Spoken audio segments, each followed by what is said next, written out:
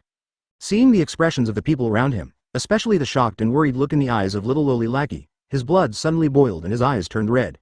He snatched a spear from the hand of someone nearby and rushed forward. Gang Cole and the old chief couldn't help but exclaim, "No." Yerobe watched the show with a smile on his face, without any panic on his face. Smoker said calmly, "Iron body." With a ding sound, the spear pierced the chest. The spear bent into a bow shape, but it could not pierce Smoker's skin at all. Weber and his friends were all stunned. Smoker's eyes turned slightly cold. He stretched out his hand and flicked his forehead with his fingers. Weber felt as if his forehead was hit by a sledgehammer, and he flew out, knocking down several people who followed him. Gang Cole bowed and said, "I'm sorry, Mr. Smoker, they're just children, too impulsive, and actually have no ill intentions." Smoker looked at the hole in his clothes. "This is not a childish prank, Mr. Shen. Although the customs of your Sky Island and Qinghai are different, the principle of life for life is probably the same." Gang Cole hurriedly said, "Please be magnanimous, we will definitely cooperate with your base construction." Smoker gave him a long look. "Okay, I hope there won't be a next time. I'll say it again, life for life, both you and us must abide by it. In the future, the area around the marine base must be peaceful. Those who don't know the rules will no longer be needed." This. Gang Cole opened his mouth and finally sighed silently, "I understand." Smoker also knew that what he did was somewhat unreasonable. But this is the world of pirates, there is no logic to it. Even in the world where Smoker lived in his previous life, physics is the norm, not logic. The Shandians were all confused after listening to the conversation between the two. "What base?" Gang Cole acted as Smoker's mouthpiece and gave a brief introduction to the marine base. Of course, the same thing sounds much better when it comes from his mouth. The Shandias whispered. Finally, they all looked at the old chief. They believed that with the wisdom of the old chief, they would definitely be able to make the best choice. The old chief was also confused and hurriedly asked for details, especially asking about the Marine's strength. After asking around, he came to the same conclusion as Gang Cole. This matter is a matter of course and there is no room for bargaining. Resistance? There is no such thing. One smoker can wipe out their entire clan, not to mention that the other party is an organization. He let out a long breath and was ready to agree. Agree first, stay calm, and then talk slowly. Unexpectedly, Weber struggled to stand up despite the dissuasion of others. Chief, we can't agree to this. How can we succumb to power? If we don't fight anymore, what shall we do with the blood shed by our predecessors and the hatred passed down from generation to generation? Advertisement. The old chief's face turned red and he felt his blood pressure rising. Are you stupid, kid? It would have been fine if you had scolded Gang Cole away before. Although Shandia's strength is not as good as that of the Island of Gods, it is almost the same. If they really fight hard, they can inflict serious damage to the opponent. And given Gang Cole's personality, he probably wouldn't bother with a few kids. But what is the situation now? This organization called Marine can crush me with just a flick of their fingers, and the young man in front of me called Smoker is definitely not a good person. It's too late to calm the opponent down now, and you are still pushing him? Do you really have to wipe out your entire clan? The genes of the great warrior Kalgora are not very good, it hurts his brain. Seeing Smoker's smile gradually fade, Gang Cole hurried forward to dissuade him. Mr. Smoker, I apologize to you. Please don't be so mean to a child. When you came here, you promised me not to hurt the Shandians. The old chief looked at Gang Cole with a hint of gratitude in his eyes, and hurried forward to plead for mercy. After much persuasion, Smoker finally let out a long breath and slowly unclenched his fist. However, he still walked towards Weber with a stern expression. Faced with Smoker's oppression, several of Weber's friends retreated one after another, and even he himself couldn't help trembling. Smoker looked down at the group of teenagers. You think the same as him, right? Unfortunately, I didn't see any soldiers who were determined to defend their homeland. I only saw a bunch of hooligans who had too much energy and wanted to vent it. When the Shandia boys heard this, their faces instantly turned red. Weber even showed a look of hatred. Smoker didn't care and grabbed Weber's neck and lifted him up. Weber felt suffocated and his face turned red. His friends were shocked and rushed to rescue him, but were kicked to the ground one by Smoker. Believe it or not, even if I strangle you to death right now, it won't have any effect on the outcome. Shandia is the same as you right now. No matter what you do, you can't change the status quo. Before you get brave and fight, use your brain first. What can you gain from fighting? What can you change? You. And you guys. Smoker glanced at the group of teenagers, overwhelming them. Compared to any great warrior, this old chief who looks weak but is actually shrewd is the role model you should learn from. With that, Smoker threw Weber back to them. This time Weber didn't yell or curse, he just covered his neck and gasped. The look was still rebellious, but with a little more thought.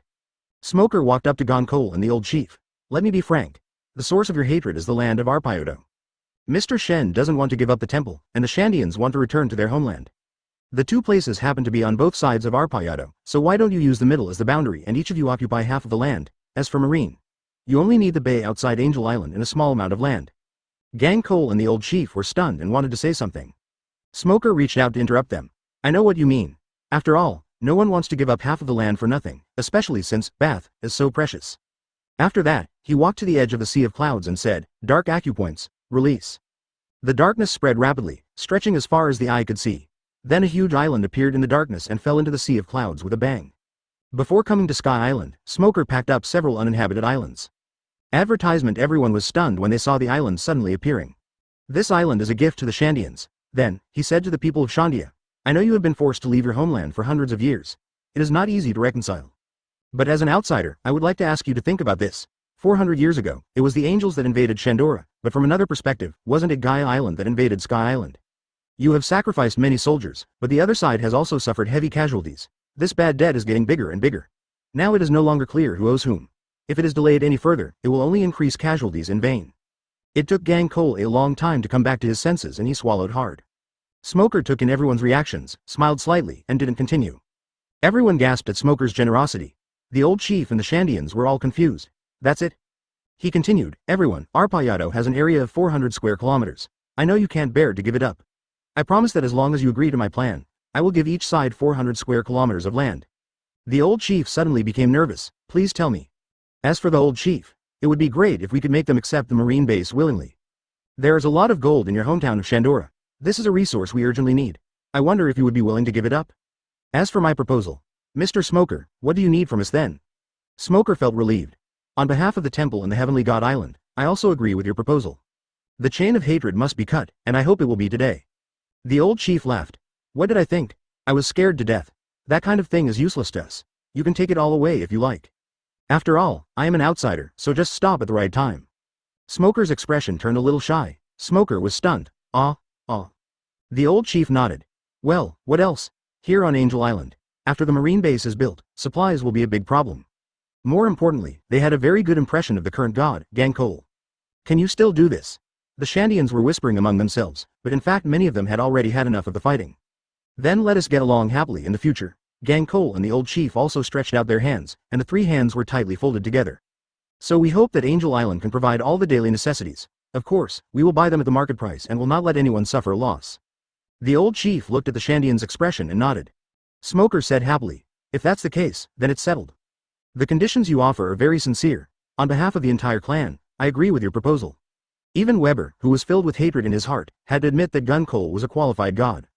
Smoker decided to find a few more uninhabited islands to send over, or at worst dig a piece from the Red Line. He stretched out his hand. 400 square kilometers is 20 square kilometers. Gon Cole also stepped forward. Smoker was stunned. Ah, it's gone. Chapter 161. Strong City Fruit, a very short chapter, directly sentencing Beeg to death. West Blue, the famous birthplace of the Mafia. Unlike the Three Seas, West Blue does not have so many pirates and bandits. Instead, there is the ubiquitous Mafia. These Mafias can rule small neighborhoods or even several countries. Among them, the dominant ones are the 5 major Western families, headed by the 5 major Mafia groups. Moreland Island is the largest country in West Blue and the home of the Wilmot family, one of the 5 great families of the West. At this time, this prosperous and stable country is in unprecedented turmoil. On the street, several gangs of men in black were fighting each other, blood and broken limbs were splattered, and the wailing could be heard from far away. In the next room, Capone Beeg stood by the window, holding a glass of red wine, sipping it while quietly watching the tragic scene on the street. At this moment, his eyes were full of fanaticism and satisfaction. Seeing a man being beheaded, Beeg suddenly burst into laughter. Ahahaha, Werther, Goldie, see, it's a masterpiece. No matter what kind of animal it is, if it suddenly loses its head, its limbs will struggle desperately, but the final result is only death. Standing in the shadows behind him were 2 people, who were his right-hand men, Weird Gun, Wit, and Killer, Gotti. Weird Gun. Wit wears sunglasses and has huge hands that are far beyond the proportion of his body, which also makes the gun in his hand have the caliber of a mortar. Killer, Gotti is tall and looks a bit silly. The most eye-catching thing is that his right hand has been transformed into a Gatling gun. Advertisement. Hearing Bega's words, Wit laughed. Overnight, the Wilmot family fell apart and turned into more than a dozen factions, who began to fight frantically, regardless of the outsiders who were watching them covetously. Suddenly, he sensed someone coming outside, but he didn't want to cause trouble, so he transformed into an element and left. The destruction of these idiots is inevitable. It's so smooth that it's annoying. How could such a big shot appear in my room? Then he took out a Den Mushi and dialed naval headquarters. Beeg is dead. During these 4 years, he saved the clan leader 3 times and other senior leaders no less than 20 times, commanded battles no less than 100 times, wiped out 13 powerful enemies and thousands of ordinary enemies, and plundered industries and wealth amounting to hundreds of millions. Beeg recognized the other person's identity and was almost scared to death. Beeg continued to watch, taking a sip of his wine. Yes, Godfather, it is indeed a wonderful masterpiece. Why is it so cold in this room? There's ice. No, the mission has been completed. I have obtained the strong city fruit. The intelligence mentioned this room. Did he escape? I've decided. Once I unify the West Blue underground world, I'll go out to sea as a pirate and see the world on the Grand Line. Alala, I don't want to get involved in the affairs of the underground world, but since you said you want to become a pirate, I can't just ignore it. Alalala, this is the fortified castle fruit, right? I didn't expect that he didn't eat it after getting it. This is great. Gotti seemed to be a little slow to react. He was speechless for a long time before he uttered one word, yes. Advertisement. With these merits, he became the most popular figure in the Wilmot family and was known as the patriarch's right hand. The room was in a mess, with a pile of ice chips in the middle. Aokiji is holding a house-shaped devil fruit with brick patterns on it, in its original form. This day is also known as the blood banquet of the Wilmot family. Beeg joined the Wilmot family 4 years ago. He looked down and saw that the red wine in his hand had quickly turned into ice cubes. He was shocked and threw it to the ground. He turned around and shouted, Werther, Gotti.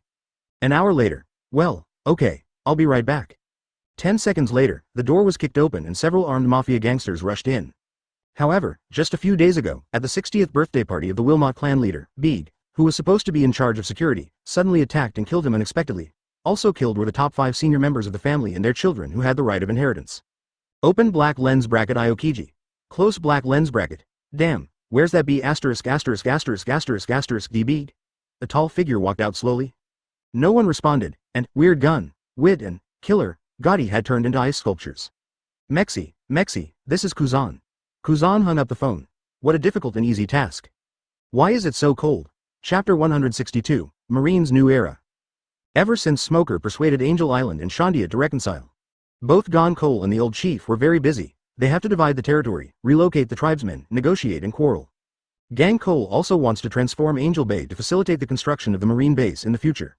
Smoker, on the other hand, became idle. The construction of the base has been finalized, so Smoker doesn't need to worry about the specific details. He can just wait for the headquarters to send someone to discuss it. As for the naval headquarters, although Sengoku and other senior executives were overjoyed, there was still no ripple on the surface. They did not mobilize manpower and supplies on a large scale, but broke the whole into small pieces and secretly selected trustworthy candidates. During this time, Smoker was bored and decided to explore Sky Island. In order to avoid suspicion, he borrowed some manpower from Gang Cole and the old chief and began to search for the legendary Golden City, Shandora. Smoker and Yurog led dozens of Shandia warriors and divine soldiers and struggled through the jungle. The Shandia boys, led by Weber, were also among them. Ever since being beaten up by Smoker last time, Weber has become much calmer and hasn't caused any trouble again. But this time, when he heard that they were looking for the legendary Golden City, he could not sit still and volunteered to join the expedition. Smoker thought about it and didn't object. Although these little guys were unruly, they left a very ordinary impression on me. But judging from the plot, their character and ability are actually good, and they are still worth cultivating. Because there are spies of the world government among the marine high-level officials, Sengoku is restricted in what he can do. According to Smoker's idea, it would be better to select a small number of elite troops from the headquarters to serve as the backbone, and then recruit local soldiers from Sky Island. Although this requires some time to cultivate, it is much safer. Although with his help, Marine's strength is much stronger than the original plot. But Smoker does not dare to underestimate world government. 800 years is too long. No one knows what other cards the world government has. A group of people walked in the sultry jungle. They were not as comfortable as Luffy and the others, and they were all sweltering with heat. At this time, the half of the iceberg that Smoker broke off from the Drum Kingdom came in handy. Whenever everyone took a break, he would drag out large blocks of ice for everyone to enjoy.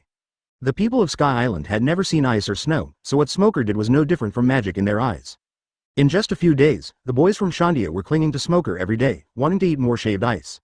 Smoker. A little devil is a little devil. That day, the team stopped to rest, and Smoker took out the map and started looking at it. This is the full map of Arpaillado given by Gon Cole. Advertisement. Weber licked the ice and came forward. Mr. Smoker, where's Shandora?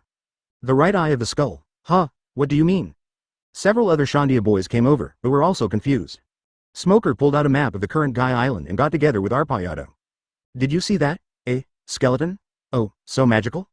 Smoker said. 400 years ago, Arpaillado was washed to Sky Island by the rising current, and the skull's mouth was left in the blue sea, becoming a filthy place where pirates gathered. Because of this, Rolando has been carrying a bad reputation for more than 400 years, and is still a household name in North Blue. The Shandia people around were silent. Smoker had told them Rolando's story. They knew that it was too late for them to do anything. The only thing I want to do is to find the golden bell that witnessed the friendship between the great warriors Kargora and Rolando. Soon, they followed the map and arrived at their destination. Thanks to Smoker's observation hockey, the journey was difficult but smooth. At least they didn't encounter the various dangers that Luffy and the others encountered. Of course, apart from the Lord of the Sky, there are no other creatures worth being wary of. However, with the Lord of the Sky's huge aura and size, there was no way Smoker could miss it, so he turned a few corners and avoided it. Smoker looked at the map for a while. It's right here, the right eye of the skull, your hometown. The Shandians looked at the scattered ruins and low stone walls above the clouds, unable to hide their excitement. But there is still a trace of doubt in my heart. Our hometown, the Golden City, is that it? Wapa took a few steps forward and murmured, is this the place that the great warrior Calgara guarded his entire life? Smoker nodded. Yes and no. Get out of the way. Everyone was confused, but they stayed away from him. Dark Cave Road. The darkness spread, quickly covering the entire land, swallowing up all the rocks, trees, and white clouds. Only the walls remained intact due to Smoker's deliberate protection. It wasn't the first time that everyone saw Smoker use his abilities, but they all looked horrified. Even the smiling Yurog said with cold sweat, monster. Soon, the noise disappeared, and Smoker slowly retracted the darkness, like unveiling a curtain, and a magnificent, heavy, and huge city appeared before everyone's eyes. Towering pyramids, holy temples, wide streets, mysterious statues, and gold everywhere. Advertisement. Even Smoker himself felt deeply shocked. The scenes in the comics and what we see in reality are simply not on the same level. Moreover, Shandora in the anime has been robbed by Enel. The gold was looted and many buildings were destroyed, completely losing that magnificent feeling. And what is now presented to everyone is the intact Shandora. If we have to compare, the current Shandora is a Royal Deluxe hardcover, while the one in the comics is at most between simple cover and rough cover. At this moment, neither the Divine Soldiers nor the Shandians could speak. It turns out that the low buildings we saw before were just the tops of those pyramids. The Shandia people burst into tears. Shandora, this is Shandora, the place where our ancestors reside, the place where our souls belong. We are back. After 400 years, we are finally back. This is the holy land where the great warrior fought to the death. This is the place that witnessed the friendship between the great warrior and Rolando. Smoker smiled and patted Weber's shoulder. Boy, you're home now, go take a look. He also reminded me. Don't forget my gold. Weber swallowed his saliva and said a little embarrassedly. Mr. Smoker, do you know where the golden bell is? Although Kargra and Rolando have passed away, but ringing the lamp of Shandora is still the obsession of all Shandia people. Smoker didn't keep the secret and pointed at the huge vine. Look, it's right there on the top. You can see it if you climb up. Don't worry, Huang Jinzhong won't get away. You should go down and take a look. Yes, Mr. Smoker. Now there was only gratitude in Weber's eyes. He called out to his friends behind him and rushed over happily. Eurobe and the magic soldiers couldn't resist their curiosity and went in to visit with great interest. Only Smoker stood there, quietly overlooking the Golden City. The Golden City is not an adjective, but a real city built with gold. In ancient Chandora, gold was not a currency, but a building material similar to marble. How much is this gold worth? Hundreds of billions, trillions. I don't know, it's impossible to count, but according to the most conservative estimates, it is enough to completely free Marine from the control of the world government. Smoker took a deep breath and smiled with relief. From now on, Marine will enter a new era. Chapter 163. Zephyr arrives at Sky Island. Half a month later, the first batch of Marines are finally arriving at Sky Island. They still took the Visalia. Smoker got the news early and brought people from God Island and Shandia to greet them. Visalia landed in the sea outside Angel Island again. Gon Cole has ordered the angels not to approach rashly. This is to avoid chaos and to protect the angels. After all, apart from Smoker, he had never seen any other Marines. Smoker saw through it but didn't say anything. After all, from his point of view, there is nothing wrong. The Shandian people, on the other hand, were more open-minded and quite a few of them came, including youngsters like Weber, who came to watch the fun. Visalia arrived and a group of Marines came down, led by a purple-haired old man and a white-haired old lady, and the others were all generals. Smoker quickly went up to him and said respectfully, Teacher Zephyr, Chief of Staff Crane. Several Shandia teenagers were whispering in the background. Is this the Marine that Mr. Smoker said was stronger than him? They don't look very good, an old man and an old lady. Not necessarily, the old man looks very strong. Before he finished speaking, Zephyr couldn't help coughing a few times. Smoker quickly said, Teacher Zephyr, the oxygen in Sky Island is thin. You are not in good health. You should take some medicine. Zephyr didn't try to be brave. He nodded, took out the spray and took a sip. As expected, he felt much better. Shandia boy. Smoker introduces Gon Cole and the old chief to Zephyr and Crane. After such a long time, Gang Cole and the old chief had already learned the structure of the Marine from Smoker, so they did not dare to be careless and hurriedly saluted respectfully. According to Smoker, the two people in front of him are second to none in Marine. In many cases, their words are enough to represent the entire Marine. Advertisement seeing the two men salute Zephyr and he did not act politely. Zephyr grinned, thank you both for your support of the just cause. Marine will always remember your contributions. He also said in a friendly manner, although Smoker is excellent, he is still young after all, and his personality is impulsive. If he is rude in any way, I hope you can forgive him. Hearing them say this, Gang Cole and the old chief secretly breathed a sigh of relief. If even the top level is like this, it seems that this organization called Marine is indeed trustworthy and reliable. So they happily invited everyone to the temple. No hurry. Zephyr turned and ordered. Casterlo, let the people out. A rear admiral saluted. Yes. Smoker knew him. He was a junior who was 1 year younger than him. He was a commodore before he took leave. He didn't expect that he would be a rear admiral now. Costello walked to the clearing. Suddenly, small black dots spurted out of his body. After landing on the ground, they turned into soldiers, hundreds of them in total. Then they carried down a lot of equipment. Everyone on Sky Island was stunned. What kind of body structure does this guy have? Smoker was also surprised. Fortune fruit, how could this happen? I said before that after I captured Capone Bead, I would send him here and I would deprive him of his abilities, but I didn't expect that he has fallen into the hands of the Marine now. Zephyr explained. We asked Kuzan to arrest Capone Bead before, but he didn't eat the fortified city fruit after he got it. This is convenient for us. Now this fruit is assigned to Costello. Smoker suddenly realized. Aokiji arrested Capone Bead, so he died in a very dignified way. I see, congratulations, Costello. Costello smiled and said, thank you for the compliment, Senior Smoker. You are the idol of our expanded class. Suddenly, Zephyr shouted. Gather. The Marine, who was originally looking around curiously, was startled and hurried to him, and the team was formed in less than a minute. Excluding the generals who were not included in the list, there were a total of 3 square formations of 100 men. Seeing this kind of discipline, both the divine soldiers and the Shandia warriors looked solemn. Advertisement in the world of pirates, a strong person can indeed defeat 10,000 alone, but the strength of a unit with strict discipline should not be underestimated. He took a few steps forward and said, you are all from the General Staff, Engineering Department, and Technology Corps. You are the first Marines to enter Sky Island. The burden on you is heavy. You must explore Sky Island as quickly as possible and lay the foundation for the construction of the Marine base. Time waits for no one. People from the General Staff accompany us to discuss with the two leaders in detail. Everyone else, carry out your respective tasks. The Marines stood at attention and said, yes. After Zephyr and Crane left, the Marines each went about their duties and became busy. Some began to measure the bay, some began to study the island clouds and climate, and some rushed to Angel Island, not knowing what they were going to investigate. No one came to look for Smoker. Everything he knew had already been reported to headquarters, so it was futile to ask further.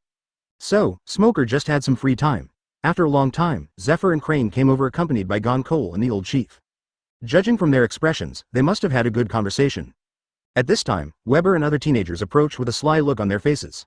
Weber said with fear and excitement, "Are you the Marine Admiral? I heard from Mr. Smoker that you are stronger than him, is that true?" The old chief was startled and said with a dark face, "Weber, and you guys, leave immediately and don't offend Master Zephyr." Zephyr was not angry, but showed an interested expression. What he likes most is energetic young people. You didn't believe what Smoker said, but now you believe what I say. The title of Marine Chief Instructor is not for nothing. He had seen at least 800 Marine troublemakers in his life. Arrogant, unruly, cunning. I've seen all kinds of people. Zephyr knew what these little devils were planning without them saying anything. What? You want to try it? Weber's eyes sparkled. Okay, give it a try, I won't hold back. The old chief was about to stop him, but he saw Smoker waving his hand from afar, so he stopped talking. Weber pulled out a spear. My Lord Admiral, I'm going to do it. Then he stabbed Zephyr between the eyebrows. Chapter 164, Mosgrad's Expedition. The moment before Weber's spear pierced Zephyr, Zephyr stretched out 2 fingers and pinched the tip of the spear. Weber felt as if his spear had pierced steel and could no longer advance. He wanted to attack again, but found that he couldn't even pull it out. Little devil, you can all come together. As long as you can pull it out, you win. When the other Shandia boys heard this, they didn't hesitate and pulled the guns out together. But no matter how hard he tried, it was like an ant trying to shake a tree. Mantis suddenly had an idea and pulled out a machete from his waist to cut off the gun barrel. The gun barrel is broken, so it's a draw. Zephyr chuckled. Smart. With the force of his hand, the gun barrel instantly turned black. The machete hit the gun barrel, but the gun barrel was intact and the blade was broken. Then Zephyr exerted force and used the spear to knock all the young men away. Several people flew in the air with their fangs and claws bared, and fell heavily to the ground, each of them covering their head and stomach and groaning. How about it, kid, are you convinced? Several people made bitter faces and nodded repeatedly. Zephyr looked at them. These little guys must be the seedlings that Smoker mentioned, right? The Marine base will be recruiting in the future, and you are welcome to join us then. After saying that, he left without looking back. He raised his hand and washed away all the dust and pain on their bodies, smiled and nodded, and left as well. Several people looked at the body that was as smooth as new, with shining eyes. A few days later, Smoker once again led the Marine Science Unit to investigate Sky Island. After recovering the Thunder Fruit last time, Smoker was anxious to find the Golden Land, and only went as far as Sanjong Island before returning home. But in order to build an air force, we have to find the design drawings of the Ark Maxim. So while he had some free time, Smoker decided to go searching again. This news was known to the scientific forces and immediately aroused their interest. In the past few days, they have conducted a preliminary investigation of Sky Island. Sky Island looks weak, but it has very unique civilization and resources, which really surprised them. Therefore, the Marine Science Corps specifically approached Zephyr and asked him to accompany Smoker to inspect Sky Island. Zephyr naturally would not refuse such a request, so he let Smoker lead the team to do the work together. Smoker had no choice but to take the people from the technology team with him. Advertisement scientists have also gained a lot along the way. They found that although the civilizations of Sky Island were similar, some islands had very distinct characteristics that stood out. For example, although the creatures on Sky Island are larger than those in Qinghai. But the animals on Erpeo are exceptionally large, several times the size of those on other islands. For example, the small Sky Island Visalia has meteorological technology far superior to Qinghai. If used properly, it is no less effective than Logia devil fruit. But where does their technology come from?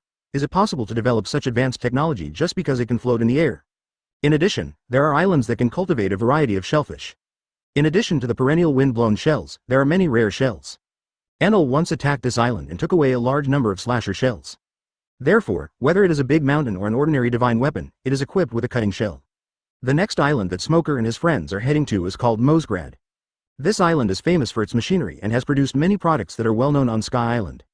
For example, the powerful rocket launchers driven by Wei Ba and Yan Bei. Unfortunately, due to a civil war many years ago, the island has become a dead place. However, if there really is a sophisticated spacecraft, there must be clues on this island. Under the leadership of Uroge, Smoker and his crew boarded a large yacht and traveled for several days before arriving in Mosgrad. In addition to Smoker and Uroge, their expedition team also included 5 marine scientists and 3 guards. Smoker slowly rose into the air, overlooking the entire island. It can be seen that this island was originally a highly developed city. Unfortunately, now only broken walls and ruins are left, covered with various plants, and it has completely become a plant paradise. On the other side of the island was a pale yellow fog, which reflected a strange light under the sunlight. Smoker took a few photos with the Den Den Mushi, then landed in front of the scientists again, handed them the photos and said, "Doctors, what are you going to do? We will fully cooperate with you." Uroge and several guards followed suit and nodded. Suddenly, Smoker sensed a strange breath, and his heart tightened immediately. He shouted to the scientists and guards in the distance, "Be careful." There were scars on their faces and exposed parts of their bodies because they had been captured by the pirates and tortured inhumanely. After being rescued, they were already disabled, so they volunteered to be transformed by the scientific forces and became half-human, half-mechanical soldiers. Katie's left half has been modified, his left eye is a mechanical eye, and a cannon is installed on his left hand. Suddenly, Kati, who was on guard, focused his mechanical eyes on the distance. Almost at the same time, Mizumi raised his shield in front of the scientist. Advertisement Smoker and others were fine, but several scientists almost cried out of heartache. The scientists were somewhat discouraged, but their years of professionalism kept them looking for clues. There were a few gunshots, and someone opened fire on the scientists, but they were all blocked by Mizumi with a huge shield. Because there is a huge ship model on one side of the Science and Technology Museum. Smoker and others hurried to catch up. Let's go in. This ship model is so similar to the Ark Maxim in appearance and layout. The leader of the 3 is called Mizumi, a tall, green-haired man with a pair of curved, sharp horns. He uses a huge shield as a weapon and is known as the Shield of the Technological Forces. Smoker now roughly recognized the Sky Island characters. He looked at the sign at the door and muttered, "Mosgrad Science Museum." After saying that, he rushed in without caring whether there was danger inside. To the scientists' disappointment, the technological products inside had also disappeared, leaving only some models. Probably because it has no practical use and is difficult to move, so it was left here. What? The scientist was shocked and his eyes suddenly lit up. Everyone was shocked and rushed over, but Smoker looked shocked. The next second, Smoker suddenly appeared behind the attacker, grabbed his arm, and said coldly, "If you don't want to die, just surrender." Sure enough, among the ruins, there stood an eggshell-shaped building. These days, Smoker has become familiar with the 3 guards. Hama's right half of his body was modified, his right eye is a mechanical eye, and his right hand is a Gatling machine gun. So, everyone entered the city ruins together. Only one door was destroyed, it seems someone had already got there first. The group did find quite a few wreckages of technological products along the way, but unfortunately they were so old and badly damaged that they were no longer of any use. The scientists checked and found nothing unusual. The other 2 were brothers named Kati and Hama. 3 kilometers away at 2 o'clock in the east, there's a well-preserved building. As long as you get the blueprint, you can start building an air force. Yes, Mosgrad is the birthplace of Ark Maxim. Although there are many dents and holes on the surface, the shell is still intact. But Smoker's eyes were shining. Unlike other buildings, the eggshell-shaped building is covered with thick metal. 6 Seconds Chapter 165. New Temple Griffith. Smoker frowned after he caught the attacker. Open black lens bracket. This feeling. Close black lens bracket. The other person was wearing a black robe, and through the robe he could feel that what he was holding in his hand was not a body, but a round object that felt like metal. The attacker suddenly jumped out, leaving Smoker with only a metal can in his hand. The can suddenly exploded and a yellow mist spread out. Careful. Smoker was afraid of poison and quickly jumped to the side, but the attacker rushed straight into the yellow fog. Open black lens bracket. What is he doing? Close black lens bracket. Smoker was wondering when he was surprised to find that the attacker's clear breath suddenly became blurred. He pushed his observation hockey to ultimate level before he could barely sense the slightest breath. He yelled, "Uroge, follow me, you guys stay behind." Then he followed the almost imperceptible scent. A few seconds later, the 2 men chased to a pipe opening and it seemed that the other party was entering and exiting the pipe. Smoker went in without saying anything, while Uroge was awkwardly blocked outside because of his large size. He was furious, but it was useless, so he could only return to the scientist angrily. Smoker continued his pursuit through the dark tube. Originally, I wanted to release gravity to imprison the other party. But the pipes are so complicated and interconnected that using gravity would not be very effective. So, he could only continue to track the other party's breath, fearing that he would lose him. This did not happen, and just a dozen seconds later, the attacker's presence became clear again. Open black lens bracket. What's going on? Close black lens bracket. Is this his ability, or is there something strange about this yellow fog? When Smoker chased out of the pipeline, he found that the attacker had escaped in a strangely shaped viper. There was flame spewing from the back of the Weeba, and it was moving at an incredibly fast speed. In just a moment, it rushed into the yellow fog in the distance. As soon as he entered the yellow fog, the breath disappeared again, and this time it did not appear for a long time. Could this yellow mist block the observation hockey? With doubts, Smoker also chased after it and stopped outside the range of the yellow smoke. Advertisement. Although he saw the other party rushing in without any protection, Smoker didn't want to take the risk. Who knows what these things are? Black star. Smoker waved his hand and 7 or 8 black balls appeared, swallowing up all the yellow fog within a radius of several dozen meters. But there was too much yellow fog, and it was spreading from far away. Smoker had no choice but to continue creating a dozen black balls to surround himself and clear out a vacuum zone without yellow fog. Smoker rushed in, and the surroundings were still the familiar abandoned city. But after walking for a while, he found that the yellow fog around him became thinner and thinner, and finally disappeared completely. There was only a hazy yellow fog in the sky, covering the entire sky. It turns out that this layer of yellow fog is like an eggshell, covering the entire area. Smoker put away his ability and used his observation hockey to sense his surroundings again. Sure enough, this time, hundreds of auras were discovered in the distance, including the attacker who had just escaped. However, one of the auras was extremely powerful, giving a violent feeling of facing a wild beast. Smoker quietly rushed over. Suddenly, he quickly elementalized his body and opened a hole in his head. The next second, gunshots were heard in the distance. A bullet was fired at Smoker's head and went right through the hole. Smoker looked over in surprise. I just dodged the attack because I foresaw the future, but I didn't notice the enemy's presence over there. The attacker knew he was exposed and slowly stood up. He was dressed the same as the people in the Science and Technology Museum, also wearing a black robe and a gas mask with a gas tank attached to it, which was probably also filled with yellow fog. Smoker looked solemn, although I don't know what effect the yellow mist has on the body. But it has been confirmed that this thing can block the perception of sight and hearing after being inhaled. Well, just this one gain makes this inspection worthwhile. People in the distance heard the gunshots and rushed over quickly. Soon, hundreds of people surrounded Smoker. Smoker turned a blind eye and just looked at the middle-aged man in the lead with interest. Advertisement: this man was tall and thin, with slender hands and feet. Unlike the others, he was wearing a green cloak. The people who attacked the Science and Technology Museum were also there. They were also shocked to see Smoker and cried out, "It's you." The middle-aged man glanced at him and said, "Did you attract this guy here?" The attacker looked horrified and wanted to say something, but he opened his mouth and just nodded weakly. "Yes." The middle-aged man uttered an, "Oh." Suddenly, Smoker foresaw the future. Not good.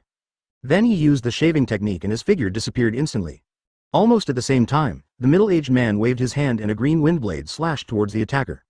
Smoker then appeared in front of him and smashed the wind blade with one punch. Hiss. It hurts. Smoker was shocked to see that he had several deep cuts from his fist to his forearm. Although he didn't use armament hockey, he had already used iron body, which was as hard as steel. He didn't expect to be injured by the opponent's casual attack. What kind of power does this guy have? He is very similar to Belmir, and also uses wind blades, but the power is much greater. The middle-aged man was also quite surprised to see Smoker catch it with his bare hands. In his impression, no one in the entire Sky Island could withstand his attack except that demon.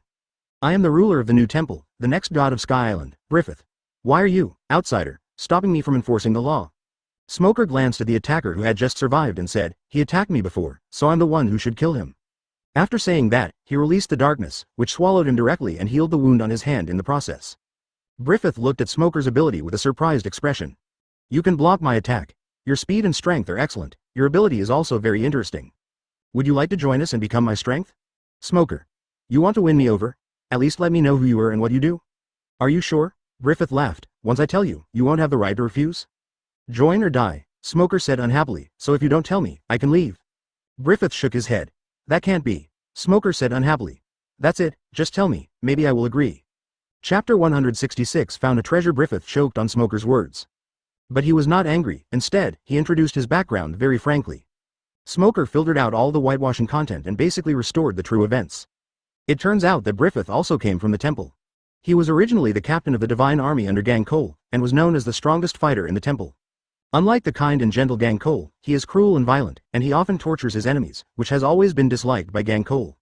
Until one day, after he tortured and killed several Shandia prisoners of war, Gang Cole finally couldn't bear it anymore, fought a big battle with him, and exiled him. In terms of hard power, Griffith is actually slightly better than Gang Cole. But Gang Cole had the help of Pierre, so he finally defeated Griffith and successfully drove him away. However, Griffith did not leave on his own. He pulled away a group of diehard fans who advocated violence from the temple. After several years of development, the group has grown to its current size of several hundred people. Smoker suddenly realized, "I see, then you are also a fallen priest." Griffith sneered, "What do you mean by depravity? Whoever has the bigger fist is right. Gang Cole always talked about democracy and equality, but in the end, he used violence to drive me away. Then what can he do? Give you a farewell party? That's enough. Stop talking nonsense." Griffith began to get impatient. "Choose, join or die." Smoker deadpanned, "Sorry, I still think Gang Cole is easier to get along with." "Understood." Griffith didn't hesitate and raised his hand to signal, and all the black-robed soldiers around him raised their guns and fired. After Smoker saw through the path of the bullet, he took a few steps as if taking a walk and passed through the gap in the attack. The black-robed soldier was shocked. How did he dodge such a dense and detailed attack? Get out of the way, rubbish! Bliffus snorted coldly, pushed away several black-robed men in front of him, then jumped high, jumped directly in front of Smoker, and then punched Smoker in the face. Smoker raised his hand to block the punch and said with interest, "Oh, both the strength and speed are good." Griffith sneered, "There are better ones." He raised his foot and a huge green wind blade was amid close to his body. Smoker was shocked. Open black lens bracket Tempest kick. No. Close black lens bracket faced with the attack. Smoker did not take it lightly this time and quickly covered his chest with armament hockey. The green wind blade hit his chest, bursting out with huge force, directly knocking Smoker more than 10 meters away and smashing heavily into the ruins. Smoke and dust billowed, and the collapsed walls buried Smoker. Following gone coal. Humph, just hearing that name makes me gag. You ungrateful fellow, I have acquired a new ability now, my strength is 10 times his. Clatter, there was a sound of gravel breaking in the smoke. Smoker dusted himself off and walked out. 10 times that old man's, is that all? Bliffus's smile slowly faded, and his eyes became sharper. Advertisement Smoker silently felt a tingling sensation in his chest. That attack just now was really good. It should be devil fruit, right? Stop hiding it. Come on, keep dancing. A devil fruit was found here, which made Smoker very happy. Don't underestimate me. Griffith roared, leapt high into the air, and turned into a giant blue bird in the air. Open black lens bracket O. Zone. Close black lens bracket. The big blue bird has a slender body, and its pointed beak and sharp claws reflect the cold light of a blade. Then he flapped his wings and rushed towards Smoker, stabbing his sharp beak into Smoker's chest like a spear. In recent years, Smoker has come into contact with bird-like zone users many times, and even fought against them. The strongest among them was Gurren, who was undercover in the Pirate Smasher group. At that time, Smoker and him were evenly matched. At present, Griffith's speed is not inferior to Gurren, but Smoker is no longer the same as before.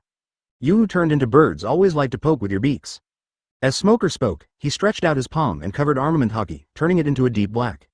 When the bird's beak got close, Smoker grabbed it, swung it up with the force, and smashed it heavily to the ground.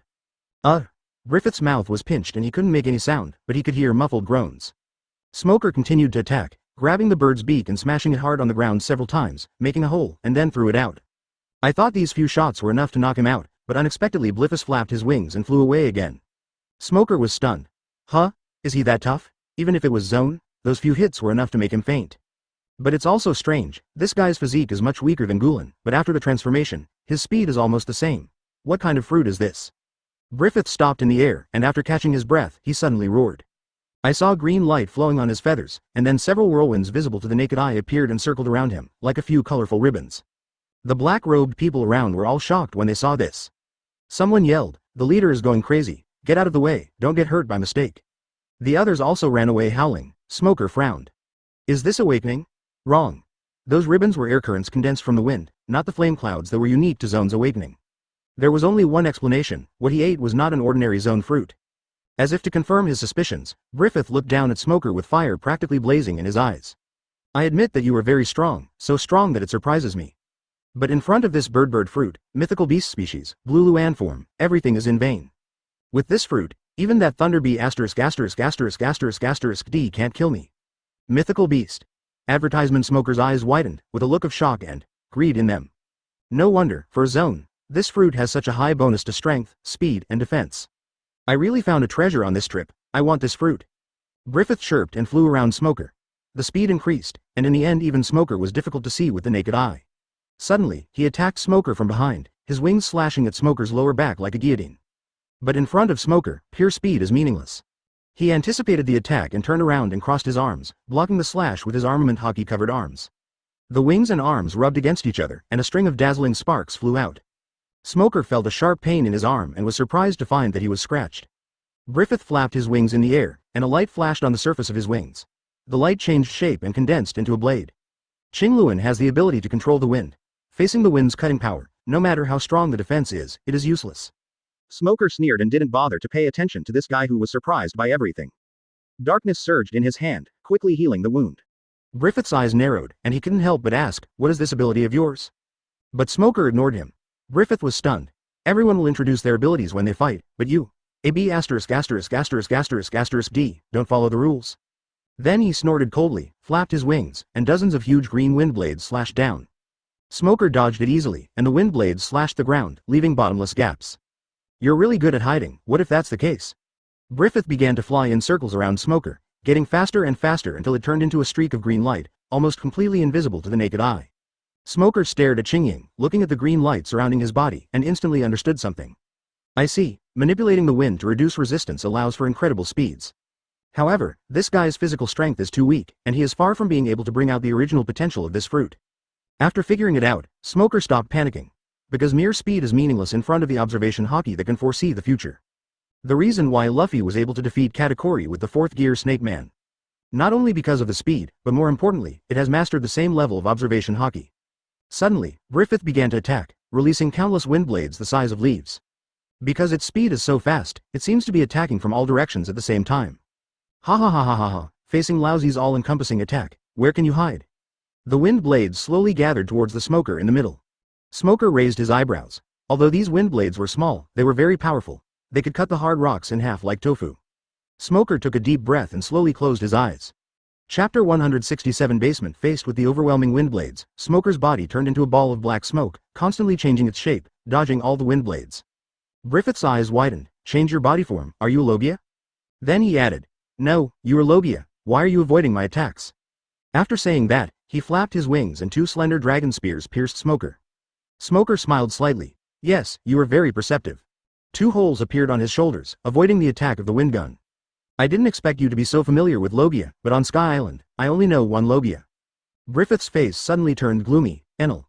A few years ago, he and his men wandered around Sky Island, trying to find new power and defeat Goncole once and for all. He always thought that he lost to Goncole because the other party had the help of Pierre to fly, so he thought of going to Sanjiang Island to catch a Sanjiang bird. However, he didn't find the 3-foot bird, but he did get the devil fruit. Originally he was very excited, thinking that he could now roam around Sky Island, but he didn't expect to meet Enel. Speaking of which, the two have similar personalities, both are arrogant and domineering, so naturally there is nothing to talk about. Having just acquired his new abilities, Griffith, full of confidence, goes to challenge Enel. But the cruel reality gave him a loud slap in the face. Even the legendary Qingluan was powerless against Thunderfruit. The natural outcome was that Bliffus was defeated miserably. If it weren't for the mythical beast's naturally strong defense and recovery abilities, he would have been killed instantly. Seeing that the situation was not good, Griffith turned around and ran away without saying a word. A normal person, with his ability to fly and control the wind, would have probably escaped long ago. But who is Enel? Heart network positioning, thunder tracking. He was a natural-born tracker, so he turned into an element and gave chase. Every time he caught up with him, he would chase him relentlessly, but Griffith would always escape with his strong defense and wind control ability. The two walked and stopped, passing through several small sky islands. Advertisement. I have to say that Griffith is really lucky. Just when he was at the end of his strength, he fled to Mosgrad and in a panic, he plunged into the yellow fog. Not only was the yellow fog dense, it also had the effect of shielding Enel's own aura, instantly causing Enel to lose his target. Enel was furious and wreaked havoc in Mosgrad, summoning countless lightning bolts to bombard the yellow fog. But it was no use, Griffith just hid in the yellow fog and didn't show his head. In the end, Enel had no choice but to leave in disappointment. After escaping this disaster, Bliffus simply established a base in the yellow fog. This is also why he dared not return to the Island of Gods for revenge. Because when he was fighting Enel, the other party accidentally revealed that he would also target the Island of Gods.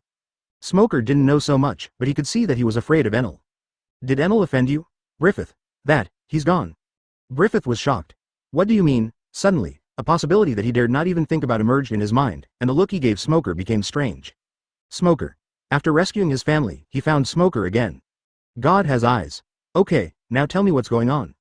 Not only would Yushin himself die, but his family would also have to be buried with him. Great. That demon is finally dead. At this time, the man in black robe calmed down a little. The devilish leader actually fell at the feet of the invader, completely dead. After a while, Griffith's men heard no more movement and came back on tiptoe. Oh, this is a long story. Smoker stretched out his right hand. When you get down there, go ask him yourself. Dark water. Advertisement. The result was a jaw-dropping scene. His name is Yushin, and he is in charge of the Science and Technology Museum area. But more were captured by him. When they saw Griffith dead, they were all shocked and angry. Moreover, the island had already been destroyed and supplies were extremely scarce. The people who attacked Smoker in the Science Museum were of this type. I remember you were looking for something in the Science and Technology Museum. It had been looted several times and there was nothing left. Griffith and a few of his diehard fans naturally enjoyed the best food, while the others actually went hungry every day. According to Griffith's rules, if an enemy appeared and he did not resist. Mr. Smoker, I will never forget your kindness. These people live a very hard life. Not only do they have to go out to search for supplies, but they also have to be on guard and patrol. When they encounter the enemy, they are the first cannon fodder to be abandoned. But there is no other way. I can't fight, I can't escape, and someone has the evidence against me. I can only endure it. But some of them had followed Bliffus since the temple and were his die-hard fans. Griffith. This is the big devil who defeated all the devils. I just lost my mind. Several men in black robes softened and fell to their knees with a thud, but more of them cheered. After thanking Smoker profusely, he rushed to save his family. It turned out that although these black-robed men were all his subordinates. When Yushin learned that Griffith had been killed and he had been liberated, he was also extremely excited. But one time when I was on patrol, I found an intact basement. He frowned and directly used a dark acupuncture point move, using darkness to imprison everyone in place. Smoker suddenly realized and let the unlucky guy out. Although he was wrong, his crime was not punishable by death. So they told the whole story tremblingly. Griffith was very cunning. He would recruit anyone he liked to be his subordinate and would also take their families hostage. Chapter 168 Awakening? Inside the Science and Technology Museum? Yushin brought Smoker and his group to a remote place. Here is a pile of collapsed walls with a hole in them. Everyone cleared away the broken walls and revealed a door on the floor. Yushin. I hid here before to avoid the vicious dog and accidentally discovered this door. However, I didn't tell Griffith. Smoker nodded. A wise choice. After saying this, he released darkness, which swallowed up the heavy iron door and revealed a deep passage. Everyone walked down and found an underground laboratory. It didn't look very big and should be a scientist's studio. Fortunately, the contents are very well preserved. The materials were neatly arranged on the bookshelf, and there was a small model of the Ark Proverbs on the table with a stack of papers underneath. Blueprints. Spaceship blueprints. Several scientists gathered around with great interest, not caring about anything else. Smoker talked to them, but was impatiently pushed away by them. The few of them had no choice but to continue searching the basement carefully. But apart from the information, there is nothing else of value. Smoker and the others didn't understand the blueprints and so could only rely on these scientists. Seeing that they were immersed in the drawings, Smoker had to come out and wait for them. Out of boredom, Smoker started chatting with Yushin and obtained a lot of information. For example, Griffith's subordinates, apart from his diehard followers, probably number more than 200 people. These people were all experts from various islands and were forced to join. Now they have nowhere to go, but in Smoker's eyes, they are all good sources of soldiers. For example, Griffith has found a lot of good stuff in the ruins of Mosgrad in recent years. He also took away the remaining exhibits in the Science and Technology Museum. There is also the yellow fog that Smoker is most interested in. The yellow fog is not toxic, but it can block the breath after inhalation, and even the heart net can be blocked. The only drawback is that it is difficult to preserve. If you leave here, it will dissipate on its own within a few hours, even if it is stored in a gas tank. Also, the yellow fog is the lair of a huge beast called the ferocious dog. Every time you pass through the yellow fog, you have to take a big risk. After hearing Huang Wu's information, Smoker was no longer sleepy. Blocking the color of seeing and hearing, good stuff. Seeing that it was still early, he asked Yurog and the others to look after the scientists while he hurried back to the yellow fog. Knowing that the yellow fog is non-toxic, Smoker became much braver. As for whether a dog is fierce or not, what the hell is that? Smoker walked into yellow fog, trying to find the source. If we can crack this technology, even if it's just to preserve it for a long time, it will be of great significance. Imagine Kizaru sneaking onto Onigashima with a can of yellow mist. Advertisement. When Kaido was not prepared, he fired a laser at his anus, then turned and ran away. No one could catch up with him. This scene is exciting just thinking about it. Suddenly, Smoker heard a rumbling sound, and it seemed that many wild beasts were surrounding him. Smoker waved his hand and released a dozen black balls, which quickly swallowed up the yellow fog. Soon the surrounding yellow fog became thinner, revealing many huge figures. Oh, is this the legendary vicious dog? A dozen giant dogs surrounded Smoker, baring their fangs and drooling from between their teeth. Suddenly, a huge ferocious dog pounced on them. Almost at the same time, a roar was heard not far away, and then a figure appeared and kicked the ferocious dog aside with a sidekick. The ferocious dog looked over with a roar, but when it saw who was attacking it, its anger instantly fell silent, and it retreated away in disgrace with a whimper. Smoker said in surprise, "Wyan, it's you?" The one who helped him was the big dog who had traveled with him before, Wyan. Now its body is much larger, its fur is shiny and glossy, and it carries the aura of a superior. Wyan stood up and gave Smoker a thumbs up like a human. Then he scolded the vicious dogs a few times, and the vicious dogs whimpered a few times, then ran away with their tails between their legs. Smoker was stunned. Who would have thought that after such a short time, this guy would become the leader of this pack of vicious dogs? After the man and the dog exchanged greetings for a while, Smoker asked about the source of the yellow fog. According to Yushin, the yellow fog covered the area like an eggshell. If there is less, it will be replenished, and if there is more, it will not spread. It seems that there is a strict range.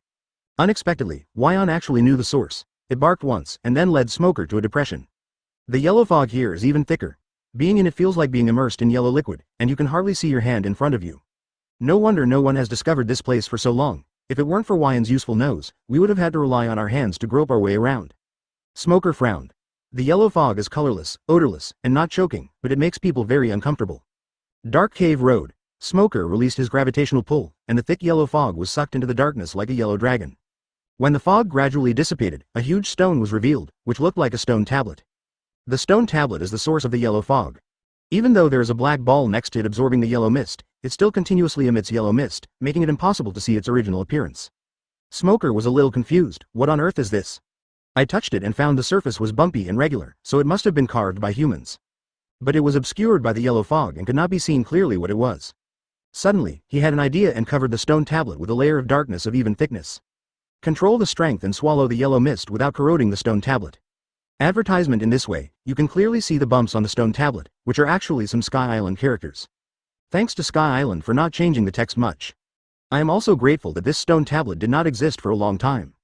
Smoker relied on the knowledge he had learned intensively and managed to decipher the inscription with difficulty. The content almost made Smoker drop his jaw. It turns out that the person who left this text was Dr. Geiss, a scientist from Mosgrad who spent his life studying the Ark. In fact, with Mosgrad's technology, the Ark could have been built long ago. The reason why this was not achieved was because of two problems. One is the lack of suitable energy.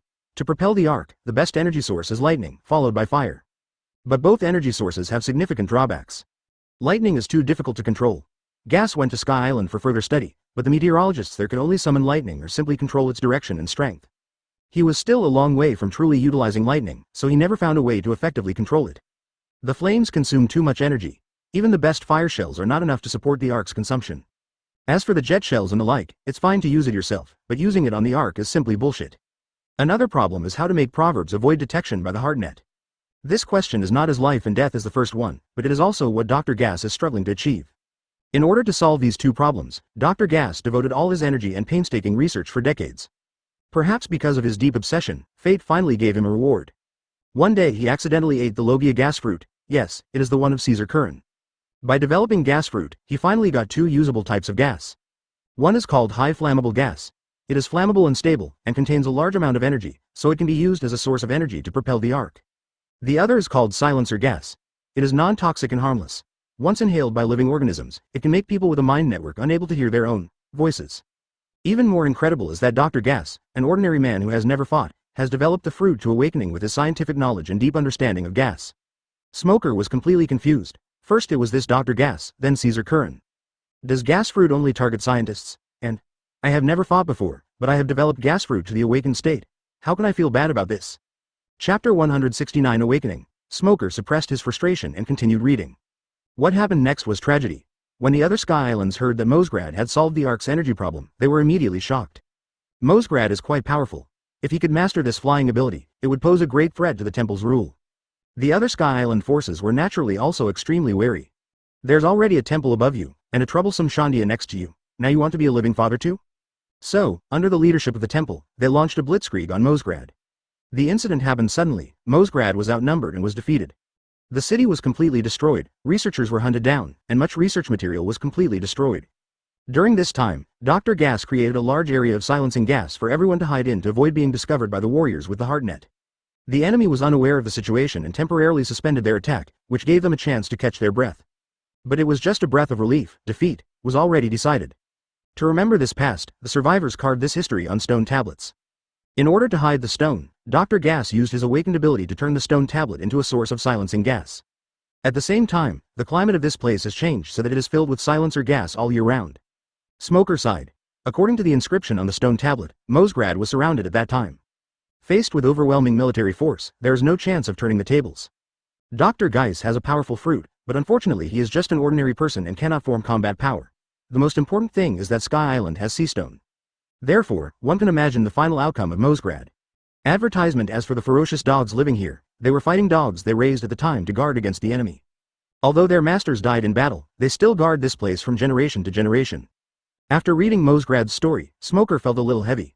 But an experimental report left by Dr. Gass below made Smoker excited. Because this report is the process of Dr. Gass's development of the fruits of his labor. After Dr. Gass developed the highly flammable gas, he wanted to store it and use it as energy for the Ark. But unexpectedly, the substances created by Logia cannot be preserved for a long time. Even if they are placed in a vacuum jar, they will disappear after a period of time. Smoker was thoughtful. This is what darkness that one creates is like. If left alone, it will only last for a few hours at most. Not only me, Hina is also like this.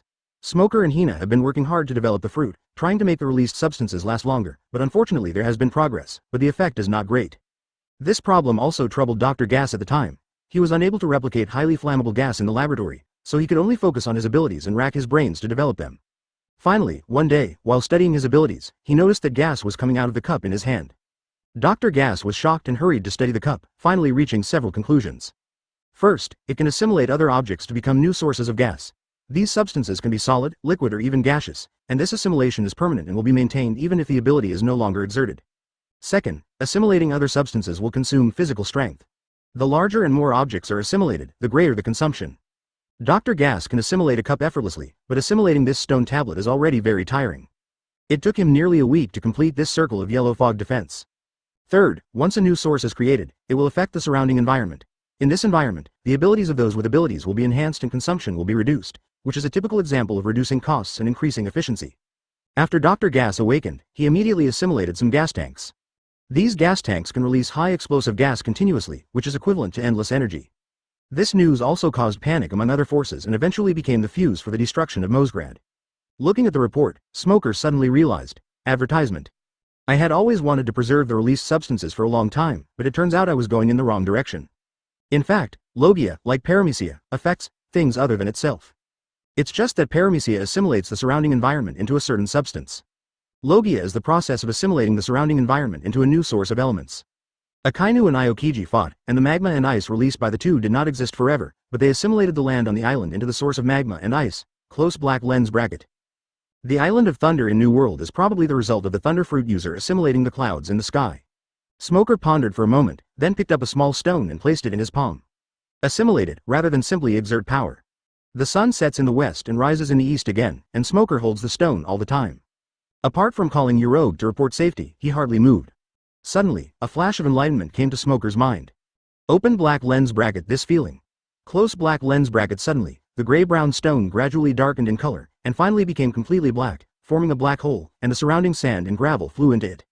I see. Smoker walked to the edge of a ruin, closed his eyes and concentrated, then suddenly opened his eyes, only to see the ruin turn dark and burst out with a huge gravitational force, sucking in all the surrounding sand and yellow mist. Smoker couldn't hide the joy in his eyes, it's all darkness. But the darkness before our eyes does not come from liberation, but from assimilation. The difference of one word, the difference of realm. Chapter 170. The arc can be deployed. Smoker finally crossed the threshold of Fruit Awakening. Originally, he had many imaginations about the scene of the Fruit Awakening. For example, when being forced into a desperate situation in battle, one's potential is finally awakened. Another example is that it takes countless years of accumulation to gradually break through to the awakening stage. But unexpectedly, Dr. Gas's report helped him break the window paper, allowing him to wake up so calmly. In fact, Smoker is already quite skilled in developing the fruit, and all he needs is the finishing touch. But if he didn't have this opportunity, he didn't know how long he would have been wandering outside the door. Akainu and Aokiji have both awakened, and they did not hide anything from Smoker. But they are soldiers, and when they share their experiences with Smoker, they talk about very subjective feelings. It inspired Smoker, but also made him feel a little confused. Dr. Gas is different. Out of the exploratory spirit of a scientist, he directly took the awakening of abilities as a research topic and directly elevated it to theoretical understanding. What's more important is, his achievements are applicable to all Logia users. As the stone tablet was shrouded in darkness, the surrounding silencing gas became thinner and thinner. Smoker took a deep breath and bowed deeply to the stone tablet. Dr. Gas, although I was unable to meet you, I am so grateful to you. There will be no more war here, and there is no need to release silencer gas. Let me put this stone tablet away. After saying this, the stone tablet slowly sank into the darkness. Smoker sighed, walked over to the great beast and patted it on the back. Go tell your companions that Mosgrad is at peace. Their mission has been successfully completed, and martial law will no longer be needed. They are free. Upon hearing this, Wyan's eyes suddenly widened and he stared at Smoker in a daze. After a long while, it suddenly rushed out like crazy, stood on the tall ruins, raised its head and howled for a while. There were also howling sounds coming from the distance. Like cheering, but also like sobbing. Smoker sighed secretly, thank you for your hard work over the years. After finishing their work, Smoker and Wyan returned to the Science and Technology Museum together. Several scientists had finished looking at the drawings and were talking about something with great interest, while Urog and his friends were sitting aside, bored. Advertisement Smoker had called before to let them know he was safe and well and asked them not to come looking for him. Seeing Smoker coming back, several scientists hurried over, with excitement on their faces, and started talking at once. Mr. Smoker, the information in that secret room is very well preserved. It is a treasure for our scientific forces. Sir, we have done some preliminary research. Based on the existing drawings and Marine's technology, we can replicate 2 of the weapons. Open black lens bracket O. 2 pieces. Close black lens bracket. Smoker asked curiously, what kind of weapon is it? Can it be put into service? The scientist nodded and took out the flying boat model. The first one is a flying ship, which is the prototype of this model.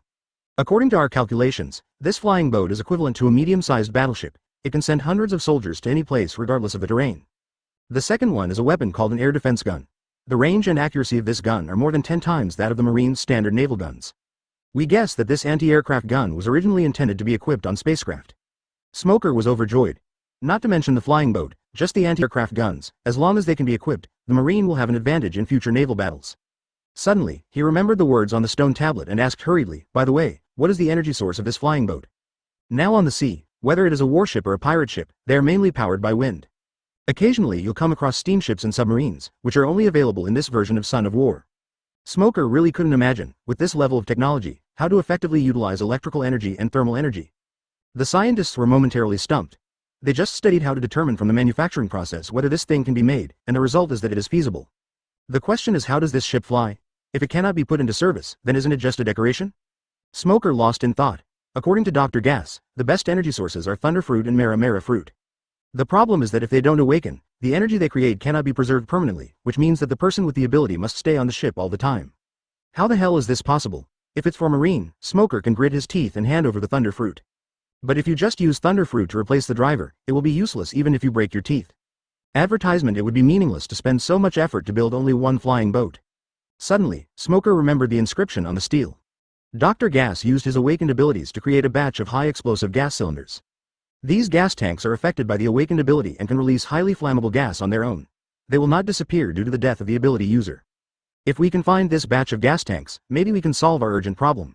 Smoker bowed his head and groaned. If you want to find this thing, you can either use human wave tactics to search bit by bit, or ask the locals. Although he didn't hold out much hope, he couldn't help but ask, Yushin, do you know that there is a kind of canister in this city that can release gas and burn when it comes into contact with fire? But after hearing this, Yushin was stunned, and then nodded. You know this kind of jar. A few years ago, we found a warehouse full of these jars. These cans are amazing. They release flammable gas, and we cook with it. Smoker's eyes widened. What, using the fuel of a spacecraft to cook? What about the gas tanks we found a few years ago? Are there any left? Yushin nodded. Of course there is. That tank is magical. From the time it was discovered to now, there is no sign that the gas inside has run out. We found hundreds of jars at the time, and the others were sealed. Smoker was overjoyed. Okay, take me there. After saying that, he couldn't wait to let Yushin lead the way. Yushin took them around and finally came to a ruin. A few years ago, this ruin collapsed, suppressing the entrance to the underground warehouse where the gas tanks were located.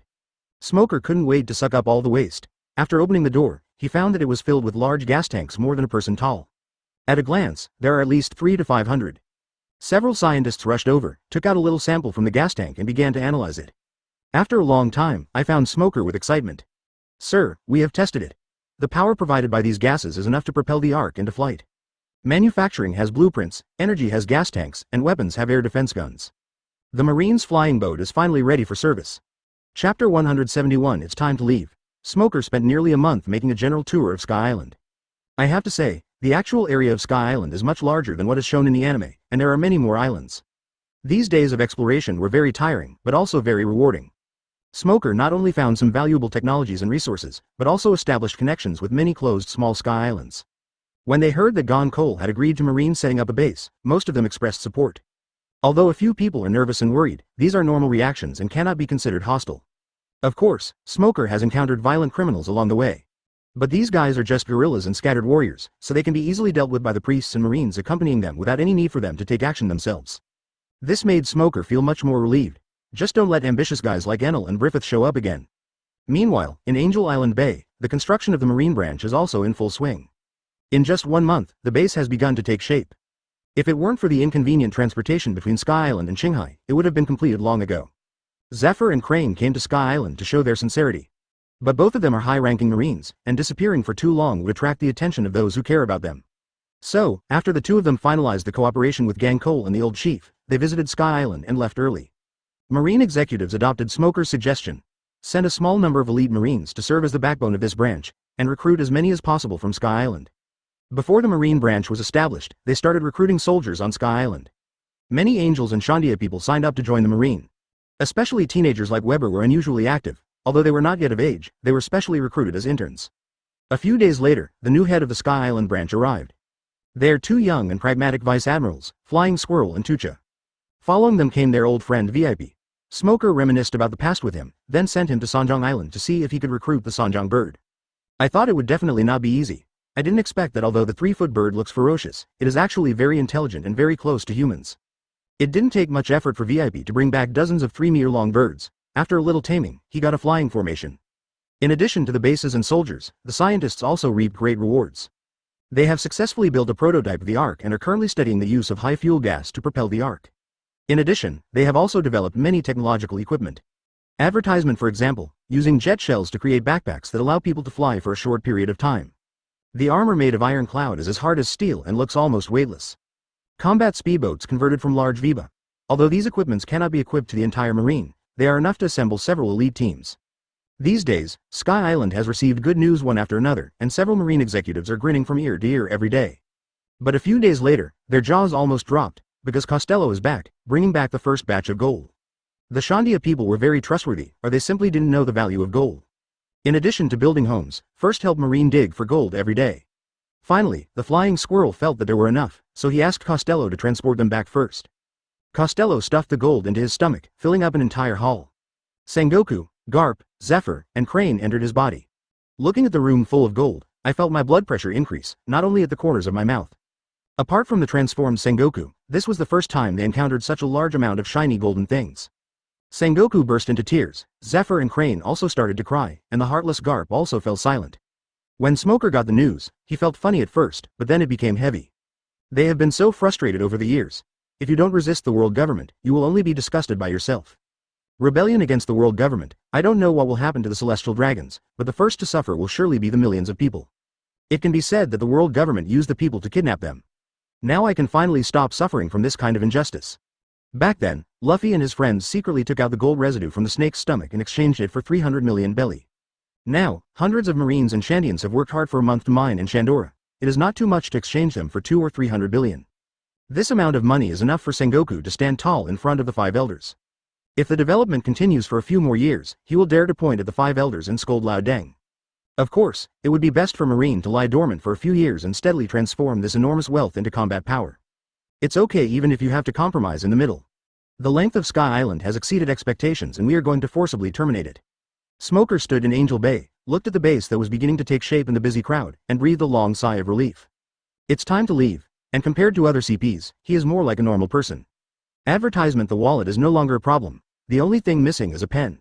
The most important thing is to control the gun, the purse and the pen. Wait until the Marine matures, and then you can just ignore the 5 elders celestial dragons. For example, Mizmi and Fujifu's names are actually very similar. Morgans will definitely not fight against the government for himself. If you don't know what's good for you, our Marines don't mind wearing a robe when the weather is cold. Once he holds the highest power in CP, the mission on Sky Island has been completed. But Gore Nika is different, he is someone you can fight for. But Smoker didn't expect too much, it would be enough if he could be informed of any news in advance. Although the two of them were in a mutually beneficial relationship, they got along quite well over the past few years and built up trust. Not only can we dig out the spy lurking in the Marine. Smoker suddenly thought of Guernica, which he had not seen for a long time. I'll go back to Baoyu Icebed to beg for money later. Marine can outlive the world government by living off its resources. I haven't contacted him for a long time since I came to Sky Island. If you want to overthrow the world government, either die, or go all the way to the end with yourself. It can also completely make the world government deaf and blind. As a time traveler, Smoker naturally knows that this was the first mythical beast fruit he had ever obtained, and it was the most premium fruit in his possession, second only to the thunder fruit. With this fruit, if I can find a way to give him some merits, I should be able to help Gol Nika ascend to the throne of CP0 captain. Be smart and let you continue to be a rich and idle person for a few more years. In fact, there are still a few small storylines that have not been developed. The Marine, which has 7 admiral-level fighters, beats other departments of the world government. I don't know if it will be a bit abrupt. Smoker lowered his head and the blue Luan fruit appeared in his hand. The gun is fine. This guy had helped me a lot before and had been completely tied to my chariot. Even if there is no evidence against my wife and children, there is no turning back. Chapter 172. Leaving Sky Island. Smoker told the headquarters and prepared to leave Sky Island, and Sengoku agreed without saying a word. It's a pity that most of Smoker's great contributions are not made public, otherwise Sengoku would have to give him a higher rank. In fact, Sengoku has already targeted several pirates groups. Just wait for Smoker to come back, give him some military merits, and get the Vice Admiral rank as soon as possible. Otherwise, he really couldn't get over the hurdle in his heart. Now, every day before going to sleep, he would get up and slap himself a few times when he thought of Smoker's contribution to the reform of Marine and his awareness of not caring about interpretation. After reporting to Sengoku, Smoker went to say goodbye to Flying Squirrel and Docha. These two are now the base leaders of the Sky Island branch and can be considered the landlords, so out of courtesy, they have to say something. Actually, although the two of them had arrived at Sky Island a long time ago, they had been very busy, and Smoker had been exploring those small Sky Islands most of the time, so the two sides had not met each other many times. Seeing that Smoker was about to leave, whether out of gratitude or courtesy, Flying Squirrel and Tucha put aside the work at hand and met with him. The three chatted for a while. Suddenly, the Flying Squirrel proposed a contest. Smoker was a little surprised, but Tucha was an out-and-out militant person. When he heard this proposal, his eyes lit up and he nodded in agreement. Smoker thought that since one of them was an expert in swordsmanship and the other in physical skills, it would be a rare opportunity, so it would not be a bad idea to have a competition with them. So he nodded and agreed, and followed them to an empty corner. This place is very remote, but it is covered with traces of battle. It seems that this is where the two of them trained in combat. Tucha originally thought it would be a one-on-one fight, so he rolled up his sleeves and was about to start fighting, but he didn't expect the Flying Squirrel to stop him and directly proposed that they join forces. Flying Squirrel has a good relationship with Akainu, Aokiji, and Cake, and has some understanding of Smoker's strength and record. He knew that he could never reach the opponent's level, so he didn't try to be pretentious and directly proposed a 2-on-1 fight. Tucha, however, looked unhappy, feeling that he was being looked down upon. However, he thought that his old rival the Flying Squirrel must have his reasons for saying so he did not insist. A fierce battle broke out among the three in the forest. Although the Flying Squirrel and the Docha are both strong, they can also use hockey skillfully. But the gap between them and Smoker was too big. Smoker defeated them without even using his abilities. The Flying Squirrel and Tucha fell to the ground, gasping for breath, with a broken knife beside them. Smoker sat aside and gently wiped the blood from the corner of his mouth with a handkerchief. The Flying Squirrel reluctantly sat up. I'm convinced. It's only been a few years and you've become so strong. It's even more exaggerated than what Kaji said. Smoker smiled. The last time I saw Cake was half a year ago. At that time, because the Seastone necklace was ineffective, my strength reached a bottleneck period. Later, in Alabasta, I developed the method of using gravity for weight training, and the body was activated again. Over the past month, Smoker has been training his abilities while exploring Sky Island, and coupled with previous consecutive battles with Elinet, Serendi, Crocodile, and Enel, his strength has been steadily improving. Smoker didn't comment, just smiled. I'm sorry I broke your knife. I'll compensate you. Without waiting for the Flying Squirrel to refuse, he pulled out the 3rd-generation Kitetsu from the darkness. The 3rd-generation Kitetsu sword is a little weak for you, so just use it for now. When you find a good sword that suits you, we'll fight again. I'll go back to Wanokuni and get all those good knives back. It would be a waste if those treasures were in the hands of Wanokuni. Oh, and Shu Shui, when we return to the headquarters, let's go to the Devil's Triangle. The Flying Squirrel shook his head and smiled bitterly, thinking that the gap would probably be even bigger by then. But as a swordsman, he could tell at a glance that the sword in Smoker's hand was also a rare and good one, so he accepted it without being pretentious. At this time, Tucha also recovered. I always thought the rumor that you could defeat the Shichibukai was an exaggeration, but now it seems that the rumor is too conservative. Aside from a few admirals, I have never seen a marine as strong as you. Smoker. You're too kind. There's still a gap between us and Admiral. Even with 3 substitutes, I'm not sure I can beat them. The Flying Squirrel and Tucha were stunned and looked at each other. Tucha laughed dryly. Mr. Smoker, we are just Vice Admirals, how can we challenge the Admiral? Smoker was also confused. Why not? The expressions of the Flying Squirrel and Tucha became particularly wonderful. That's the Admiral. In the Marine, Admiral's strength is unique. He is the Optimus Prime and Purple Goldbeam in the Marine. The existence of the Admiral brings a great sense of security to the Marines, but it also forms a kind of cognition among the Marines. That is Admiral is invincible. Even there is a huge gap between Vice Admiral and Admiral. Over the years, except for the 3 candidates, the Vice Admirals have been accustomed to standing in front of this gap and have never thought of crossing it. Of course, Garp doesn't count, no one considers him as Vice Admiral. Smoker nodded. I know that the Admirals are very powerful, but have you ever thought about it? There are only 3 admirals, and they are all strategic deterrent weapons. They must be stationed in Marineford. Unless they directly infringe on the interests of the world government, they will not be deployed at all. Advertisement. So, in this ocean, the Vice Admiral is the most solid foundation for upholding justice. There can be a gap between the Admiral and the Vice Admiral, but there can't be such a big gap. Otherwise, who will deal with those big pirates, and who will protect the people on the sea? And, is Admiral's strength really absolutely untouchable? The Flying Squirrel and Tucha were both stunned. Yes. When we first joined the Marine, our goal was to become Admiral or even Marshal. When did we give up this dream? No, it's not just giving up. We even think that challenging Admiral is simply a fantasy. Why? Why? The eyes of Flying Squirrel and Tucha became brighter and brighter. After a while, the two men struggled to stand up and bowed deeply to Smoker. Smoker-kun, thank you so much. Smoker quickly supported the two of them, feeling a sigh and relief in his heart. There is no way, Marine Vice Admiral is just too lame. He also couldn't understand why these Vice Admirals never thought of crossing the gap. The fruit of the third Admiral is indeed destructive. This depends on fate, there is no comparison. But why didn't anyone try to catch up with them in terms of physique and hockey? They are not gifted like Ant or Kaido.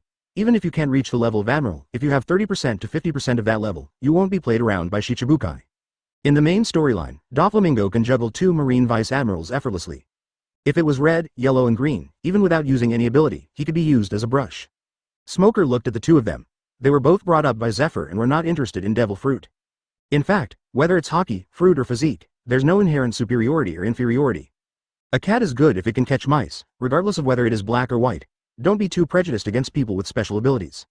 Flying Squirrel and Tucha nodded. Okay, I'll listen to you. We will apply to the headquarters and see if we can find the right fruit. That's not necessary. Smoker took out two fruits. I have them right now. Flying Squirrel and Tucha widened their eyes. What? Originally, Smoker didn't want to take out these two fruits. But the thunder fruit first appeared on Sky Island, then the blue Luan fruit, and recently the gas fruit was discovered, which really made Smoker feel a sense of crisis. What if another strong man like Enel appears on the island? Or what if a strong man of Shichibukai level comes up? Two Vice Admirals are not enough to fill the gap between our teeth, but the naval headquarters cannot send an admiral to a place like Sky Island. So, Smoker took out his treasures and prepared to strengthen the two of them. Smoker placed a fruit in front of Tucha. This fruit is the Paramecia ton pressure fruit, which can freely manipulate body weight, up to 10,000 tons. Tucha was delighted when he heard this. Really, what an interesting fruit, I like it. This fruit also has some disadvantages. When you increase your own weight, the momentum caused will cause you to get hurt. Tucha laughed and patted his thick chest muscles. That's nothing, I can't wait to have a heavier fist. Smoker was stunned when he heard that. I originally wanted to remind him that this fruit changes body weight, not just makes the fist heavier. But when the words came to his lips, he suddenly swallowed them back. Yes. Who said that the ton pressure fruit can't change the weight of a certain part? Mabe? How can such an idiot count? He is not even of reference value. If this can rely on the ability to reduce the weight of the fist, obtain a higher punching speed, and then increase the weight of the fist at the moment of impact, wouldn't it be the same as the combined skills of Raikage plus Tsuchikage? With Docha's physique, coupled with his Grandmaster Armament Haki and Rokushiki, he can completely withstand the impact of the added weight. So, Smoker wisely kept his mouth shut, fearing that he might mislead Tucha. Then he looked at the Flying Squirrel. I snatched this fruit from a bandit. It's called the Demonic Blade Fruit. It can attach attribute damage to the blade. What attribute can be added and how much power it can increase depends on the ability user's development. At that time, the bandit gave the weapon the attributes of fire and poison. However, this fruit can only be used on blades, and is ineffective against other weapons. After listening to Smoker's introduction, the Flying Squirrel's eyes lit up. For someone who is not a swordsman, this fruit is really useless. Advertisement, but for a swordsman, this is definitely a god-level fruit. The Flying Squirrel took the fruit and took a bite without saying a word. Regardless of the nausea, he directly pulled out the third-generation bullshit. He stared at the blade. Suddenly, a blazing flame appeared on the blade, burning the surrounding air so much that it distorted slightly. Then flames burst out and condensed together to form a flaming sword that was 10 feet long. Not only Smoker, but even the local tea next to it was full of praise. Oh, what a dream fruit. I can't lose. After saying that, he took a bite and almost vomited it out. Then, he placed his palms on the ground, closed his eyes, and silently felt something. Suddenly, he opened his eyes abruptly and his palms sank deeply into the ground. Smoker could see clearly that Tucha didn't use much force just now. It was only by simply increasing the weight of the palm that it sank into the soil. Smoker had a question mark on his face. Heavyweight version of partial expansion jutsu, developed just like that? Is this guy a genius? The Flying Squirrel next to him was still staring at the third-generation Kitetsu with a frown, muttering something to himself. Suddenly, the flame on the blade turned blue and the temperature dropped instead of rising. Smoker was stunned. Flying Squirrel Vice Admiral, this is. A smile appeared on the Flying Squirrel's face. There's a pirate named Marco in the Whitebeard Pirates. He can transform into a phoenix and release a blue healing fire. I've been in close contact with this magical flame before, but I didn't expect that the Devil's Blade fruit could even produce healing fire. As he spoke, he pressed the blue fire blade against his arm. You rogue, I'm also looking forward to having a Sky Island officer appear in the branch as soon as possible. It is more of a symbol, which is of great benefit to the integration of both parties. Smoker nodded upon hearing this. After that, Smoker waved goodbye and jumped down. Why, that's exactly what I want. Suddenly, he caught a glimpse of most of the remaining fruit. Besides Flying Squirrel, Tucha, Gang Cole, and the old chief of Shandia, the only one who came to see him off was Yeroge. But you can see that he is smiling sincerely now. Yeroge patted his chest and said, To get the status you want with your own strength, this is cultivation. Smoker looked him up and down. Not bad, it fits him well.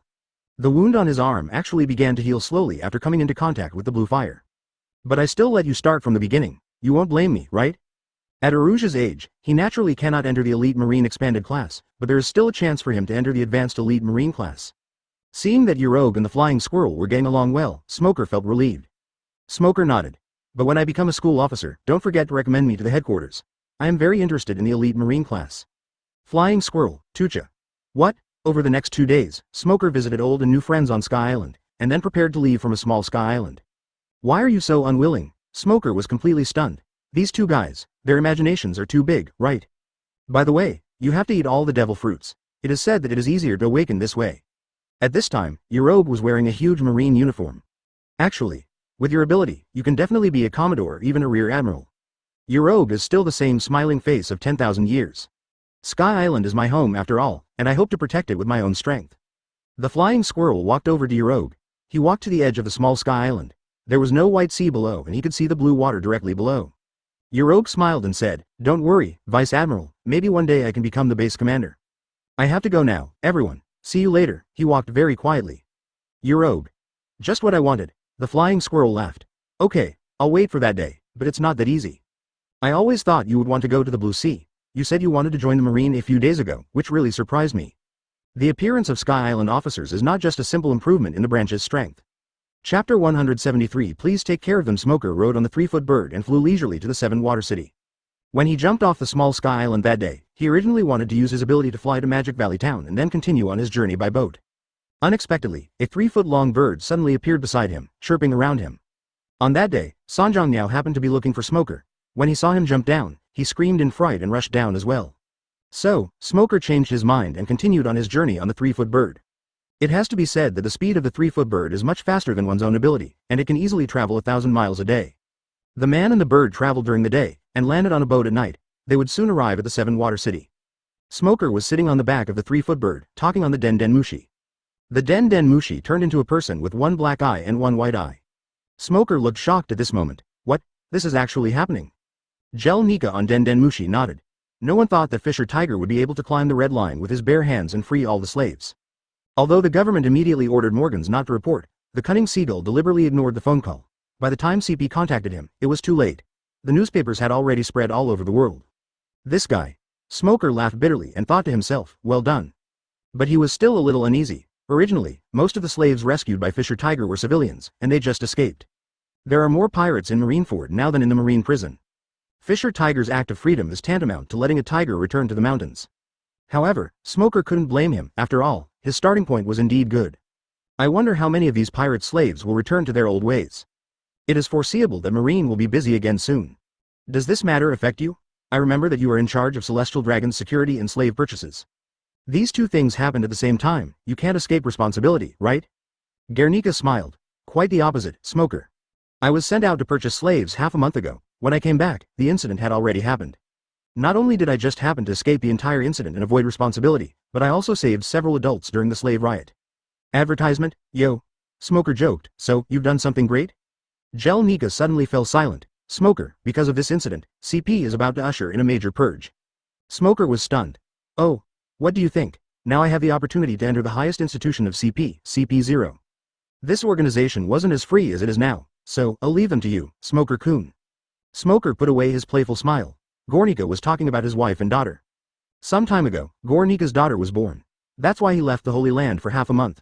With Zen's help, buying slaves wouldn't take so much time. He actually just found an excuse to accompany his wife during the birthing. Originally, his daughter was not born yet, and Nika was thinking about how to find opportunities to spend more time with his family. But the moment his daughter was in his arms, his mentality changed. Parents who love their children will plan for them in the long run. He will do his best to protect this little life. So, when I had the opportunity to join CP0, which has the strictest management but the highest authority and the greatest power among all CPs, he decisively applied. Nika, just think about it.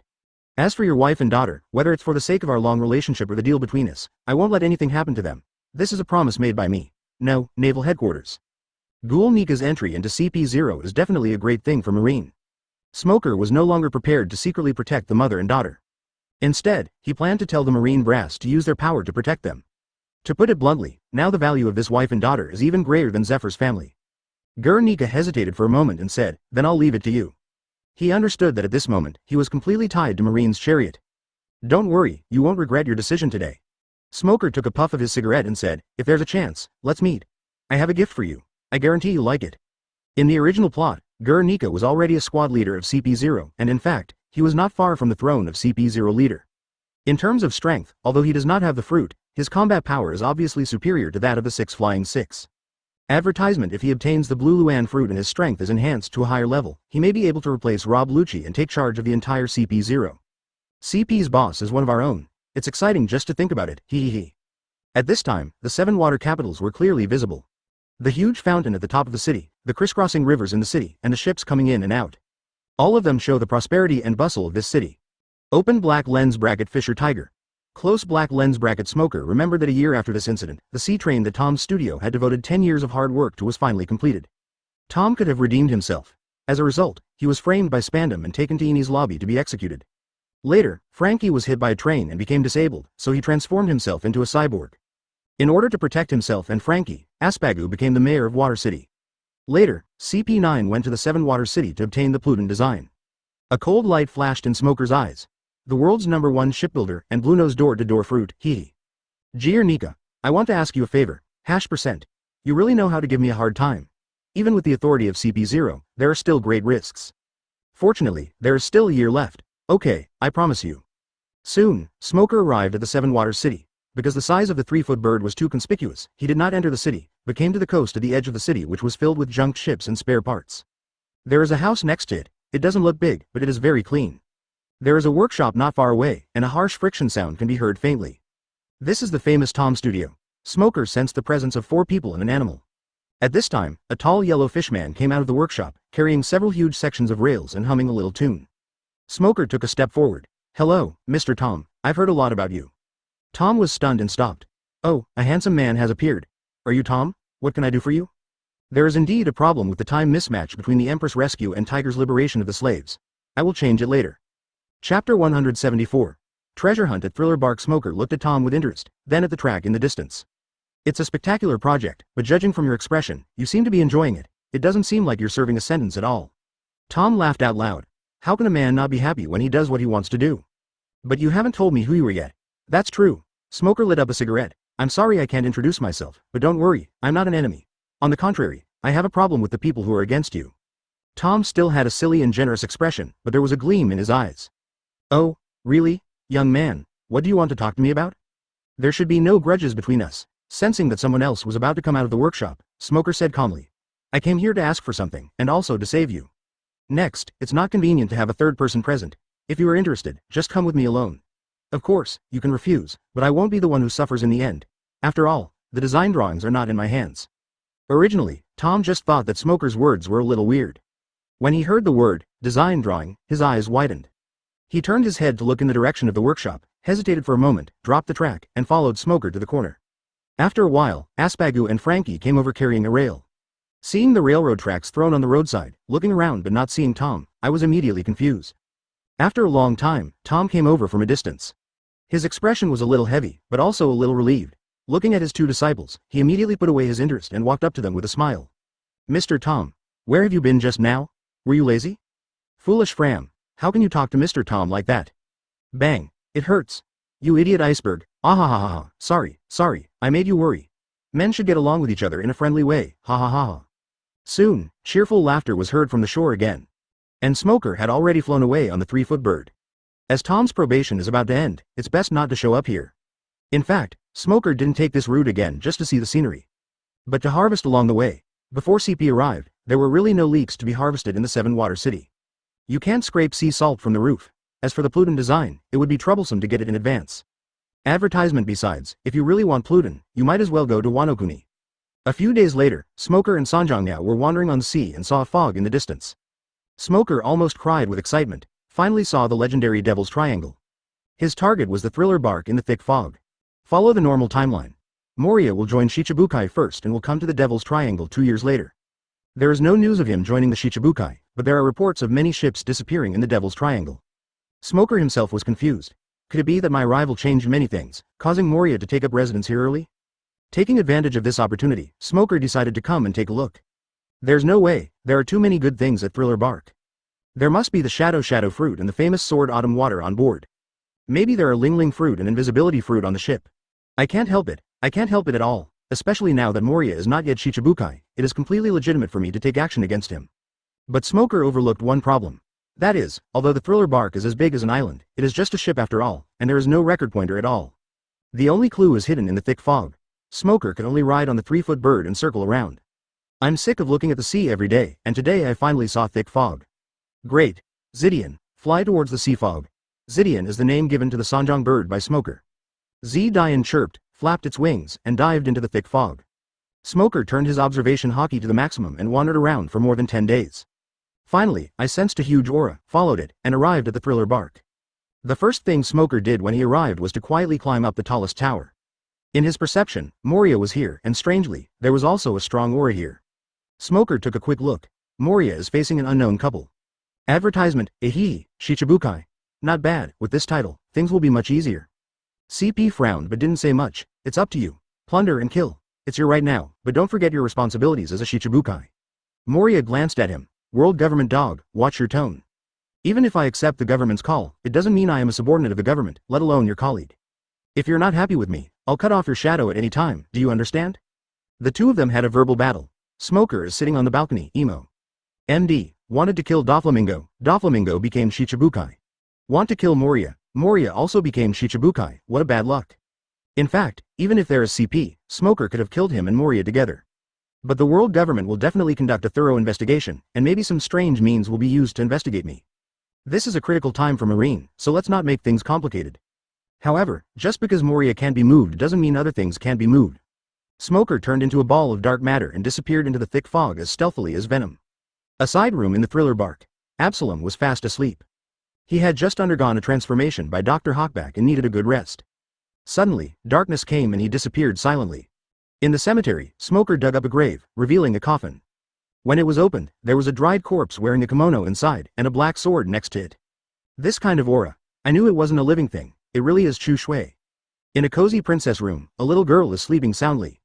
Smoker appeared beside her. Looking at the smiling girl in her sleep, Smoker hesitated, sighed, and disappeared again. I don't know how much time had passed. There was a sudden roar at the Thriller Bark. Who killed Absalom? Get out here. Chapter 175 Return to G12. Half a month later, Smoker returns to the G12 branch after a long absence. With the departure of Smoker and VIP, Ace was the only one left in the top management of G12. At this time, he was on the playground, quietly watching the new recruits. As the slave industry flourished, it also led to the development of other industries in the Sabaody archipelago. Although Smoker was away for only half a year, 2 new ports were built on the Sabaody archipelago and several new shipping routes were opened. Today, Sabaody archipelago has become an absolute commercial center. Although several emperors of the underground dark world realized it later, they also began to intervene and make plans. In particular, the Lone Shark King, Dewfield, the Hidden Master, Gibberson, and the Deep Sea Current, Umid, have all extended their tentacles to the island. VIP and Zen were both very unhappy about this, but it was difficult for them to stop it.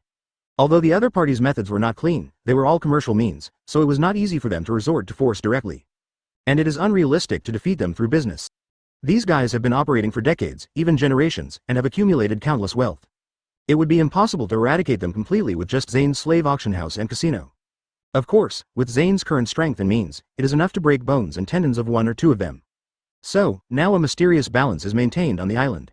Zane can't drive them away, but they can forget about getting involved in other industries besides their own. As for Zane, anyone with a bit of status already knew that she was the royal merchant of Celestial Dragon's slave trade. Now, both the black and white worlds accept her half-black and half-white identity.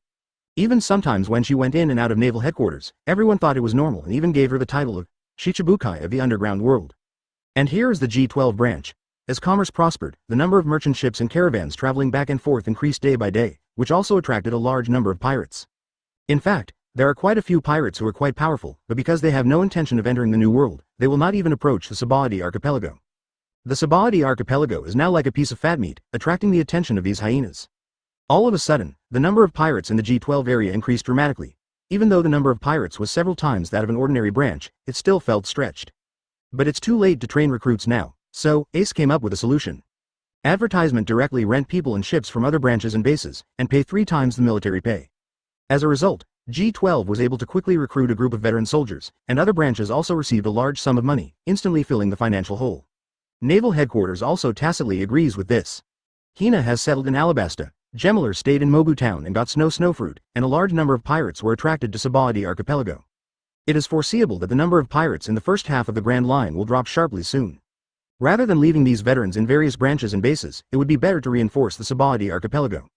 This is also the blood transfusion plan for the branch that the General Staff has determined long ago. Now on the playground are the 1,500 Marines that have just been transferred here. Ace looked at the neat military formation and nodded secretly in his heart. These branches are quite authentic. The soldiers they sent over are not elite soldiers who can fight 10 people at a time, but at least they are veterans who have been through many battles, which is worthy of the money they paid. The annual rent for this group of soldiers alone would cost nearly 2 billion baileys. At this time, 1 berry approximately equals 2 Japanese yen, 2 billion berry approximately equals 200 million RMB, and the rent is 3 times the monthly salary, which is equivalent to a soldier's monthly salary of more than 3,000. In the semi-feudal background of the pirates' world, the purchasing power is good. Originally, it would have been difficult for G12 to afford so much money. But when Smoker first came to Sabaody Archipelago, he bought a few streets in the name of the branch and converted them into shops with his own money. Now, these streets have become the most prosperous commercial streets, and Smoker has specially named them Guomao, Wangfujing, Dongdan, and Zaidan. As more and more people come to Sabaody, the rent of these shops is also rising. It was easy to cover the expenses, without even asking for help from Zane. After Ace finished the inspection, he was about to leave when suddenly a shadow flashed in the air. What is that, a big bird? Then, Smoker fell from the sky. Long time no see. A seat. The new Marine didn't know who the visitor was and looked wary. The veterans of G12 were surprised and delighted. Base Commander. Smoker. Ace was overjoyed at first, then his eyes turned white and his teeth turned sharp. A-hole, you still remember to come back. It would have been fine if you left on your own, but you also transferred Weipu away. Do you know how I've been spending the past 6 months? Smoker laughed. Sorry, you did a great job. Mr. Sengoku was full of praise for you. Okay, I brought you a lot of gifts this time. Smoker used coaxing and persuasion to finally make Ace calm down. Advertisement, is there any trouble that needs to be solved at the base now? Let's talk about this somewhere else. Ace asked the recruits to disperse first, and brought a few officers with him, following Smoker to the meeting room. Actually, Smoker just wanted to say hello and then go out for a walk. I didn't expect to be pulled directly into a meeting, although I wanted to refuse. Seeing Ace's half-smile, I wisely shut my mouth. Arriving at the conference room, Ace smiled and said, Actually, there are a lot of things to deal with recently, but they are all trivial matters and not a big deal. Your apprentice Sanai has officially joined the army, but he went out to sea with Rear Admiral Eamon a few days ago and is not at the base now. Oh, Smoker's eyes lit up. Eamon was promoted to Rear Admiral? That's great. HMPH, you're not here, and VIP has been transferred. I can't just rely on me to support it. Sorry, but Sanai isn't here, what a coincidence.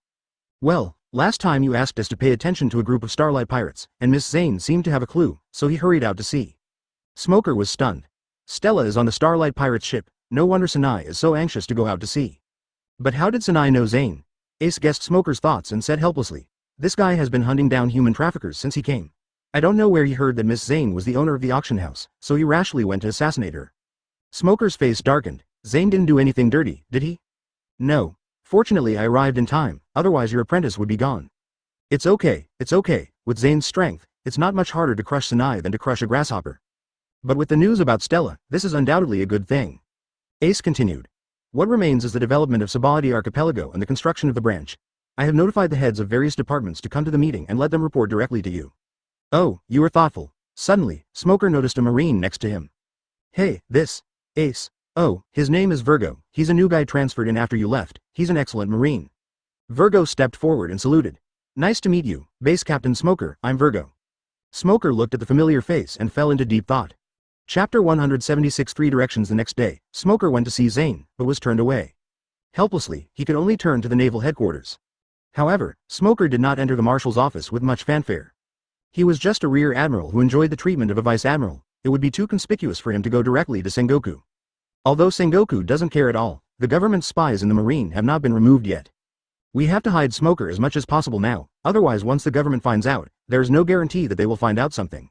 So Smoker came to Crane's office. He is now the chief of staff of the headquarters, so it is natural for him to come and see. Sengoku, Garp, and Zephyr were also waiting here early. Seeing Smoker coming over, Sengoku stood up, took a few steps forward, and patted his shoulder heavily. Our hero is back, he must have worked so hard along the way. Go out on vacation for half a year and bring back enough military funds for the Marines to use for decades. These days were the most comfortable days he had since he became Marine Admiral. Now, how does Sengoku like Smoker? Smoker saluted and said, "Thank you, Mr. Sengoku. This is what I should do." Look, let's not talk about ability. Look at this attitude, look at this awareness. He is definitely a future martial seedling. He became a marshal, and probably sold celestial dragons, and celestial dragons had to help him count the money. Zephyr. Smoker, you have completely freed Marine from his shackles and accomplished what I failed to do. Garp also came over with a smile. A few people started chatting like this. After a while, Sengoku pulled out a stack of documents. Smoker, these are some pirates. We have completely grasped their movements. You have to work harder recently and get rid of these guys. Huh? Smoker flipped through the list and saw several pirates with over 100 million in assets. Since you know their location, why don't you just deal with them? This is for you. Take care of them, and you can be promoted to Vice Admiral. I know this is not worthy of your contribution, but you can't just pretend nothing happened. Smoker smiled bitterly. Really, there's no need. Besides, as long as these rubbish are at sea, the people will be unsafe. Don't worry. Someone has been following them. Although they are temporarily free, don't even think about attacking anyone. Advertisement, okay. Smoker shrugged. There are still a few capable people among these pirates, so let's pick the fruits back. At this time, Crane stepped forward. One more thing. Smoker, did you offend CP in Alabasta? They've been trying to get information about you in a roundabout way lately. We've decided to change your position and let you return to G12 after this storm has passed. I hope you can understand. Smoker was stunned. It turned out that those two guys were causing trouble. It's okay. With Ace and Eamon here, I'm confident G12 is here. But where do you want me to go? The Crane sighed. There are 3 places you can choose from. The first is the Marine Confidential Office, which is responsible for intelligence and documentation. This is the place Sengoku picked. Although it is far away from the battlefield, it collects all the intelligence and files of the Marine and is a good place to train future marshals. The second is the Mariajoy Special Forces, which are responsible for guarding the Holy Land of Mariajoy. This is where Garp picked out. Didn't you CP secretly warn Smoker to stay away from Celestial Dragons? Lousy pushed him next to Celestial Dragons. Let me show you. High-end that thing relies on providing emotional value, not licking it. The third one is the Science Corps, replacing Sakazuki and responsible for guarding Punk Hazard. Crane, like Zephyr, enjoys admiral treatment. He knocked on the door. After leaving the staff headquarters, Smoker came to the small hotel next to Hina's house. I've decided to go here. Smoker nodded. That's the best, but it's not enough. Smoker, tell me the truth, that kid. He asked around and found out that Smoker had hired someone to take care of her. Advertisement, by the way, Mr. Zephyr, how is Hannah, who I asked you to take care of earlier? Hello, Miss Hannah, long time no see. I have something to talk to you about. I see. He narrowed his eyes slightly. Don't let her do any clerical work. Just let her be my life assistant, and let her and the child move to my house now. Sorry, sir, I kept you waiting. Oh, you are not. The 4 of them looked at each other, but since Smoker had made his choice and was very determined, they didn't care. Smoker, this kid is really good at playing around? Here it comes. So, we must protect Hannah's safety. Before he finished speaking, Smoker's eyes suddenly lit up. The 4 elders were all stunned. This was just to make up the numbers. They didn't expect Smoker to really go. You mean? There are your spies in CP? She lived in a mansion specially provided to Marine senior executives, so having one more mother and son was nothing. Smoker's eyes sparkled. After receiving the message from Smoker, Zephyr went to see Hannah and found that she was indeed very beautiful. Oh, I've already decided that once she recovers, she can come to the Marine to work as a civilian. Zephyr gave Smoker a weird look. The 4 people opposite looked at each other. The 4 of them gasped. This was simply out of line. It's not CP, it's CP0. When Smoker heard this, his face turned green and he quickly told them the reason. A few seconds later, a short-haired woman holding a child came out. Smoker had come to see Hina before, and as a neighbor, she had seen him a few times. This guy. Is he Hina's neighbor? As long as she and her child are safe, Ghoul Nika will always be ours. Punk Hazard. I've been waiting for this for a long time. Ever since what happened to Zephyr's family, these mansions have been equipped with extremely strong security forces. Chapter 177 Transparent Fruit. Hannah was a little confused when she heard what Smoker said, but she still politely let Smoker into the house. She first made him some tea, then coaxed the child into the cradle before hurried over. Sorry to have kept you waiting, Mr. Smoker, please tell me what you want. Smoker nodded. I'm here on behalf of Ghoul Nika. I have a few things to tell you. Have some tea first. Hannah offered the tea to Smoker first and took a sip herself. Jeer. Nika, the name sounds familiar. I remember he was a customer who visited our store before. I wonder why he came to me. Hannah spoke calmly, but Smoker could feel her breath tense up instantly. Smoker didn't beat around the bush and went straight to the point. I know he is a CP, and I also know your relationship with him. Don't worry, I am not an enemy. Then, he told Hannah about Ghoul Nika's plan to enter CP0. He also told her the news that he would take her over. Hannah just listened quietly, with a non-committal attitude. Smoker sighed secretly. Because of their identities, although Hannah and Nika are closer.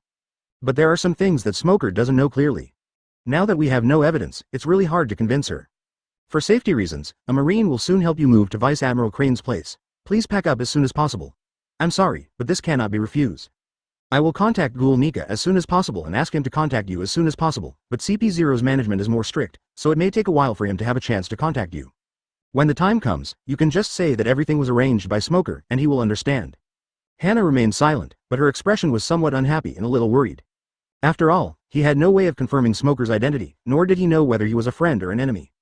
The slightest mistake would mean the death of the entire family of 3. But Smoker is right about one thing. I have to deal with it as soon as possible. No matter what the other party's purpose is, I have no right to refuse or escape. She said indifferently, okay, although I don't know what you are talking about, I am willing to cooperate with Marine. Smoker sighed secretly. He knew his actions would surely annoy Hannah. But there is no way, saving her life is more important than anything else. In that case, I won't bother you anymore, goodbye.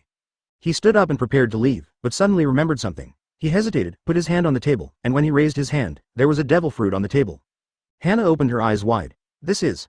Although she is an ordinary person, she has followed Gel Nika for so long that she naturally knows devil fruit. Advertisement. This is the Paramecia devil fruit, the transparent fruit. The user can make their body transparent, and can also make people or objects that come into contact with their body transparent, thus achieving the effect of invisibility. You are just an ordinary person. Eating other fruits will have limited effects. I'll give you this fruit. It may save you and your child at a critical moment. Of course, I hope you will never need this fruit. In fact, if this fruit is given to Marine, no matter who it is given to, it can greatly increase the other party's strength. But Smoker thought about it for a long time and decided to give it to Hannah. Compared to a slight increase in combat power, conquering a CP is more important. Hannah's expression finally changed.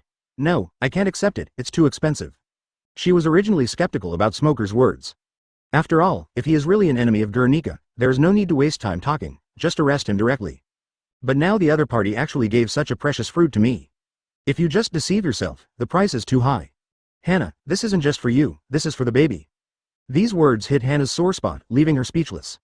She frowned and thought for a while before she said, Mr. Smoker, can you give this fruit to Jeer? He needs it more. Hannah is smart. If the other party is an enemy, it will be useless to eat this fruit. If the other party is a friend, as long as he takes me and my daughter away, he will definitely protect his mother and daughter well. On the contrary, my husband is doing a job that is as bloody as a knife and as dangerous as a head hanging on the belt. With this fruit, safety is greatly increased, and maybe your life can be saved at any time. Don't worry, I have left some fruit for him. At this time, there was a knock on the door. Smoker was startled and looked through the window. It turned out that it was Guion who came with a group of female Marines. It seems that Suru really cares about Hannah, and even asked Guion to pick her up. With this lineup, even a Shichibukai attack won't be able to hurt Hannah. It's okay, we're one family. I'll go out and tell her to eat the fruit quickly. Smoker didn't say anything about having to finish the meal. With Hannah's strength, awakening is something she can only think about in her next life. Guion acted quickly and soon took Hannah and her daughter away. Hannah knew that the other party must have prepared everything. Apart from a Den Mushi and some spare clothes, he took nothing with him. The sea in the distance. Sanai looked at the pirate's ship in the distance with bloodshot eyes. Damn it, Rear Admiral Amon, why didn't you let me get on board? My sister is obviously on that ship. Advertisement. There is a pirate's ship not far away. The logo on the sail is a skull in the shape of a star. It is the Starlight Pirates. Sanai. Amon interrupted. Sanai, don't be her enemy or say bad things about her in the future. Amon sneered. Return. Sanai choked when he heard this and wanted to say something, but he kept his mouth shut. Sanai was stunned, staggered back 2 steps, and said dejectedly, what can I do? She is my sister. At worst, we will die together. On the Starlight Pirates ship, several masked men in white suits were talking to the pirates. Amon shouted, calm down, Sanai. Sanai asked anxiously, what about my sister? If you bump into your superior, you can only be forgiven the first time. I don't care about my identity. They bought these slaves and are now going to the Sabaody archipelago to give them to the world's nobles through a slave auction. No matter how important the matter is, no matter how nervous you are, you must first stay calm, think carefully. Then do you care about your sister's life? Then he grabbed Sanai's shoulders tightly with both hands. We will go to Sabaody archipelago and wait for them. Since they are going to the slave auction house, let the people in the slave auction house handle it. Sanai grabbed the gun and turned to untie the boat. He still remembered that even Griffin was held up by a bunch of spikes and didn't dare to move even his tail. But, the woman at the slave auction house is too scary. If my sister falls into her hands, wouldn't it be? No, I have to save my sister. He suddenly thought of the lazy woman and felt his hair stand on end.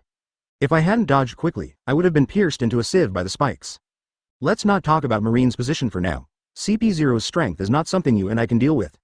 After a while, Pirates respectfully welcomed the man in the suit into the cabin, and she put down her headphones. Eamon stared coldly at the pirate's ship, and after a while he said, "Go back first, we'll be waiting for them in Sabadi Archipelago." "What's going on, Rear Admiral Eamon?" Eamon was wearing Starlight Pirate's headphones and listening to something carefully. "Besides, if you use force, even if you can rescue your sister, you and your sister will lose your right to walk in the sun forever. You have no idea what celestial dragons are, nor do you know CP's methods. They are not enemies that can be dealt with by courage alone." Just now Eamon was eavesdropping on the conversation between the two parties. "It's difficult. Those guys are a spy organization directly under the world government, CP0. Why do you want to die? Smoker didn't accept you as his apprentice to let you die, and certainly not to let you drag Marine into the abyss. Shut up and don't bother me. There are many seagulls perched on the deck of the Starlight Pirates, and one of the sneaky seagulls has a Den Den Mushi hidden under its wing." Chapter 178 Easy Rescue. Sanai and his friends returned to Sabadi Archipelago and happened to meet Smoker. In order to surprise everyone, Ace did not tell Smoker about his return. So Eamon and Sanai were also surprised and happy. Sanai quickly told Smoker what happened. Smoker was stunned. He didn't expect that CP's group of idiots would also get involved. The situation now became complicated. "Sanai, calm down. Eamon did the right thing. You can't conflict with CP. Sorry, it's my fault. If I were there, if Smoker was here, there would be no need to worry so much. He could just kill the pirates and CP together. He was 80% sure that he could kill them before CP sent out the signal. If they turn around and say there was a shipwreck, the world government won't say a word. Don't talk about CP. Even celestial dragons died in shipwrecks. If you die, you die. What's the difference? What the five elders care about is not the death of celestial dragons, but someone dares to let celestial dragons die. To put it bluntly, God can die from a natural disaster, but can never die from a man-made disaster. This is true for all owners, not to mention dogs. But Eamon and Sanai are not good enough. They can't beat CP. Once the news leaks, the final outcome will definitely be tragic. The Starlight Pirates were not far behind the warship, and were so close to Sabadi that it was difficult for Smoker to attack. He thought about it for a while and decided to take a commercial approach. "Leave the rest to Zane. We have captured several beautiful pirates recently. Just replace your sister. They are just slaves, not prisoners sent to impel down. Stella is just a commoner, and as long as the gender matches, it would be easy to fool her." Sanai finally nodded and agreed. So, Smoker took out the Den Den Mushi and told Zane about it. Advertisement. Naturally, Zane would not refuse and agreed immediately. Soon, the Starlight Pirates also docked, driving a group of slaves to the slave auction. From that long line of figures, Sanai finally saw his sister. But he bit his lips tightly, trying hard to control himself from rushing out. Smoker narrowed his eyes at the pirates. "Huh? CP isn't with them?" Then he activated his sight and discovered several unfamiliar powerful auras not far away.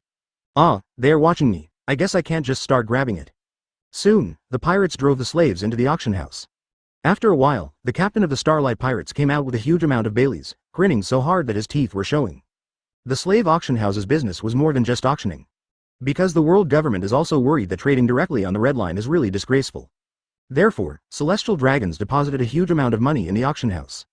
As long as the human traffickers came with the certificate and left the slaves, they could take the money away directly. When he turns around, Zane will send the slave to the designated location and then hand it over to the CP. As for how many civilians were replaced by pirates during this period, only God knows. Pirate slaves are worth more anyway. Even if the celestial dragons noticed something, they would just think they had made a profit and would not pursue it at all. Today's auction houses are not just platforms, they also have some financial attributes. Seeing the Starlight Pirates leave, many pirates followed them, ready to play robbing thieves. Smoker glanced at them. "Come on, follow them closely. Remember, we want both money and people." Virgo, you're here too? Great, you can lead the team? I have to say that Virgo's disguise was impeccable. After receiving the order, he set off with a team of soldiers without complaining about the hardship. What a role model. Advertisement. Ace and Eamon looked at Virgo with complicated expressions. They already knew that the guy was a traitor. According to them, this kind of guy should just be investigated and killed. But Smoker was dissuaded, as Gaspardi, who happened to be stationed in the illegal zone, kept saying that he didn't have enough manpower. Then don't waste this fighting force and send him over later. Take it out and use it when it is useful, and put it there when it is not. Anyway, there is only violence and no intelligence there, so it is a perfect place for him to stay. Waiting for the Starlight Pirates to leave, someone came out from the auction house and led Smoker and the others in. After a while, Sanai, who looked confused, came out with Stella, who also looked confused. He never expected that, despite the tense atmosphere at the beginning, he could take his sister away so easily in the end, as if he was picking up a child from school. Perhaps guessing what Sanai was thinking, Smoker patted him on the back of the head. "What are you thinking about? Do you know how much we have paid in order to be able to take it easy now?" "Teacher Smoker, I'm sorry, I was too excited, thank you so much."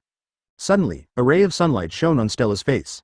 She was stunned, staring at the sky. Are you free? Until now, she still feels unreal.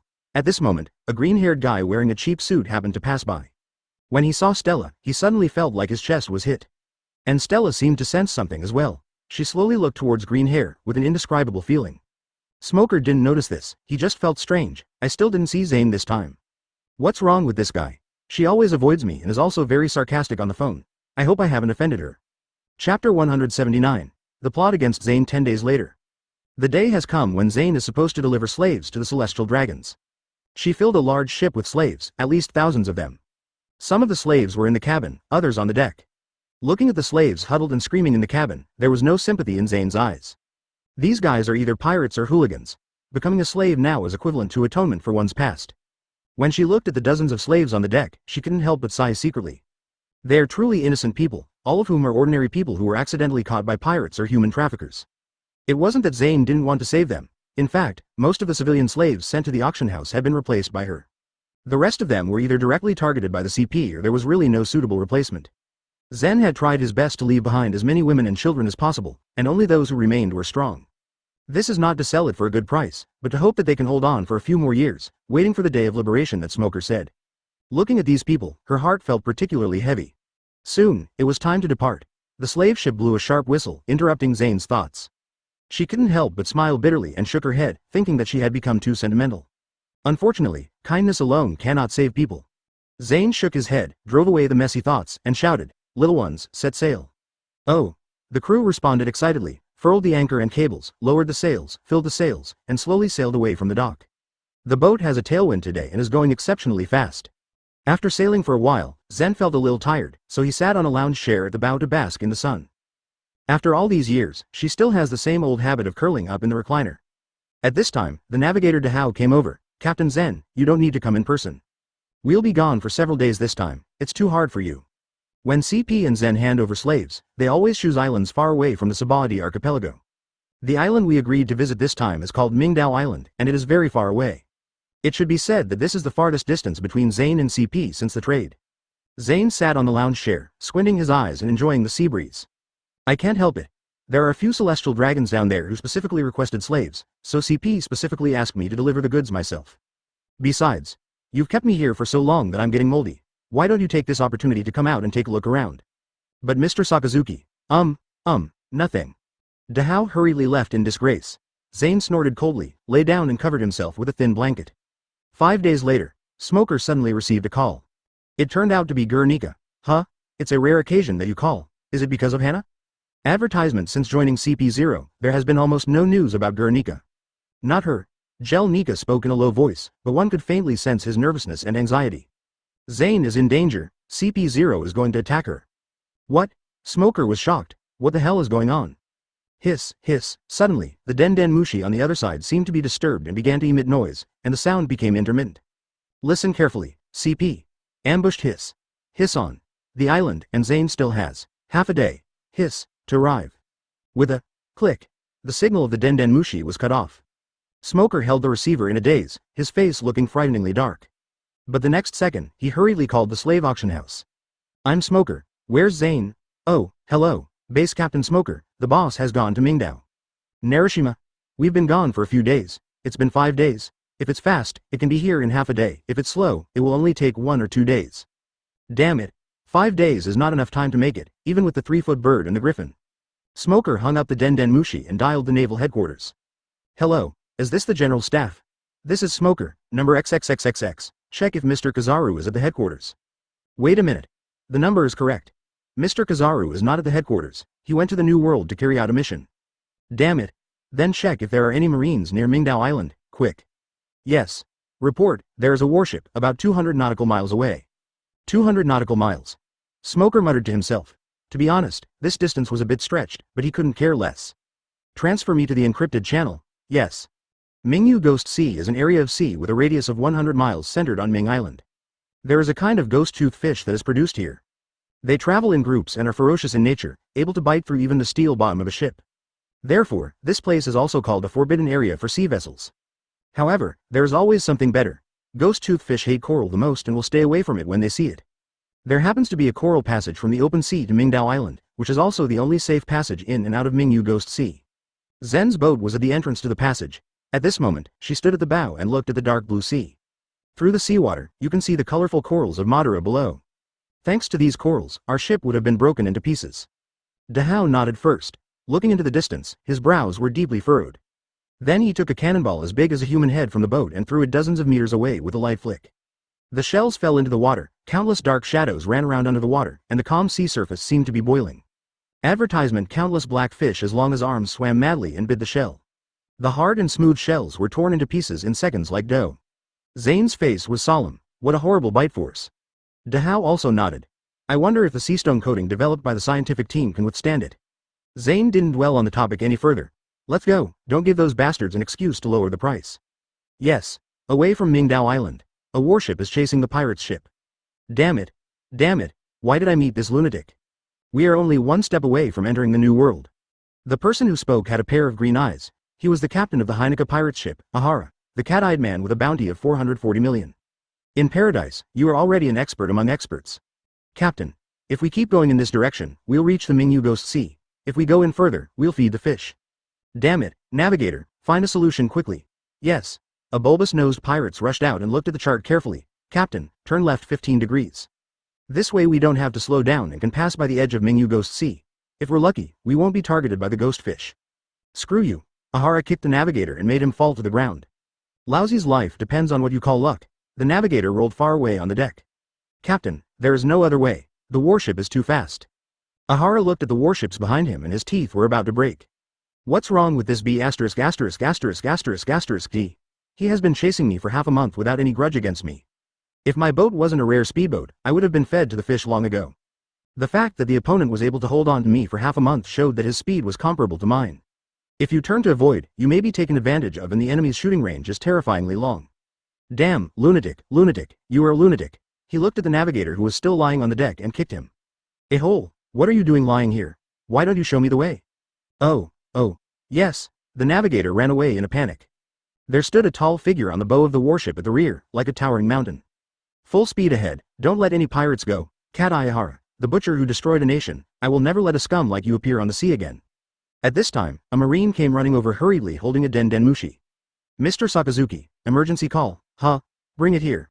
This is Sakazuki. Oh, smoker, what's wrong? What? Chapter 180 CP soon, most of the day passed. At this time, Mingdao has turned into a Shira field. The huge slave ship was stranded on the coast, as if it had been abandoned, and there were deep claw marks on the hull. Corpses and broken limbs could be seen everywhere on the island, and the blood almost dyed the land red. Suddenly, a loud noise came from the other end of the island, followed by a billowing cloud of dust. The ground here is covered with cold thorns. Hanging on it were the bodies of several men in suits and many pirate slaves. Drink. Dahao roared and plunged a large knife into the abdomen of a man in a black suit, almost cutting him in two. But before he died, the other party pierced his heart with a finger pistol. Master Zen. Run. Dahao said this with his last bit of strength, then fell to the ground helplessly. Dahao. Zane was covered in blood at this time. There are both those from the enemy and those from ourselves. Her face looked extremely ugly. She was clutching a thorn with one hand and protecting her bulging belly with the other. The cold thorns all around did not give her a sense of security.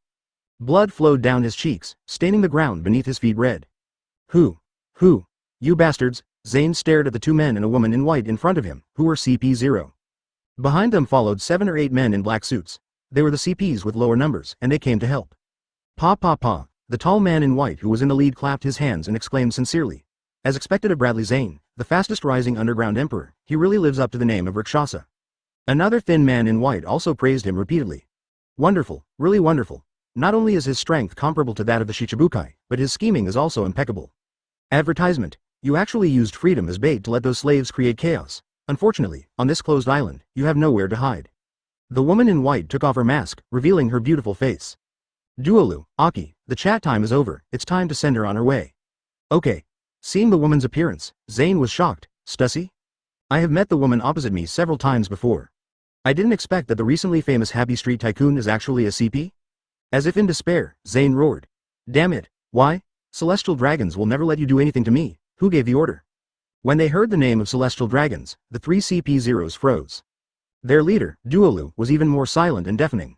His actions were indeed not permitted by Celestial Dragons, and he could even say that he was hiding it from Celestial Dragons. It turns out that the world government's finances have been increasingly tight in recent times. Some people then set their sights on the slave auction houses that made huge profits every day, preparing to rob them. Unexpectedly, Zen's approach to solving the problem was no pushover. This move was strongly opposed by celestial dragons. They didn't care whether it was fun or not, they only knew that Zane could provide them with high-quality slaves. Are you guys okay, you bastards? Helplessly, the world government can only act secretly.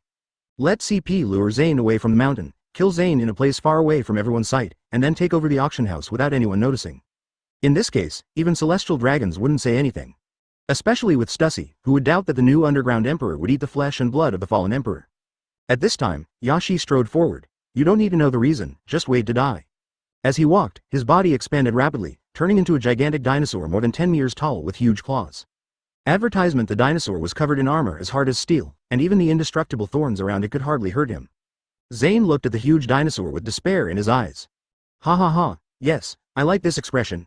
It is your honor to die under the power of this dragon fruit, ancient species, heavy claw dragon. After saying that, it raised its claws high with a grin. The moment it revealed its belly, Zane's originally desperate and dazed eyes suddenly became sharp. Armor-piercing thorns. A serrated thorn suddenly appeared and instantly pierced Yashi, breaking through the scales and penetrating half a meter. Even with the huge body of the dinosaur, the pain was excruciating. Yashi screamed and immediately used his armament haki to harden his abdomen, instantly increasing his defense several times. Although the thorns pushed him back repeatedly, they could not penetrate him any further. Zane's eyes turned cold. Nine-headed thorn. The thorn that pierced into Yaxi's body suddenly blossomed at the tip and instantly split into countless thin thorns. Aki's haki couldn't resist the damage from the inside, and he screamed and spat out a mouthful of blood. Tempest kick sawing, flying finger pistol point. Duolu and Stussy attacked at the same time, one cut through the thorns and the other pierced Zane's shoulder with the finger pistol. Zane nearly fell and hurried to regain his footing. Humph, you want me to surrender? Forget it, Tide of Thorns. The awakening ability was activated, and countless spikes surged in all directions like a wave. The few men in black behind were caught off guard and were stabbed like hedgehogs. Unfortunately, the three CP-0s reacted extremely quickly, and even the injured Yalu jumped into the sky quickly. Damn it, it's worthy of being an ancient species, it's still alive and kicking even in this state. Zane touched his abdomen, suppressing the waves of weakness that came over him. Don't worry, Mom won't give up. Chapter 181 Akainu arrives. Facing three powerful CPs, even if Zane fought desperately, he could not change the situation after all. After dozens of minutes of fierce fighting, this thrilling battle finally came to an end. At this moment, all the members of CP-0 were injured and panting as they surrounded Zane. Duolu pulled out a sharp thorn from his face and spat out a mouthful of blood. It's really troublesome. I almost became a one-eyed dragon. Aki in Beastman form also let out a long sigh and slowly untransformed. The few thorns that had pierced his body fell to the ground with a tinkling sound. Stussy's hands were covered in blood, however, he showed no disgust at all. Instead, he licked it with a look of enjoyment. You are indeed my idol, Ms. Zane. I have always wanted to be like you. Powerful, beautiful, free. It's a pity that you will die here in the end. Zen, who was standing opposite them, was in a horrible state at this moment. His body was covered in blood, as if he had just been fished out of a sea of blood. His originally beautiful face was blurred by the blood. The right leg, which should have been slender and straight, was now twisted at an extremely strange angle. It was obviously broken into several pieces, with the broken bones piercing the skin and exposed. She was able to stand still and not fall down thanks to the support of the thorns around her. If there is any part of my body that is still intact, it is only my abdomen. Zane used up all his strength to release layers of thorns to wrap around his abdomen, and then gathered all the armament haki there to form an indestructible shield. But the price of doing so is also extremely heavy. Except for the abdomen, which was carefully protected, the rest of the body was covered with scars, and there was hardly an inch of intact skin. Zane raised his hand tremblingly and gently touched his abdomen. I'm sorry. I can't welcome your birth. I really want you to meet my dad. Suddenly, a low and dull sound came from the distant sky. Duolu. Huh? It's thundering. Looking up, I saw that the sky was indeed filled with thick white clouds, but there was no sign of rain. The sound occurred every few seconds, coming from far away and approaching rapidly. The sound was not loud, but extremely oppressive, as if it contained endless destruction and anger. Every time it sounded, the sand and gravel on the ground would tremble slightly because of this mysterious power. CP-0 looked puzzled and raised his head to look around the sky. Stussy pointed. Over there, as the voice sounded, a red light suddenly flashed in the distant clouds. As the voice got closer, a strange red light soon appeared above everyone's heads, and the white clouds above their heads slowly became gloomy. Advertisement then, red rain began to fall from the sky. The raindrops hit the ground, making a sizzling sound and leaving holes on the ground. Aki. Rain? No, this is all lava. Looking around, the entire island, except for where a few people were standing, was raining lava. Duolu whispered. There is only one person in this world who can do this. As soon as he finished speaking, a tall figure suddenly appeared in front of Zane. Akainu didn't say anything, just stared at Zen. There was no expression on his face, but his eyes seemed to be burning with fire. Marine. Seeing this, Yashi felt relieved. It was so scary, I thought it was a natural disaster or some powerful enemy. It turned out to be Marine, so it's alright. Hey, Marine is here to steal CP's prey. Isn't it really rude? In the past, the Marines fought hard and finally reduced the pirates to a sliver of health, and then CP suddenly appeared and took over. I didn't expect that Marine with thick eyebrows and big eyes has also learned how to steal kills. It's totally the opposite of Tien Gang. As the captain of CP0, Duolu had much more information than his subordinates, and recognized the identity of the Marine at a glance. Although they were not enemies, I was still a little shocked. Because he is very clear about the value of this batch of admiral candidates. Apart from the names of their positions, these three are no different from admirals. However, as a couple, they cannot lose face. Admiral of Headquarters Alternate Akainu, it's an honor to meet you for the first time. But we have official business to attend to, so we won't chat. Official business. Akainu finally responded, looking away from Zane, staring at him and saying, what official business? Duolu felt a little uncomfortable being stared at, and before he could say anything, Yaxi burst into laughter and interrupted him. Of course it's the government's order. Bring back the head of the underground emperor Zen. I didn't expect you to be an admiral candidate. Excuse me, I'll give you this prey. Just leave the head for us. Akainu. Seeing that he didn't react, Yashi said, oh. Aki was shaking with pain and anger, blue. New. Advertisement Yaxi didn't even feel any pain, and his consciousness fell into darkness. The warship was behind us, and I used my ability to catch up with it in advance. But Zane was seriously injured and the situation is not good. You're the type who doesn't attack women. Anyway, I'll do it myself. Ah, a-hole, you did. I understand, please. It doesn't matter. I can take the 3-foot bird and get there in half a day at most. Before he could finish his words, a red fist appeared before his eyes and blew his head off. Before he finished speaking, his hands turned red. However, Akainu didn't bother to pay attention to them. Tell the military doctor to save her life at all costs. No matter what the side effects are, she must hold on until I arrive. As long as she still has a breath, I can save her. Even with a body strengthened by the ancient species, Yashi felt a sharp pain in his wrist and his bones were creaking. After saying that, he strode forward, transformed back into human beast form, raised his sharp claws and grabbed Zen fiercely. Akainu's right arm turned into magma, and he approached Duolu and Stussy step by step. It did not fall down because it was supported by thorns. The moment he appeared, Zane's eyes relaxed at first, then he rolled his eyes and fainted. Suddenly, a big hand grabbed his wrist, making his arm unable to move at all. It was Akainu who made the move. The headless corpse staggered and fell to the ground helplessly. Smoker's voice came from Den Mushi. Yashi screamed and quickly retreated. Akainu was stunned and took out a Den Mushi. Akainu tried to touch Zane's face, but could hardly find a good piece of flesh, and his hands shook slightly unconsciously. A-hole C. Suddenly, the sound of Den Mushi rang out. The voice was anxious, mixed with the sharp sound of wind. But his arm had been melted off by the lava, leaving only a small piece of charred flesh connected to his shoulder. Let me get rid of these garbage first. Ah, my hand. Mr. Akainu. Where have you been? Anyone else? Are they CP? Remember to spare their lives. I will repay them double for the pain that Zane has endured. Duolu, Stussy. Danger. Akainu melted the thorns around her one by one, then gently laid her flat on the ground. Then, Akainu looked coldly at the remaining 2 CPs. Chapter 182 God's dog is just a dog. After hearing what Akainu said, Duolu and Stussy looked as if they had eaten shit. Duolu's voice trembled slightly. A-hole. A-hole, we are CP, the most loyal servants of celestial dragons, and you dare to attack us? Are you capable of taking such a heavy responsibility for disobeying the world government? Stussy didn't believe it, but he was trembling all over and couldn't speak. Akainu approached the 2 step by step. God's dog is just a dog. Besides, I believe in justice, not some bullshit world government. After that, the magma gushed out like a tsunami, rushing towards the 2 people with ashen faces. An hour later, the warship finally arrived. According to the speed of the warship, it is definitely not in time to rescue Zen. So Smoker first followed the ship into the sea, and when the distance got close, he used his ability to spray himself out. With Moonwalk and Jet, they finally arrived at Mingdao Island ahead of time and saved Zen at the critical moment. Seeing the warship coming, Akainu breathed a sigh of relief. According to the scientific team, the sea stone coating can release the energy of the sea, making it impossible for the ghost fish to detect its presence. But it is still very risky after all, no one has ever tried it. Now that the warships have appeared, it shows that the scientific forces method is feasible. There are coral reefs all around Mingdao Island, so you will be safe as long as you come in. As soon as the boat docked, the military doctor rushed down with a stretcher and a medical kit. But Zane was too badly injured to be moved onto a stretcher, so they could only set up a tent on the spot and start treating him. Then a few more people came over. The unconscious CP was tied up with sea stone chains and hung on a tree. After a long time, the military doctor called Akainu into the tent. I'm sorry, Mr. Sakazuki, but Vice Admiral Zane is too badly injured. There's nothing we can do for him. He is an old man who follows Akainu and one of the few who knows the truth about Zen. Really? Akainu was silent for a moment, then slowly said, then we can only hope on Smoker. The problem is that Vice Admiral Zane is seriously injured and could lose his life at any time. I'm afraid he won't be able to hold on for that long. Akainu was startled, looked down at Zane, and held her hand. Is there no other way? Yes. The military doctor had a complicated look and seemed to find it difficult to speak. The only way is to use Marine's latest secret powerful medicine. This powerful drug is a stimulant made from the modified version of Alabasta. It can stimulate potential, allow physical fitness to grow explosively, and can last for a whole day.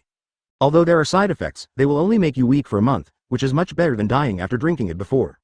Advertisement. But this medicine is too strong. If I really use it, I'm afraid the child.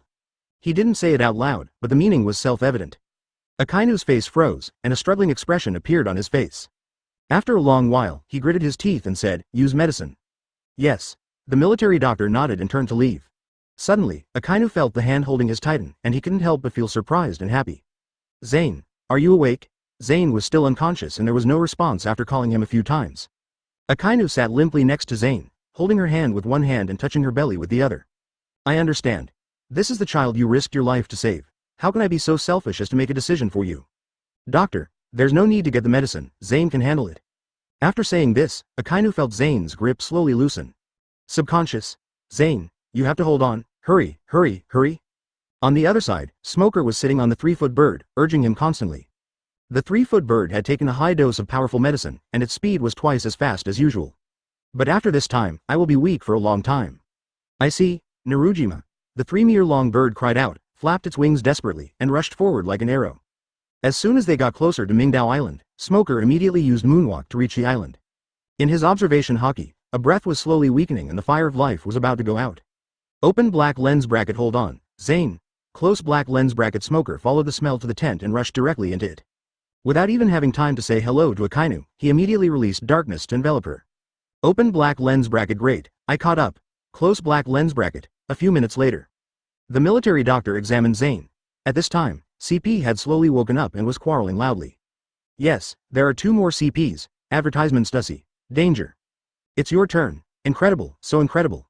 All the injuries on Vice Admiral Zane have disappeared. Smoker had a half smile on his face and spread out his palms, revealing several transparent light balls.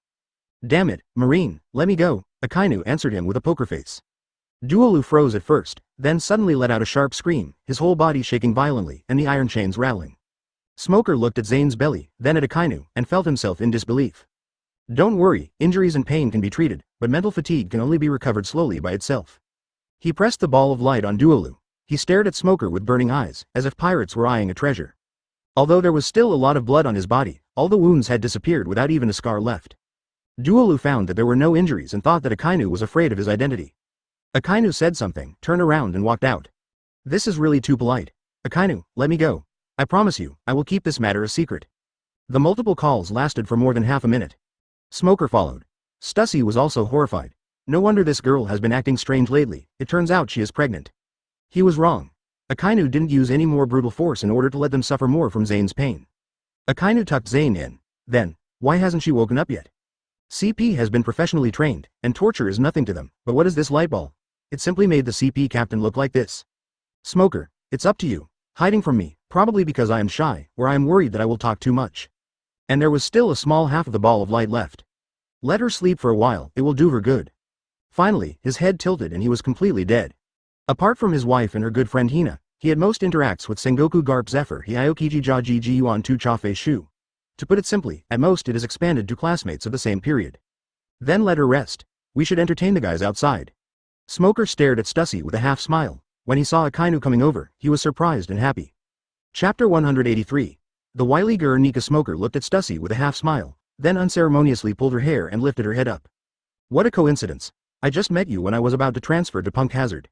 He. You should understand what I mean. There was a flash of panic in Stussy's eyes. Sir, I don't know what you are talking about, please forgive me. Smoker sneered, let go of her hair, and said to the Marine next to him, put her down. The Marine soldier next to him was stunned and looked at Akainu. Akainu said nothing, but nodded slightly. 2 Marines cut the rope, and Stussy lost his support and fell to the ground. Who? Stussy stood up with difficulty, shave. Suddenly, her figure disappeared in an instant, and appeared behind Smoker the next second, holding a lipstick in her hand. She touched Smoker's neck hard, and then she transformed into a demon, opened her big mouth and bit Smoker. Open black lens bracket successful. Close black lens bracket. She had already seen that this Marine Rear Admiral was a very important guy. As long as you take him hostage by surprise with lipstick containing sea stone, you may be able to save your life. Suddenly, a big hand reached out, grabbed Stussy's neck and lifted her up. Ah, Stussy screamed, and then there was a suffocation on his neck. Looking at Smoker, who seemed to be smiling, his face was full of surprise. Isn't he a person with special abilities? Why? Smoker sneered. This is something made by Vegapunk, it's very delicate. But sea stone of this purity is of no use to me. Stuff opened his mouth, but no sound came out. As soon as he loosened his grip, sea stone fell to the ground, and Smoker's ability was restored. So he used dark gravity to break Stussy's transformation. Stussy is a typical player with high offense and low defense. When she attacks meat shields like Lucci and Kaku, she can kill them instantly, but she is almost killed instantly when facing Lucci's finger pistol. Therefore, when facing this kind of enemy, it is particularly important who attacks first. Smoker held Stussy in one hand, and a white ball of light appeared in the other. Pay off your debt first. After that, he pressed the white ball into Stussy's lower abdomen and threw her to the ground. Stussy was struck by lightning. He was stunned at first, then let out a shrill scream. His body was twisted into a strange shape, and blood kept gushing out of his mouth and nose. He looked extremely creepy. Akainu didn't say anything, but when he saw Stussy's miserable appearance, a hint of joy flashed in his eyes. Smoker, you don't want to kill her. Advertisement. Smoker waved his hand and signaled that several Marines nearby would leave with a tactful look. Stussy, a CP0 agent, is also a powerful person in charge of Happy Street in the underground world. She may become the underground emperor in the future, but she has another unknown identity. Akainu. Huh?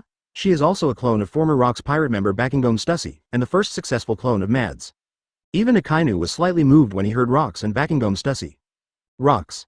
She's a member of Rock's crew, just a clone. Not only that, I don't know whether it's due to some kind of restriction or just friendship, but this guy has been undercover in CP for several years according to Vegapunk's orders, and now he has even entered the core of CP0. What? This time Akainu was really shocked and looked at Stussy in surprise. If what Smoker said was true, then this guy was too valuable to just die like that. No, she must not be allowed to die, even though she almost killed her wife and children.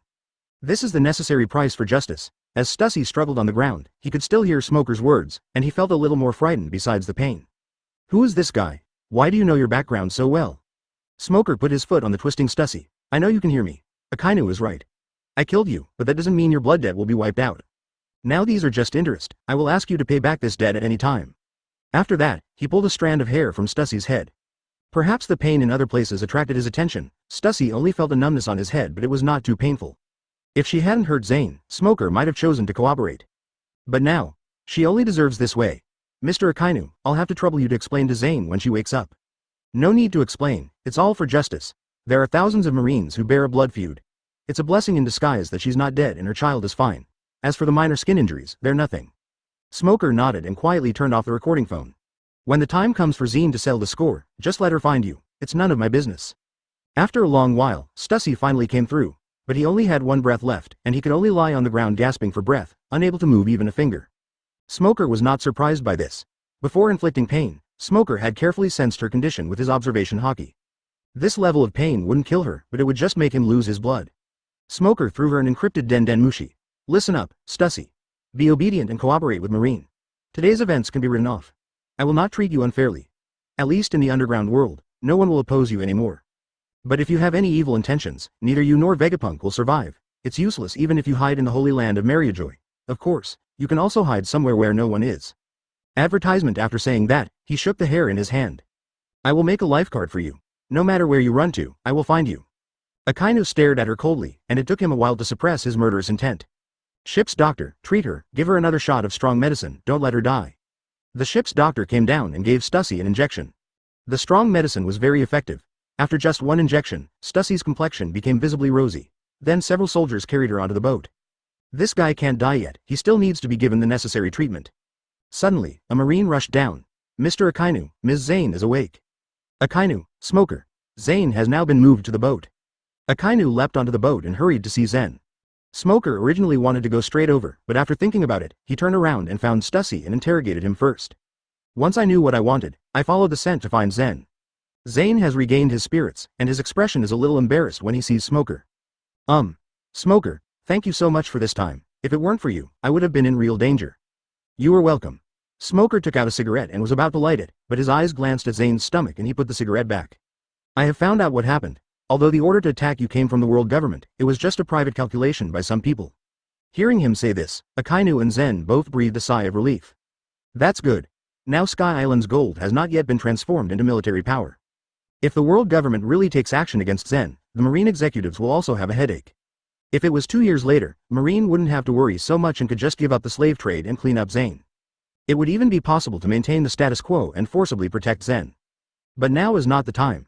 Akainu narrowed his eyes and grasped the key point keenly. Although the order is fake, the slaves celestial dragons want are real. Now that all the slaves are dead, the celestial dragons will surely be furious. I'm afraid there will be great unrest within the world government. Smoker nodded. This might be the reason why Nika took the risk of calling him to inform him of the news. It can be predicted that no matter who is responsible, CP0, which has caused such a disaster, will face a wave of purges. Cleaning requires manual labor. Among them, Nika, who had just joined, had no roots, and had nothing to do with this matter, was naturally one of the best candidates. Not only can I do myself a big favor, but I can also save Zane and make a good relationship with him, and by the way, I can pull down the person in front of me and take the opportunity to move up. Nika is a very shrewd guy. Chapter 184. It's easy. Smoker plopped down on the stool. Zane, with your current health, you should stay in Sabaody Archipelago before the baby is born. It's too dangerous to come out rashly. If possible, I want you to go to the headquarters to recuperate. I might as well live with Hanya in his house. After all, if I let one sheep go, I will chase 2 sheep away. Akainu agreed. This time it was too scary. I almost followed in Zephyr's footsteps.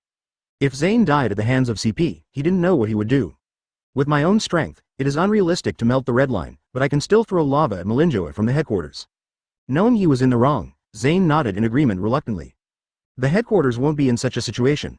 I'll stay in Sabaody Archipelago. With G12 here, we won't encounter a situation like today again. Zane still gets scared when he thinks about it now. If he were still in his prime, even if he couldn't win, at least he could escape unscathed. At worst, he could at least survive with minor injuries until Akainu arrived. This time, if Akainu had arrived 5 seconds later, he would have had to collect his own body. You don't have to think so much. Seeing Zane's depression, Smoker comforted him. With your current body, you can still deal with 3 CP0s and 11 low-level CPs. Your record is already very impressive. Zane was stunned. 11? Isn't it 12? Akainu and Smoker's expressions suddenly became serious. Are you sure? Of course I am sure. In this desperate situation, missing an enemy could be fatal. Akainu and Smoker looked at each other and stood up together. Akainu. How are you? Can you move? Shall we go and identify you? No problem. Zane also knew that things were not simple, so he lifted the quilt and walked out. Smoker had taken away all her pain, and after a good night's sleep, she had regained most of her strength. Advertisement Zane identified them one by one, and finally walked to the group of CPs that were pierced like hedgehogs by the waves of thorns. No. There's someone missing here, Smoker quickly asked. Who is it? Zane thought for a moment and said, a tall young man, about your age, but he looks a little older, with horns on his head. But that's not right. Although the smoke made it hard to see clearly, the aura of those guys had definitely disappeared. Smoker. Could it be someone with special abilities? Zane shook his head. I didn't see him show his abilities during the battle. The only 2 people with special abilities in this CP are an ancient zone and a woman who became a vampire. Ancient species?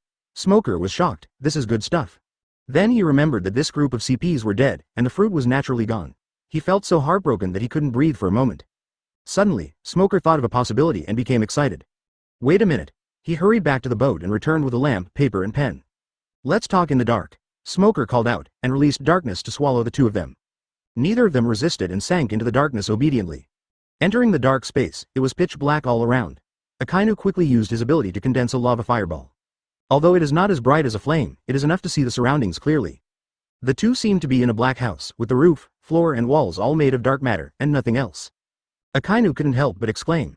Is this what Smoker is capable of? It's really amazing. Advertisement suddenly, the dark matter on the ground surged, and Smoker slowly appeared with a lamp, paper and pen. This is an ability he developed with reference to the fortified city fruit. They are all different spaces. If you can condense your clone in the castle space, why can't you do it in the dark space? What is before our eyes is just Smoker's body condensed by darkness, but the thought and body are connected. It is equivalent to Smoker controlling 2 bodies at the same time. The clone Smoker turned on the light, took out a pen and paper and drew a portrait. Is it this guy? Zane's eyes lit up. Yes, it's him. Do you know this guy? Smoker didn't answer, but looked at the painting with an expression of surprise and joy. This is really a case of finding something without any effort after searching for a long time. Very good. This is such a surprise, Smoker said to Akainu and Zane. You two, I have a plan. After half a day, the Marine surveyed the entire island and then slowly returned. The island was deserted, with only the howling sea breeze to be heard. After a long time, a door suddenly appeared in the air. A tall figure poked his head out, looked over, and let out a long sigh. Phew. I'm lucky enough to have survived, thanks to this newly acquired menman fruit, otherwise I would have been stared at. Suddenly, a voice came from behind him. You're right. You just saved your life, even though you only lived one more day. Nice to meet you, Bluno from CP9, Chapter 185 Obtaining the Door Fruit. Seeing Smoker appear behind him, Bluno was stunned. Unlike the panicked Bluno, Smoker approached him step by step with gleaming eyes. It's a good thing I left a backup plan in Water 7 to catch you and rob Lucci. I didn't expect to meet you today, it seems that luck is on my side. Bluno's face was full of shock and confusion. Lucci? You know Lucci? He and Rob Lucci grew up together and both worked at CP9. I've never heard that Lucci knew Marine. Of course I know, the CP9 genius who is known as Fuzzy. Suddenly, Smoker thought of something and asked, how is Folksford? He has been in prison for 3 years. Smoker never deliberately looked for the Nika fruit. Now that we have met, we might as well ask about it. Bluno looked stunned. He never expected that the other party knew so much about CP's internal affairs. I only heard about Fujifu's arrest occasionally. I had always thought that he was out on a mission and never thought in that direction. Could it be that the other party is a higher level superior? Bluno swallowed and asked, how do you know? This time Smoker didn't say anything, but just fell into deep thought. Bluno didn't understand the other party's identity and didn't dare to attack him, although it was useless. Over the years, Smoker has never paid much attention to the Nika fruit, let alone Joy Boy. Although I don't know if it's the traditional Japanese psychology of admiring the strong.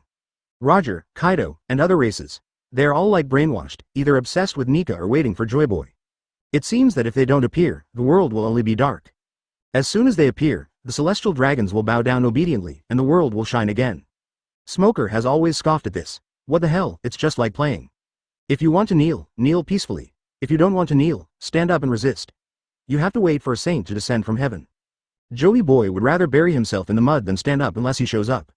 Smoker said, I'm sorry, I traveled across time from Daxia, and I never believe in gods or emperors.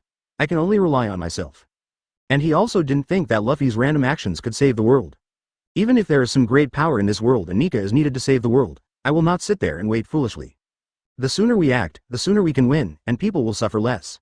As for Nika and Joy Boy, in Smoker's eyes, they're just emperor-level strongmen, nothing more. Advertisement: there is no such thing as destiny, and there is not so much fate. We share the same interests and don't mind cooperating with you. If it's in the way, I don't mind clearing it away.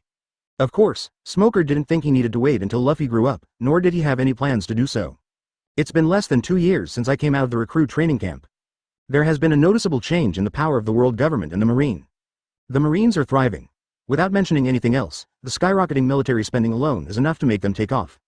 As for the world government, they were behind the Celestial Dragon's back, and their finances were starting to get tight. They also put a dent in CP.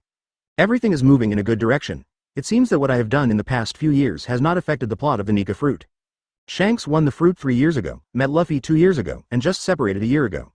The 3 ASL brothers are now alone in the bandit den. Should we persuade Mr. Garp to bring them to the headquarters? Never mind, this is Mr. Garp's family affair, and it's still early for Luffy to go out to sea. Let's talk about it later. Smoker came back to his senses, looked at Bluno, who was facing a formidable enemy in front of him, and laughed. Sorry, I was distracted. I'm just a Marine. I don't have any grudges against CP. As for why I know all this, I'm not in a position to reveal it. I am here now because your fruit is very important to me and... Smoker's eyes turned fierce. You've seen too much. After entering the different space with the Menman fruit, one can still see outside. Whether it was himself, Akainu, or Zen, he probably had a clear view of everything the 3 of them did on the island. If he knows it, it is equivalent to the world government also knowing it. Those CPs acted on their own, so Akainu could just kill them. Given his status, it wouldn't hurt them seriously. But if Zen's identity is discovered by the government, things will become complicated. So, Smoker decided to kill him here. So he and Akainu acted out a play, pretending to leave first, and then turning around and striking back. In order to avoid their plan being overheard, the 3 of them even discussed their strategy in a dark space. As for whether Bluno had already left the alien space, Smoker has concerns, but not much. In the original plot, after Luffy and his companions left Eni's lobby, Bluno used the door fruit to avoid Buster Call with his companions. After leaving Eni's lobby for a distance, everyone appeared on the sea rail and rushed to the next city along the railway. If Bluno's ability is infinite distance, why bother with this? A dark substance burst out from Smoker's body, enveloping Narushima. Iron Body Gang. Advertisement: it would be convenient and safe to go directly from another dimension. Smoker shook the blood off his fingers, his eyes devoid of any mercy. The next second, a strong impact and severe pain came over him, his eyes rolled back and he lost consciousness. As expected of a CP rookie, he's very perceptive, unfortunately, shaving. Then he stretched out his right hand and released his power, and the darkness slowly swallowed Bluno. As long as Bluno comes out of the space, there will be no chance to hide in it again. No wonder CP likes 6 styles so much. His body expanded by 3 points instantly, his chi and blood condensed, his muscles tensed, and his hardness was as strong as steel. Smoker's figure disappeared with a swoosh. Hearing Smoker's words, Bluno immediately understood the hidden meaning. But the CP chose Mingdao. When the darkness dissipated, the entire Mingdao island disappeared. A person with such a buggy concept ability was actually thrown into CP9 to do odd jobs? I don't know what the 5 elders' brains are like. Finger gun. This feeling of having an overwhelming advantage in strength, but using flashy tricks to bully the weak is really addictive. So, Bluno can only appear here. The only explanation is that either the teleportation of the door fruit has a distance limit, or it consumes a lot of physical strength. Bluno thought to himself that this was terrible and wanted to escape, but he had no idea where Smoker was, so he could only stay where he was. Bluno, who had just debuted, was as weak as a soldier in front of him. If it was any other island, he might have taken advantage of the situation and escaped. Hearing the voice behind him, Bluno felt a chill in his heart. Now that Bluno has a shorter time to develop fruits, this distance will be greatly reduced. Killed with one finger. Not practical, but cool, close black lens bracket. Ability? Can you take away the ability of the fruit? If this were me, I would definitely treat it as an eyeball. Soon, Smoker obtained the door fruit. No matter what, there are distance restrictions. For 100 miles, there was not a single tree on the water except for Akainu's warships. He looked around. Although the island had been cleaned up, there were still traces of burning. With his observation hockey, he would be able to detect Bluno as soon as he showed up. Smoker has been using his ability to float in the sky and monitor Mingdao. Chapter 186 News from Pluton. Really soon, Smoker returned to Akainu's boat. Akainu. Is it done? Smoker nodded. As for the door fruit, he didn't mention it and Akainu didn't ask. Smoker originally wanted to use the gate fruit to build a passage between the headquarters and Sky Island, but now he has changed his mind. Marine already has the fruit of the fortified city. This fruit is very powerful for transporting troops or supplies. Not only that, with its financial strength, Marine successfully incorporated the small Sky Island Visalia. Visalia and fortified city fruit are enough to establish a safe and efficient passage between the headquarters and Sky Island. Compared to this, the Menman fruit doesn't seem so fragrant. Not to mention that the transmission distance is linked to the physical strength of the ability user. Just talking about the entrance and exit is not suitable, at most it is about the same size as the door of the room. CP all use sneak attacks and assassinations, so there is naturally no problem. But what the Marine needs is the large-scale transportation of soldiers and equipment, and the passage for the Monday to Monday fruit is really narrow. Therefore, Smoker decided to keep the fruit for other uses. Smoker looked at Akainu and Zane. You two, what's the plan? Akainu looked at Zane and said, I will definitely continue to complete the mission. Zane will hide in the headquarters first to see what the attitudes of celestial dragons and world government are. Once I am sure that this fire cannot burn Zane, I will send her to Sabaody Archipelago. Smoker nodded. There's no other way, this is the only way now. I'll help you look after the auction house and the casino for the time being. Is there anything you want to tell me? No big deal. Several of my core subordinates know you. I'll give them a call later and you can just take over. But there is one thing to note. Zane suddenly became serious, contrary to his relaxed expression just now. Recently, a strange old man appeared in the casino. Although he didn't cause any trouble, he had a bad gambling character and was always in debt. This guy is very powerful. We asked him to pay back the debt but he refused. We couldn't beat him or chase him away. This has seriously affected the reputation of the casino. Advertisement. Hearing this, Akainu and Smoker were both stunned. Zane can't beat him? There are still such guys in Sabaody? Finally, I came up with a plan. I agreed in advance that every time he lost, I would put him up for auction and sell him. No matter how much the money was, it would be used to pay off his gambling debts. He would take the opportunity to steal all the buyer's money and then continue to go to the casino. This way, we can stop the pirates from wanting to take advantage of us. So, if you meet that old man, don't get into a conflict with him, just play along with him. Akainu frowned. There is such a guy. Do you know his background? It's not a good thing that such a strong guy appears on the island where Zen is. Akainu would feel uneasy if he didn't investigate. Zane chuckled.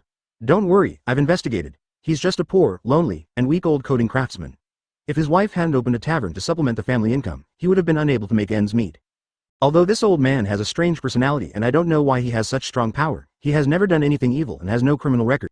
If we talk to him nicely, it's actually not difficult to get along with him. Akainu nodded. Is that so? That's good. Smoker, however, has a black question mark face. No criminal record? Are you sure? You almost gave out Silver Rayleigh's ID number? Didn't Marine cancel the bounty on this guy? Zane glanced at Smoker, his eyes flickering slightly. Smoker immediately understood. I see, how could Marine not know that Rayleigh lived so close to the headquarters? It's just that they think he's retired, and the cost of arresting him is too high, and it feels too uneconomical, so they turn a deaf ear to him. In fact, all the top Marine officers knew about this. The only one who was kept in the dark was Akainu. There's nothing I can do, this guy is too radical. Advertisement: if he knew that Rayleigh was on the island, he would definitely go and arrest him without thinking twice. Let's not talk about who can beat whom. Once Akainu takes action, Rayleigh can only transform into Pluton Rayleigh. If it were in the past, no one would care if the Marine destroyed the Sabadi archipelago. It's different now, that place is Marine's goldmine. If Akainu and Rayleigh were to fight, the entire island would be reduced to ruins and might even sink. If that were the case, Sengoku would cry and beat Akainu to death. So, just don't let him know about this, and try to pretend that out of sight, out of mind. Smoker nodded. Okay, no problem, I understand. My current strength is definitely better than Shichibukai, but can I challenge Rayleigh? Before going to Punk Hazard, should I meet him? Last time I had a drink with Nika at Shaki's bar. Rayleigh was not there at the time, and Nika wanted to attack Shaki. Thanks to me for stopping him, no tragedy occurred. Since then, Smoker has neither the confidence nor the time to go there again, and it has been delayed until now. At this time, Rayleigh should have just turned 60, which is the prime of his life in the pirates' world. At least he is much stronger than when he faced Kizaru. Moreover, as a pure physical swordsman, Rayleigh is actually very good at restraining Smoker. If Smoker can defeat Rayleigh, it means that his strength has firmly reached the admiral level. In addition to the restraint on fruits, he has the confidence to face Whitebeard, Kaido, and Big Mom head-on. A few days later, the warship arrived at the naval headquarters. Zane quietly moved into Akainu's apartment, while Akainu continued to pursue the Heineka pirates. Smoker returned to Sabadi archipelago, first met with Zen's subordinates, and then ordered everyone to follow the procedures. Then, he rushed to the illegal area and looked at Shaki's rip-off bar from a distance. 2 cents, Rayleigh and Shaki are both. Chapter 187 is actually. Smoker stood in front of the door, actually a little hesitant. It's because of Rayleigh's identity and also because of Rayleigh's strength. Now Rayleigh can live peacefully in seclusion here, entirely because Marine turns a blind eye. Both parties saw through the situation but did not say anything, maintaining a strange tacit understanding. Once he reveals the other party's identity and lifts the veil, what will be Rayleigh's attitude? Once his fight with Rayleigh becomes known to others, can Marine still remain deaf and dumb? Let's talk about strength. 11 years later, Rayleigh and Kizaru are basically on par. Although Rayleigh was no match for Blackbeard 13 years later, he still managed to force him to give in. So now Rayleigh must be an absolute Emperor-level strongman. He is still an Emperor-level warrior who is not restrained by dark fruit and can exert his full combat power. Now Smoker didn't think he could fight against the royal pirates. His biggest confidence is his super strong body and good hockey, as well as the dark fruit that has been developed to awaken and can attack, control, and heal. Even if I can't beat Rayleigh, I can always get away with it safely. But now with Shaki added, there's a big question mark. This former Nine-Snake Emperor is probably also Shichibukai level. This kind of strength is nothing in Smoker's eyes. But if she stepped forward to block him at the critical moment when she was escaping, Rayleigh would be able to entangle her immediately. In this way, the chances of getting out of this situation unscathed will plummet. Smoker thought about it for a moment and decided to challenge him. I just came here to compete, not to fight to the death. Close black lens bracket. I believe that once we fight, Rayleigh will understand my attitude. As long as he wants to live peacefully in the Sabadi archipelago, he won't kill me. Smoker took a deep breath, opened the door and walked in. But when he saw 2 people sitting at the counter drinking, he was completely dumbfounded. It turned out to be. Both of them were men. One wore glasses and had long blonde hair with gray in it. He was Pluton Rayleigh. But the other one was not Shaki at all. He was a young man with red hair. Smoker couldn't help but exclaim, "Red-haired Shanks?" Rayleigh and Shanks also sensed the presence of a strong man outside early on, and were stunned when they saw that the person coming was Marine. For a moment, the atmosphere was as silent as death. Advertisement Smoker looked confused and shocked. Damn, why is Shanks here? Oh, by the way, he did meet Rayleigh once after he and Luffy parted ways. But I didn't say it had been so long, a whole year. However, if you are not in a hurry, it doesn't seem too slow to get from Windmill Village to Sabadi Archipelago in a year. Suddenly, Smoker had an idea. I just want to find a strong person to compete with, not Rayleigh. As long as Rayleigh's identity is not exposed, there will be no need to embarrass myself. So Smoker pointed at Shanks and scolded him righteously. Pirates red hair Shanks. You are in the Sabadi Archipelago after all. I didn't expect that a big pirate like you would do something as despicable as holding an innocent old man hostage. I, Smoker, the staff officer of the naval headquarters and the base commander of the G-12 branch, will arrest you today in the name of justice. Then he looked at Rayleigh, his face full of righteousness. Although this is a poverty-stricken area, I will never abandon any innocent people. Don't worry, old man. I will definitely rescue you from the evil pirates. As the smartest member of the Roger Pirates, Rayleigh is also an old fox whose strategies are no less than Sengoku Zephyr. He immediately understood Smoker's plan. He almost laughed out loud when he saw Smoker talking nonsense in a serious tone. He managed to hold it back with great difficulty, then nodded and said seriously, "Thank you so much, Brother Smoker." Then he turned to Shanks and said, "Hey, pirates, someone is challenging you, aren't you going to accept the challenge?" Shanks was confused, what was going on? But seeing Rayleigh's half-smile, he could only laugh dryly. "Haha, since you said so." He slowly stood up and picked up the griffin next to him. "Mr. Marine, I will obey your orders." Instead of being worried, Rayleigh looked like a happy person. "My tavern can't stand your noise, let's go to the east, there are not many people there." Smoker spoke first. "It's settled, I'll wait for you in the east, pirates Shanks, don't run away." In the blink of an eye, the sword light cut through the place where Smoker was standing, leaving a long, narrow, deep, mirror-like groove on the ground that was as endless as a mirror. Smoker felt relieved and bumped his fists together, making a sound of metallic collision. Shanks' eyes flashed with confidence. "I don't think I will lose." Wherever the black thunder passed, sand and rocks splashed and trees broke, as if it was going to tear the entire space apart. Advertisement Shanks, holding Griffin, stepped out of the shadows. Big pirates with a bounty of over 1.6 billion actually resorted to such a despicable tactic as sneak attack. "You don't have to worry too much. I will go to watch the battle. I am also very curious about Marine's young shoots." The griffin in his hand was flashing with a faint light. The next moment, a dazzling sword light suddenly flashed, containing endless power and majesty, and the blazing light made everything around it dim. Smoker stood here and waited quietly. Suddenly, a gleam of light flashed in his eyes and he took a step to the side. "Of course, Mr. Rayleigh, just be a spectator." At this moment, he was no longer the gentleman he was just in the tavern. Instead, his eyes were sharp and he exuded a sharp and cold temperament. Looking from a distance, he made people feel creepy and frightened. Suddenly, Smoker felt a huge presence appear on the top of the tree next to him. It was Rayleigh. Shanks' bounty in Windmill Village was 1.04 billion Baileys. After saying that, he pushed the door open and left without caring about the life or death of the hostage. "I am a pirate. In the pirate's dictionary, there is only victory, defeat, life and death, and there is no such thing as despicable. However, given my current position, it is not convenient for me to help you. I hope you can understand." Smoker brushed off the dust on his body. As Shanks moved around, black lightning continued to explode from it. After a year and a few big things, it has risen to 1.6 billion Baileys. Shanks was stunned. Mr. Rayleigh. This kid named Smoker is really an interesting guy who knows when to act and when to retreat. Red-haired Shanks, the strongest of the younger generation of pirates, is a perfect opponent. Rayleigh stood up slowly. "That is the spirit watered by countless battles, lives and blood. But please let me enjoy myself." Rayleigh really doesn't want to fall out with Marine, so he just pretends to be a hostage. This is the best case scenario. "Indeed." Shanks nodded. "If I hadn't seen it with my own eyes, I wouldn't have thought that the owner of this huge aura would be such a young Marine.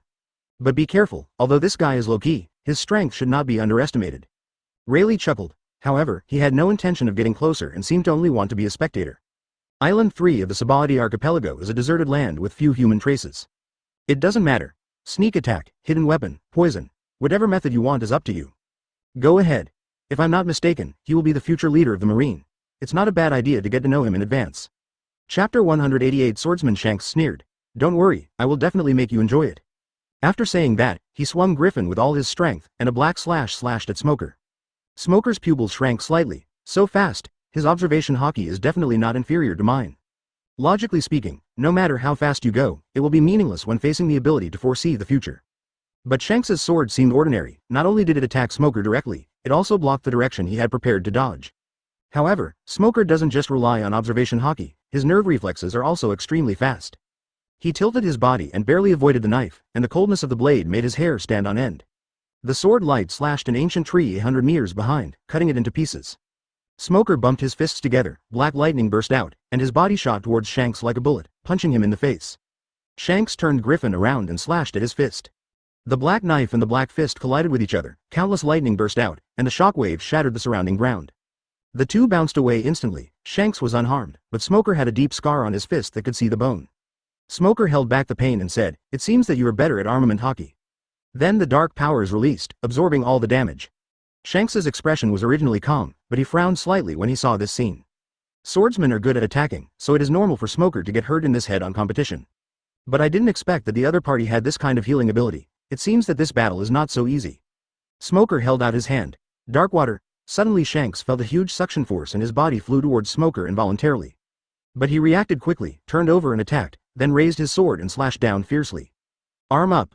Iron body. Smoker used all his defense and took the slash. The huge slash split the darkness covering the chest and directly injured the main body, leaving a long wound on Smoker's chest.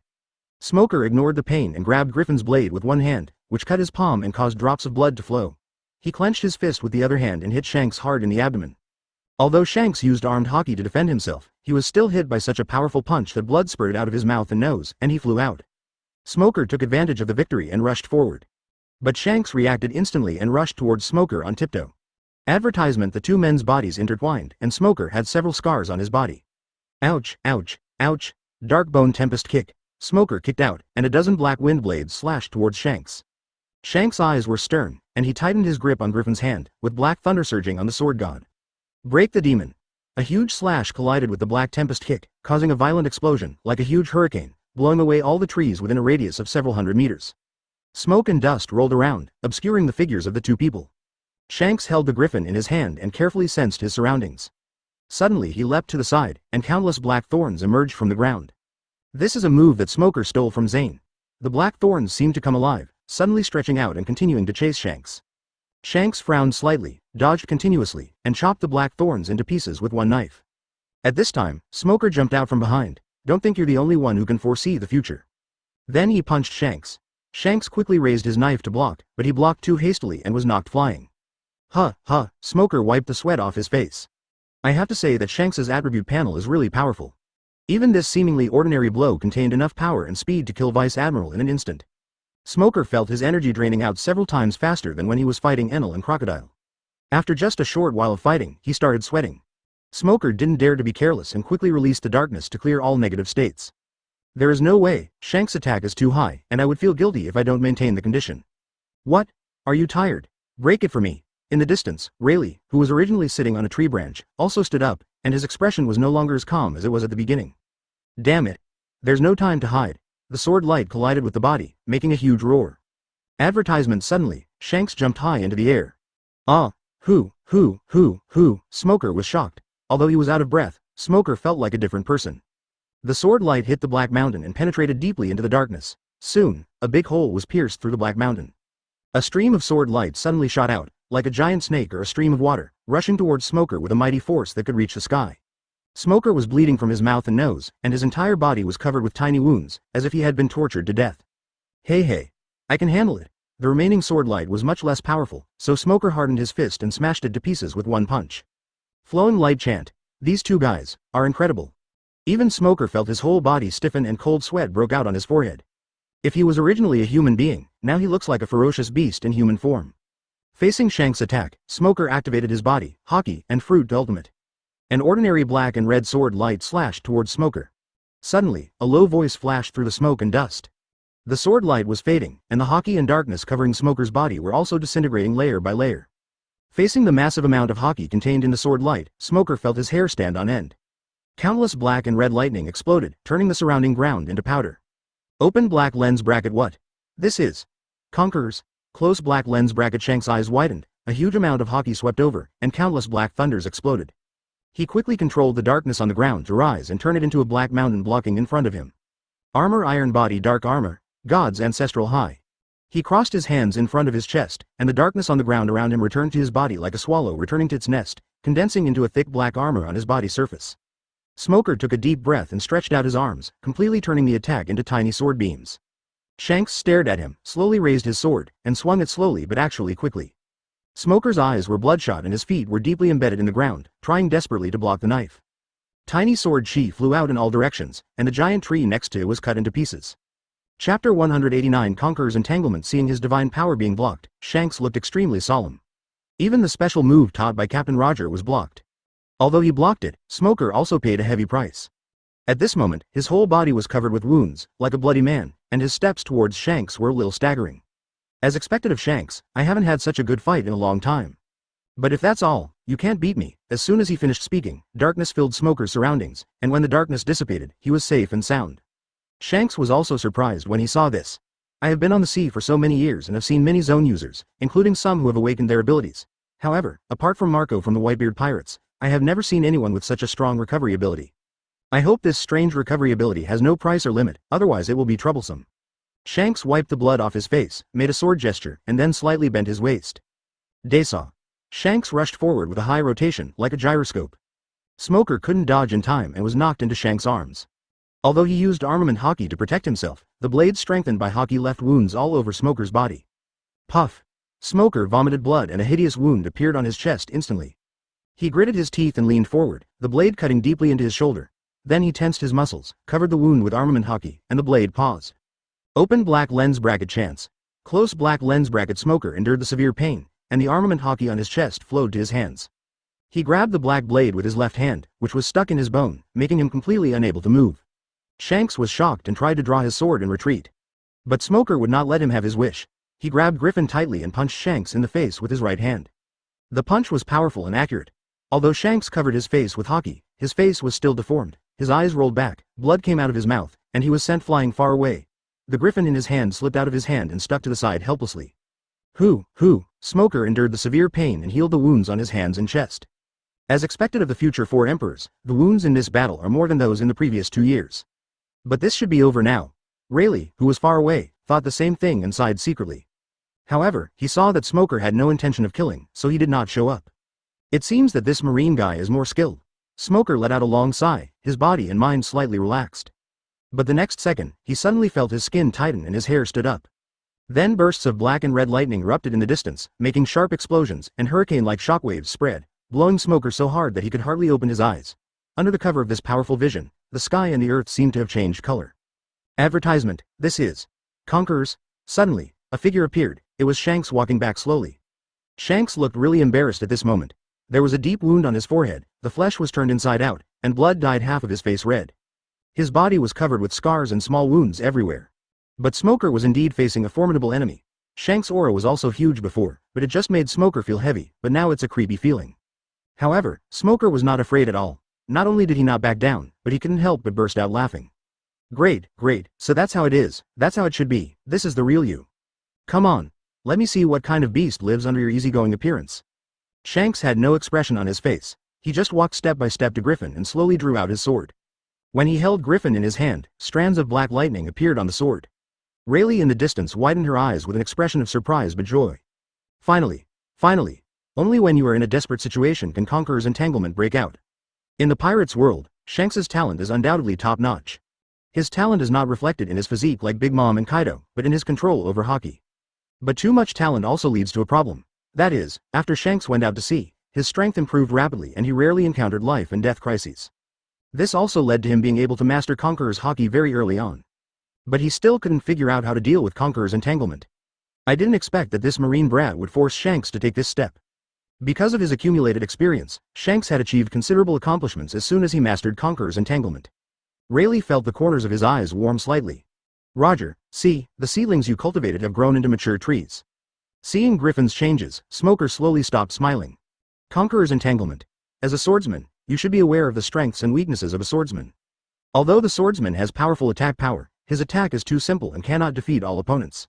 Shanks's aura was that of a madman, but his expression and speech were extremely calm. You're right, but, he slowly raised his arms. As long as the slash is strong enough, you can defeat all opponents. Watch out, God of War. Shanks swung hard, and a black and red slash rushed towards Smoker. The same move. The sword pressure he exerted just now was so earth-shattering that even the slightest amount of excess pressure was no less powerful than a full-strength attack by an ordinary swordsman. Advertisement, but now it was just a red and black crescent-shaped slash. Except for the speed and color, its power is not even as strong as the Tempest Kick of the Six Styles beginner. Smoker, however, was as if facing a formidable enemy, his eyes widened and his organs almost popped out of his chest. Then the slash fell on Hockey's armor. At the same time, with actual combat capabilities, a tide of darkness was released from his body. The darkness did not spread out, but compressed, condensed, compressed again, and finally became a thick armor. Mr. Rayleigh, I won. Countless black and red thunders engulfed Smoker. Smoker was lying on the ground, his body in a mess, and he seemed to be out of breath. The red and black slash landed on the outermost dark armor on Smoker's body. Shanks forced a smile. Actually, he had no intention of killing Smoker at all. The breath disappeared. Then armament hockey flows on the surface of the body, not only hardening the body, but also condensing into an invisible thick armor on the surface. Open black lens bracket well. Close black lens bracket, but before Smoker could catch his breath, a red and black slash suddenly broke out the next moment. Unfortunately, Shanks' attack was too fierce and he was too far away to save the situation in time. His first reaction was to step back and keep some distance. Rayleigh nodded, turned to look at Smoker, and frowned deeply. In just a moment, Smoker stacked 3 layers of armor. He took a few steps back, his hands loosened, and Griffin fell to the ground. Seeing this, Shanks breathed a sigh of relief. In just 2 seconds, the dark armor was shredded and dissipated into a cloud of black smoke. After a stalemate, the force of the slash was lost and it finally stopped. Open black lens bracket view. Successful. Close black lens bracket. Are you okay? Shanks. Armament hockey. Hardening. Smoker controlled the blood flow into his muscles, turning his muscles into armor harder than steel. He bent down to pick up his beloved knife, but his palm was cracked and his arm was shaking. It took him several tries before he could barely pick up the knife. Iron Body Gang. After a long time, the thunder gradually dissipated. Although the two sides have hostile positions, this kid is indeed very sensible. Having such a person as the head of the Marine base will make his life much more comfortable. Although the hockey armor was penetrated by the slash, it was obviously much stronger and did block the slash. Rayleigh also fell from the sky and landed next to him. But this attack seemed slow but was actually fast, and Shanks used his foresight to block all escape routes in advance. Dark Water Dark Dragon Armor. Smoker roared, and used all his strength to concentrate hockey on his chest to block the invading slash. Dark armor is indestructible against elemental damage, but is somewhat weak against slashing attacks. Chapter 190 King's Qualification. Smoker lay quietly in the deep pit, motionless, having lost consciousness. Perhaps it was a survival instinct. The ability of the fruit was automatically activated, and a few strands of dark matter appeared on the body, so fine that they were barely noticeable to the naked eye. Originally, Smoker was on the verge of life and death. Like a balance, with life on one side and death on the other, it maintains a strange balance. These dark substances are inconspicuous. Even Marine recruit can easily break them up. But such a subtle darkness, like dropping a feather on the side of life, instantly broke the balance. Every time the darkness absorbs a bit of damage, the body will instinctively release another ray of darkness. As one thing grew, the other waned, the darkness grew, and the Smoker's aura grew stronger. Rayleigh suddenly looked towards Smoker in surprise. This guy's aura actually appeared again. The key is that it is still growing rapidly. After a while, even Shanks, who was in a bad state, noticed it. Mr. Rayleigh, this is. Let's go and take a look. The two walked over and saw Smoker lying there, his body filled with darkness and the wound on his back was healing rapidly. Suddenly, Smoker's hands shook. Then his arms began to move, and he raised his body with difficulty and slowly stood up. As he woke up, the dark fruit's ability fully erupted, and a darkness enveloped him, but after a while it returned to normal. Now, not only Shanks was stunned, but even Rayleigh looked solemn. There is actually such an ability? Wouldn't it mean he is invincible? However, it's different from before. Although Smoker recovered from his injury this time, his face looked exceptionally pale. I almost got killed by you. Advertisement. The Conqueror's divine power just now not only greatly enhanced the physical attack, but also contained a powerful mental attack. This attack is somewhat similar to Zoro's attack on Monet. Although Monet is immune to physical attacks, his spirit is severely damaged and he loses his combat effectiveness directly. Smoker is like that now. Faced with this two-pronged attack, Smoker also suffered heavy losses. Even if one can absorb the damage, pain, and fatigue and restore the body to its peak, the mental trauma will still remain. At this time, Smoker also felt dizzy. It's rare to see an attack that contains Conqueror's power. Please enjoy it with me again. Smoker had a feeling that he was beginning to adapt to this kind of attack, and if it happened again, he would definitely be able to block it better than he did now. Shanks took a break and recovered some strength. Seeing this, he stepped forward without showing any weakness. Suddenly, Rayleigh pressed Shanks' shoulders. Brother Smoker, that's enough for today. You guys have fought well, let's fight again next time. Thunder. Listen to me, all right. Smoker frowned slightly, but seeing Rayleigh's firm attitude, he could only nod. But Shanks took a step forward. Shanks.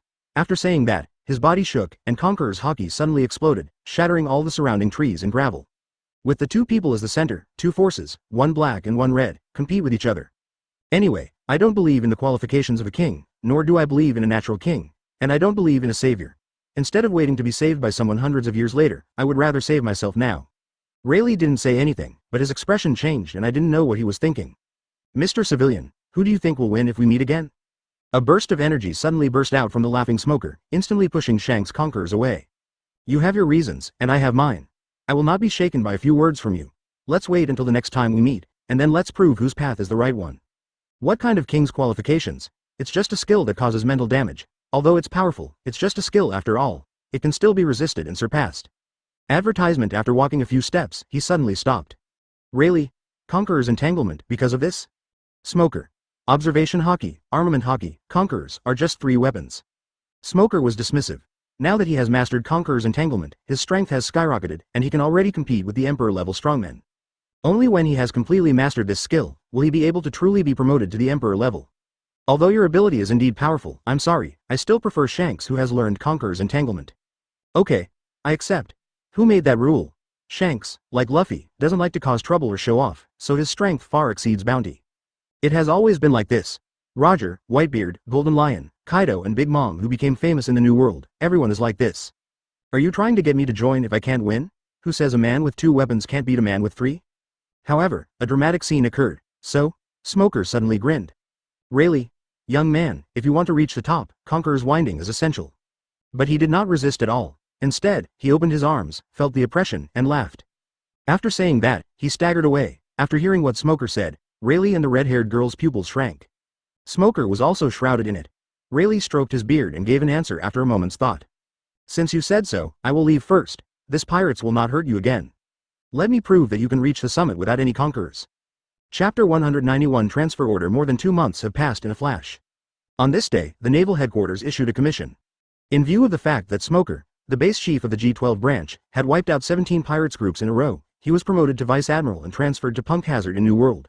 An ordinary transfer caused an uproar in the entire naval headquarters and several major branches. As we all know, the G12 branch is known as the most powerful and richest marine branch, and it was established by Smoker. Now, this fierce general in the army was inexplicably transferred to Punk Hazard? That is the sphere of influence of the world government. The Smoker's job, after all, is to be the security captain. Before the time travel, this was equivalent to asking a municipal party secretary to become the principal of a third-tier university in the next city. Isn't this bullying honest people? For a time, rumors spread among the Marines. It is said that Smoker used cruel methods to eliminate the pirates, accidentally injuring a large number of civilians, which angered Sengoku and Zephyr. Some said that Smoker had a domineering personality and was never liked by the top management, so he surrendered directly. Some say that Smoker is a useless figure. The former chief now only knows how to play politics and has long been lost in the crowd. There is something even more outrageous. He directly said that the top management wanted Smoker to get out of the way so as to make room for their own children. The problem is that of the 4 top leaders, only Garp has a son, and he is also a member of the Revolutionary Army. Compared to the outside world where rumors were rife, the G12 branch seemed exceptionally quiet. Smoker had already informed the branch leaders that he would go to Punk Hazard. Although they didn't understand, they knew that this was Smoker's own wish. What followed was a lengthy handover and a round of congratulations. This day, Smoker arrived at the dock, ready to leave Sabadi Archipelago on a warship. Because we've said goodbye before.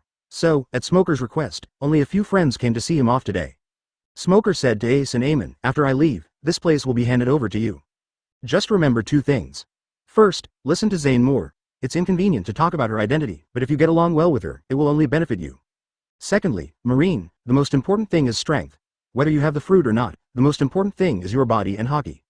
Advertisement. Ace smiled and said, don't worry, we won't forget it. Then he took out a pendant from his neck, which had a piece of sea stone on it. This kind of training method has always existed in Marine. It's just that because there are too few people with special abilities, it has not been spread. As the G12 branch is known to have the highest proportion of people with special abilities, this method is naturally very popular. Smoker also asked Aokiji to get some sea stone rough stones of low purity. Smoker nodded with satisfaction. Please take good care of Sanai. Sanai has officially passed the assessment and become a Marine. However, he is not in G12 now. Ever since he found his sister, his personality has changed drastically and he has become much more lively and active. When he heard that Sky Island really existed, he wanted to go and see it.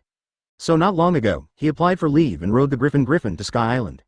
He happened to encounter the Sanjongyao troops in training. Compared to a Marine who has just started flying, Sanana has both talent and experience, and he can easily defeat the entire Sanjong bird army.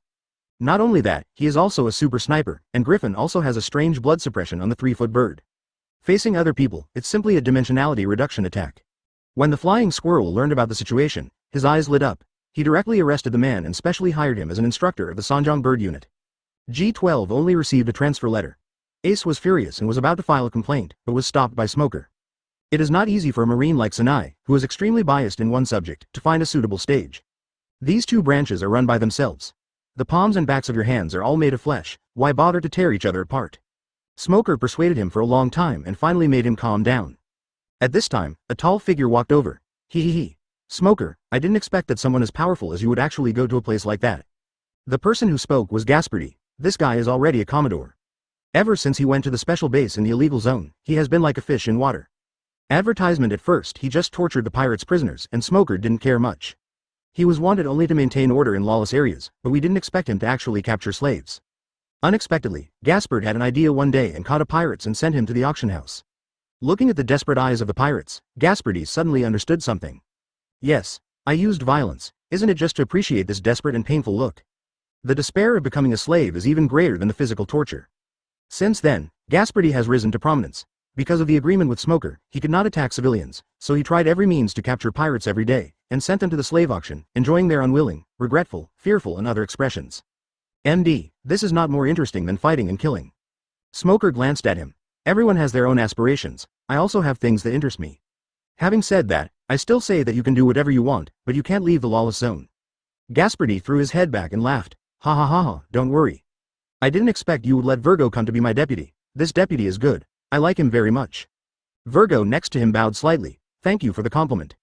Gaspardi is not good at management, and the management of the entire base is a mess. After Virgo arrived, he immediately gave the base a brand new look. I didn't expect Smoker would give me such a talent. Gaspardi was actually a little touched. Smoker, Ace, Amen. In the entire G12 branch, among those with a rank above Commodore, I don't know if Virgo is an undercover agent, so I guess Gaspard is the only one left. Smoker didn't know whether to sympathize or laugh at it. His positioning of Virgo is simple. The microphone is used at critical moments, and the leaks are used at other times. Before he can't stand it anymore and leaves, grab as much as you can. Wow, the whistle sounded. The warship slowly sailed away. Chapter 192 Arrival at New World Warship Sailing. Smoker was sitting at the bow, talking on the phone with someone. Brother Kaji, congratulations. Ha ha ha ha, thank you so much, Brother Smoker. It turns out that with Smoker stepping down from the G12 branch, the position of base chief is vacant, and various forces are ready to move. Especially the world government, which has been very short of money recently, has also set its sights on this place. Therefore, Sengoku and Crane, two shrewd guys, used the vacancy of G12 as bait to lure out many guys secretly supported by the world government. When all parties were fighting to the point of bloodshed, Sengoku made the final decision. Sabaody Archipelago has a unique slave auction house in the world and is also a popular destination for celestial dragons and nobles from various countries. Therefore, the base commander who sits here must have super strong strength. Sengoku and Suru pretended to examine many candidates. In the end, Cake, the previous G12 base commander, was chosen to return as the base commander. Now, Cake is the undisputed #1 candidate for admiral. Plus, Sengoku is now like Smoker, doing everything under the banner of protecting celestial dragons. Although all parties felt as uncomfortable as if they had eaten shit, they couldn't say anything. But Cake was anxious. He and Guillaume were already very close, and they were just one step away from success, but after all, they didn't break the window paper. My biggest advantage is that I am always with Guillaume. Now I am leaving, and that advantage will be gone. How can I make further progress? So, Cake finally couldn't hold back and confessed his feelings to Guillaume the night before taking office. Guillaume was stunned at first, then turned and left without saying a word. Kaji was instantly numb. I've been rejected many times before, but this time I felt particularly sad. He was so depressed that he couldn't sleep all night. The next day, I went to the G12 branch like a zombie. He didn't expect it. Just one day later, Guillaume arrived at the G12 branch with a letter of authorization. It turned out that she begged he for 2 days and finally forced he to agree to transfer her to Sabaody Archipelago. What does it mean? It goes without saying. Kajiro was going crazy, but he finally calmed down and quickly told Smoker the good news. Brother Smoker, if it weren't for your plan, how could Guillaume be with me? It doesn't matter whether it's a scheme or not, the key is the intention. In other words, if you don't even want to put in the effort, how can you say you like her? That's right. By the way, I've always been curious about one thing. What strategy did you use against Hina? Roll. Okay. Before you go, I have to ask you for a favor. I also want to try devil fruit, but I haven't found a good one. Can you help me look for one? Advertisement. Roll. Get lost now. Bye. With a click, Den Den Mushi closed its eyes again. Smoker took a puff of his cigarette, devil fruit. In the past few years, Cake has been practicing hard in order to attract Guillaume. Every time Smoker sees him, he can absorb a lot of pain. If Sabaody wasn't close to the headquarters, Kaji would have injured himself. Not only that, Kaji was also very decisive in battle. In recent years, the Marine has had many conflicts with the monsters in the New World. Cake can be seen every time, and he is even more aggressive than the admiral candidate who leads the team. Every time he was covered in wounds, and many times his life was on the line. If it weren't for his strong strength and tough character, he would have died long ago. But at the same time, Cake's strength has also soared in recent years, and his hockey and physique are almost as good as the 3 candidates. The biggest difference is that there is no top-notch devil fruit. Smoker raised his hand. Darkness surged in the palm of my hand, and thunder fruit slowly emerged. As long as this fruit is given to Cake, the Marine will immediately have an extra admiral fighting force. If it were someone else, Smoker would really be reluctant to do so. Even though I can't eat this powerful fruit, it's still fun to just look at it. However, Kaji and I have known each other for so many years, and he has been very sincere to me. If the thunder fruit is given to him, it doesn't seem so hard. Smoker slowly put away the fruit. The fruit can be given to Cake, but never to anyone else. There is no way, this fruit is too strong. Even if the Marine recruit eats it, he will instantly have the strength not inferior to the Vice Admiral of the Naval Headquarters. With such temptation, it is hard to guarantee that no one will have evil thoughts. Therefore, Smoker decided to find an opportunity to give it to Cake in person and watch him eat it with his own eyes, otherwise he would not feel at ease. I can't be like the 5 elders, who let a CP9 escort the Nika fruit. At this time, a Marine came running over. Smoker Vice Admiral, the red line is ahead, should we dive? Normally, to reach New World, you need to dive in Sabadi Archipelago. We crossed the red line underground cave, past the Fishmen Island 10,000 meters below the sea, and officially entered the New World. But Smoker did not dive the warship, but headed straight for the red line. Now we are only a few miles away from the red line. If we don't dive, there will be no way out. Smoker said calmly, retract the sail. Marine. Okay. Everyone was confused, but they still followed the military orders. Advertisement. When everything was ready, Smoker raised his hand, and a black curtain appeared above the warship, and a huge gravitational force acted on the warship. The warship shook and began to slowly rise into the air. The soldiers were all shocked and leaned over the railing to look down. Fly up. This is incredible. Great, no need to dive. Actually, I have a fear of the deep sea. Smoker sat quietly at the bow smoking. Although dark fruit can control the flight of warships, it is still inferior to lion fruit and gravity fruit in terms of speed and flexibility. Gravity fruit. Smoker didn't think about it, not to mention that Fujitora's temperament and stance are on the side of justice. If I try but fail, wouldn't it be embarrassing to meet him in the office later? But Golden Lion is different. Attack him. Smoker doesn't have any psychological burden at all. The only problem is that Golden Lion used his ability to turn Vilmu into a sky island. There is no place to find. If you want to investigate the whereabouts of Golden Lion, Ghoul Nika can't be relied upon. We can only rely on VIP and Morgans, using seabirds and seagulls to search bit by bit. As for lion fruit, Smoker is determined to win it. As long as the Marines eat the lion fruit, they can float the island in the sky and build an Air Force base like the Golden Lion. Lousy will build a base on top of Mariajoy by then, and let the Marines shit on the 5 elders' heads every day. Smoker controls the warship to take off. After a while, we saw the top of the red line.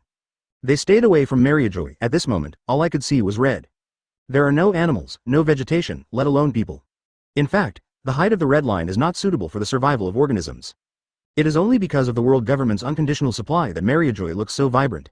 In fact, even the water for watering the flowers comes at a high cost. The warship was floating high in the sky. Smoker looked down at the red line with flickering eyes, not knowing what he was thinking.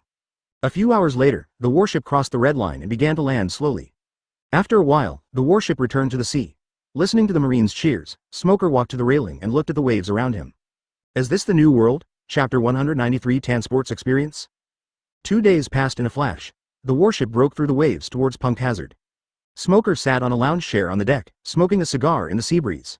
Although he seemed comfortable, in fact, his body was wrapped in circles of darkness, which continuously released gravity and tore and squeezed his flesh. If it were someone else, they would have been torn apart by this twisted gravity. There were dozens of soldiers behind Smoker. They were all shirtless, holding huge gun barrels in their hands and doing horse stance. At this time, their veins bulged, their teeth clenched, their bodies trembled, and their sweat flowed like a stream, dripping down and accumulating into a pool. It turns out that Smoker began to train the Marines on the ship in his spare time. Today's subject is also very simple, holding a shipborne heavy artillery that 2 or 3 people can't hold, squatting for 2 hours. Suddenly, a Marine came running over. Report to Smoker Vice Admiral, we have intercepted a strange signal. As he spoke, he took out a recording telephone bug. Den Mushi played distress signals intermittently. This is the Modwemming. I was attacked by pirates 70 nautical miles east of the state route 667, straight in the Florid Sea, and am sailing west.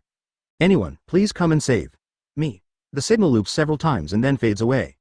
The darkness on Smoker slowly disappeared. He took a long breath and slowly sat up holding the handle.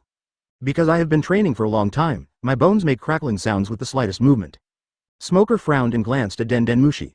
When Luffy and his friends crossed the sea and just arrived at the New World, they seemed to have received a distress signal. I didn't expect that I would also enjoy the treatment of being the protagonist. I remember that the Fluoride Sea is not far from here? Yes. The Marine opened a nautical chart. The signalman has investigated and found that this mushi was sent by a shortwave Den Mushi, and the signal source is no more than 100 nautical miles away from us, considering the location of the state route 667, straight. He pointed to the location marked in red on the map.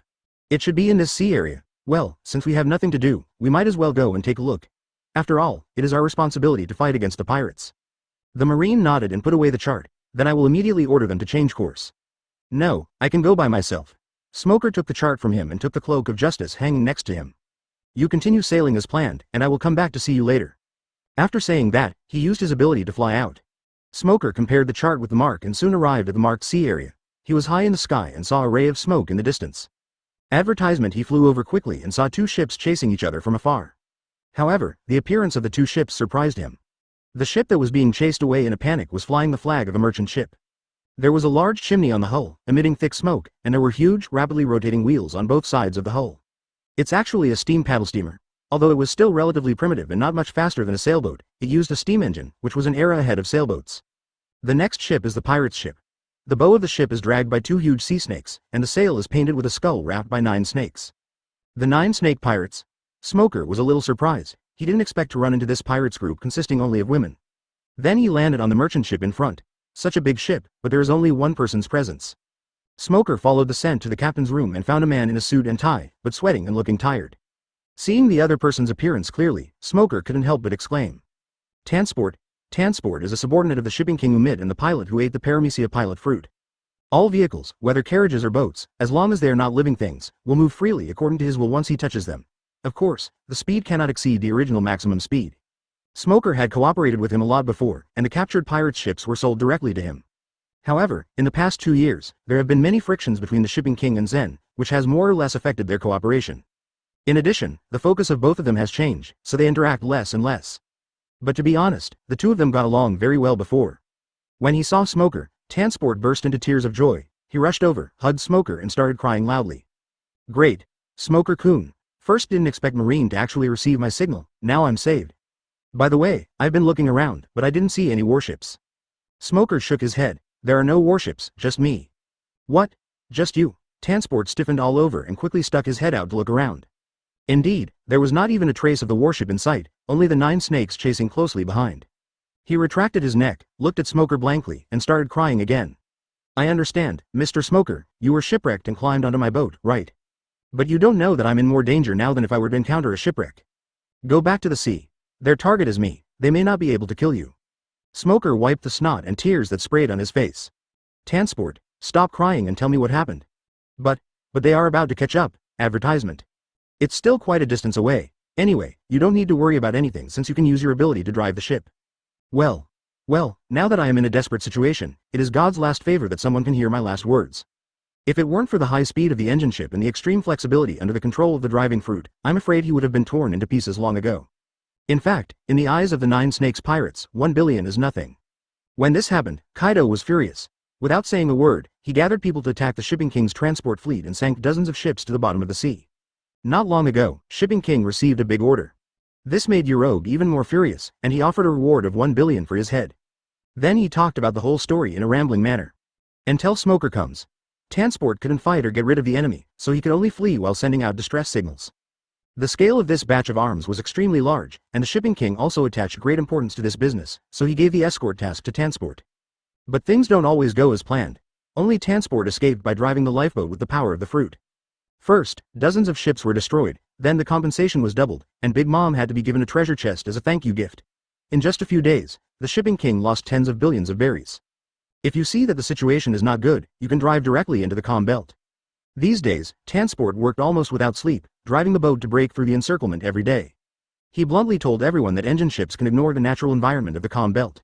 But in their eyes, such a ship that could cross the calm belt was like a sharp blade stabbing at them, and they would never allow it to fall into the hands of others, so they chased after it directly. No matter what kind of opponent he is, no matter how powerful he is, he can only stare blankly. The fleet encountered a storm halfway. Whoever kills Transport will own the ship. For a moment, the pirates were all excited and came to chase and kill Transport. After a night of wind and rain, the entire fleet sank to the bottom of the sea. So, he asked his acquaintance Big Mom to intercede and gave Kaido double compensation, only then did he let Kaido off the hook. With this ship, even if you can't cross the calm belt, you can just stay near the calm belt. It turned out that what he encountered was not a simple robbery, but a premeditated roundup. As long as you have enough fuel to deal with the Sea Kings, you can travel freely through the calm belt. The shipping king was furious, but he couldn't afford to offend Kaido, so he could only swallow his anger. But when it rains, it pours. So, Transport led a group of people, operating more than a dozen large cargo ships, and rushed to the destination in a mighty manner. Seeing the 9 snake pirates getting closer and closer. Fortunately, Transport was smart and stole a steamship and escaped when he saw the situation was bad. Transport unexpectedly ran into the 9 snakes pirates. Kaido, the leading pirate in the New World, entrusted him to deliver a batch of arms to the Revolutionary Army. More importantly, the engine ship was no longer needed.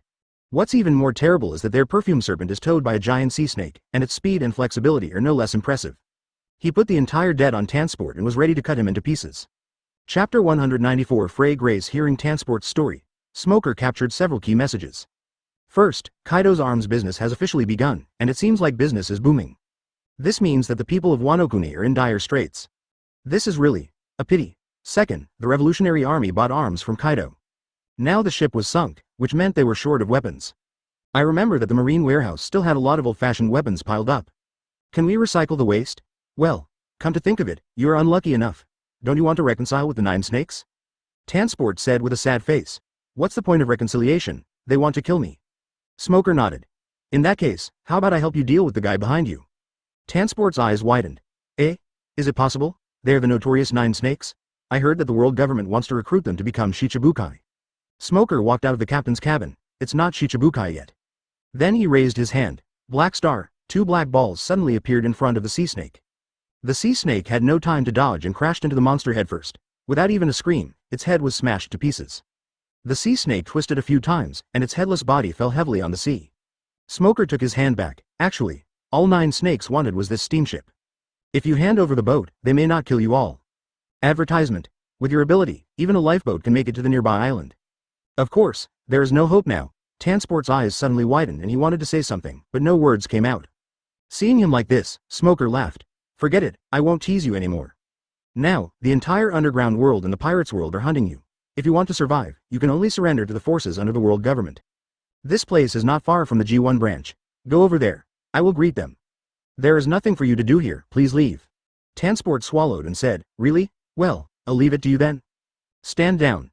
Smoker looked up and saw a group of Amazon warriors drawing their bows and arrows and aiming at him. Although he is very loyal and has good strength and ability, he still lacks understanding of the underground world. At this moment, a cold voice came from the cabin. Haha, such a warm welcome ceremony. Now that I have no other choice, I can just send it over. As a last mercy, you may state your name. Smoker easily dodged it using his observation hockey, and even deliberately blocked an arrow with his palm. Who said Amazon warriors are not allowed to approach strangers? You are more enthusiastic than those guys on the ******** island. Tansport had followed the Shipping King for many years and was familiar with the rules and intelligence of the underground world. When the Amazon warriors heard the order, they put away their bows and arrows without saying a word and retreated to the back. As soon as he landed, countless arrows shot towards him with sharp sounds. I'm just an ordinary marine, just call me Smoker. Advertisement Fleur Grace walked to a short distance in front of Smoker. Da, the bow and arrow wrapped with hockey is really powerful. I'm afraid it can even penetrate iron plates. Smoker also used his ability to fly towards the 9 snakes ship. You rude fellow, you actually dared to attack the 9 snakes.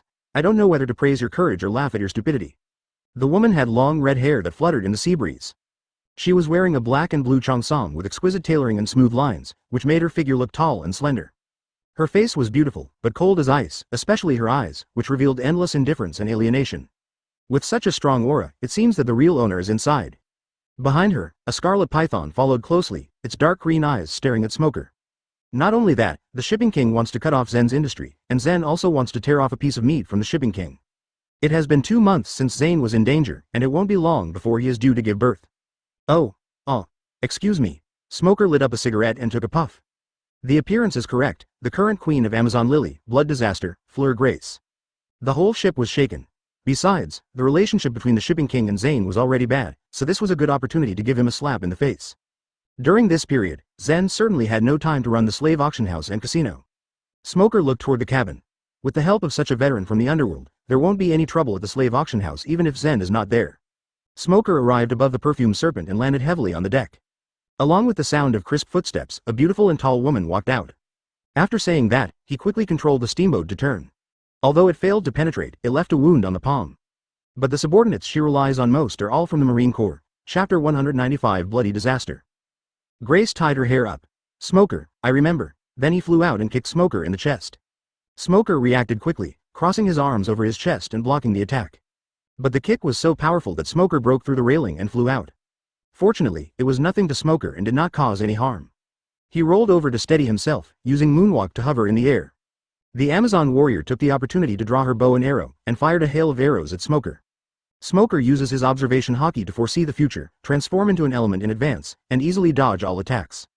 The arrow pierced through Smoker's body, flew far away, and then fell powerlessly into the sea. Grace walked slowly to the side of the boat.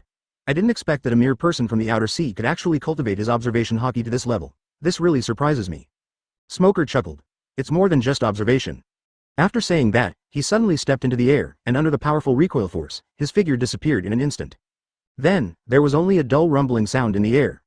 The 9 snakes looked around in surprise, but could not find Smoker at all. Only Grace looked normal, her beautiful eyes following Smoker's figure. A few seconds later, Smoker suddenly appeared in front of Grace. This is a return gift. A punch hit Grace in the face. Grace raised her hand to block the punch, but this ordinary punch was far more powerful than she had imagined. Grace was instantly blown away by the huge force and crashed into the cabin, raising a cloud of dust. The Amazon warrior was horrified. "Your Majesty, Grace." Some people drew their bows and shot arrows at Smoker. Smoker raised his hand and several small black holes appeared in front of him. The distorted gravity instantly crushed the bow and arrow. "Come out, Queen 9 Snakes, how could you be killed like this?" A cold voice was heard in the smoke. "I see, it's my fault. I shouldn't have looked down on you just because you're a Marine Vice Admiral." Grace walked out with her waist twisted, blood flowing on her face and hands. Smoker frowned slightly. "Is the bleeding so severe?"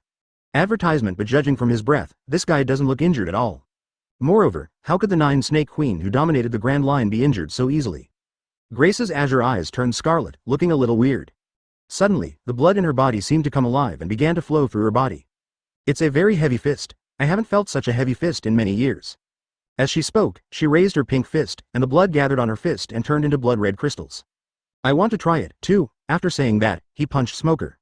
Smoker frowned, intending to test her ability, and raised his fist to meet her attack. The two fists collided with each other without making any sound. Then a powerful shockwave burst out from his fists, making the surrounding 9 snake female warriors almost unable to stand. This time Smoker was at a disadvantage. He felt a strong force coming from his hand and was knocked back several steps. Grace took the opportunity to wave her hand, and the gloves turned into several blood arrows that shot towards Smoker. Tempest kick. Smoker hurriedly kicked out a few wind blades, which collided with the blood arrows. There was a violent explosion, and the wind blades and blood arrows were all shattered into pieces. However, the wind blade disappeared directly. The blood arrow fragments turned into blood, condensed into several blood balls, flew back to Grace, and flew around her up and down. "I am the user of the Paramecia blood fruit, which allows me to manipulate blood at will. Smoker, you are a rare strong man. Let your blood become my nutrition." Then, she said to the Amazon warriors around her, "None of you are allowed to come forward, he is my prey." Everyone responded in unison. "Yes." Then, Grace rushed towards Smoker, and her blood condensed into 2 huge moonblades and followed him. The two sides fought in a group. After fighting for a while, Smoker found that Grace was far inferior to him in terms of physique and hockey. But her ability is too weird. The 2 moonblades flew up and down around Grace, attacking in coordination with her movements. Not only is it fast, but it's also very sharp. Even the arms that were hardened with armament hockey had several cuts on them. Sweet fruit, blood fruit, no matter which one it is powerful and weird. This is probably the style of the 9 Snake Queen. When Smoker was distracted, he suddenly felt his body stiffen, his movements unconsciously stopped, and a flaw appeared. Grace chuckled and smashed Smoker's abdomen with her blood crystal fist. Advertisement. Even though Smoker had thick skin and strong flesh, he was still hit by this punch and groaned in pain, taking several steps back. But before he could recover, he suddenly felt a sharp pain in his back. It turned out that the 2 moon blades had penetrated deeply into his back, with the blades sticking out from his chest. Puff! Smoker spat out a mouthful of blood and grasped the blade tightly. This time I could see clearly that the blood vessels of the flying squirrel were constantly wriggling like a living thing. Could it be? That's right. Grace walked up to Smoker, waved her hand, and the moonblade was pulled out and returned to her side. "As long as you are injured by my ability, blood will enter your body. As long as the amount is sufficient, it can control your actions. I have to admit that you are indeed very strong. Normal people have become my puppets. You are just restricted in your movements." Smoker stood there, breathing heavily, and wanted to move, but it felt extremely heavy, as if something inside his body was stopping him. Ahem. Ahem. What a powerful and strange ability. It really deserves to be called the blood disaster. But, if the blood enters my body, it will have an effect on you too, right? Grace smiled faintly. What a sharp guy, but what can you do if you find out? You have no chance of winning. In that case. Smoker struggled to his feet. Although Grace was controlling the blood, she couldn't stop his movements. Let me teach you a lesson. Powerful hockey can negate abilities. Suddenly, Smoker roared to the sky. The powerful hockey exploded instantly, and black lightning burst out from his body, causing the sky and the earth to change color.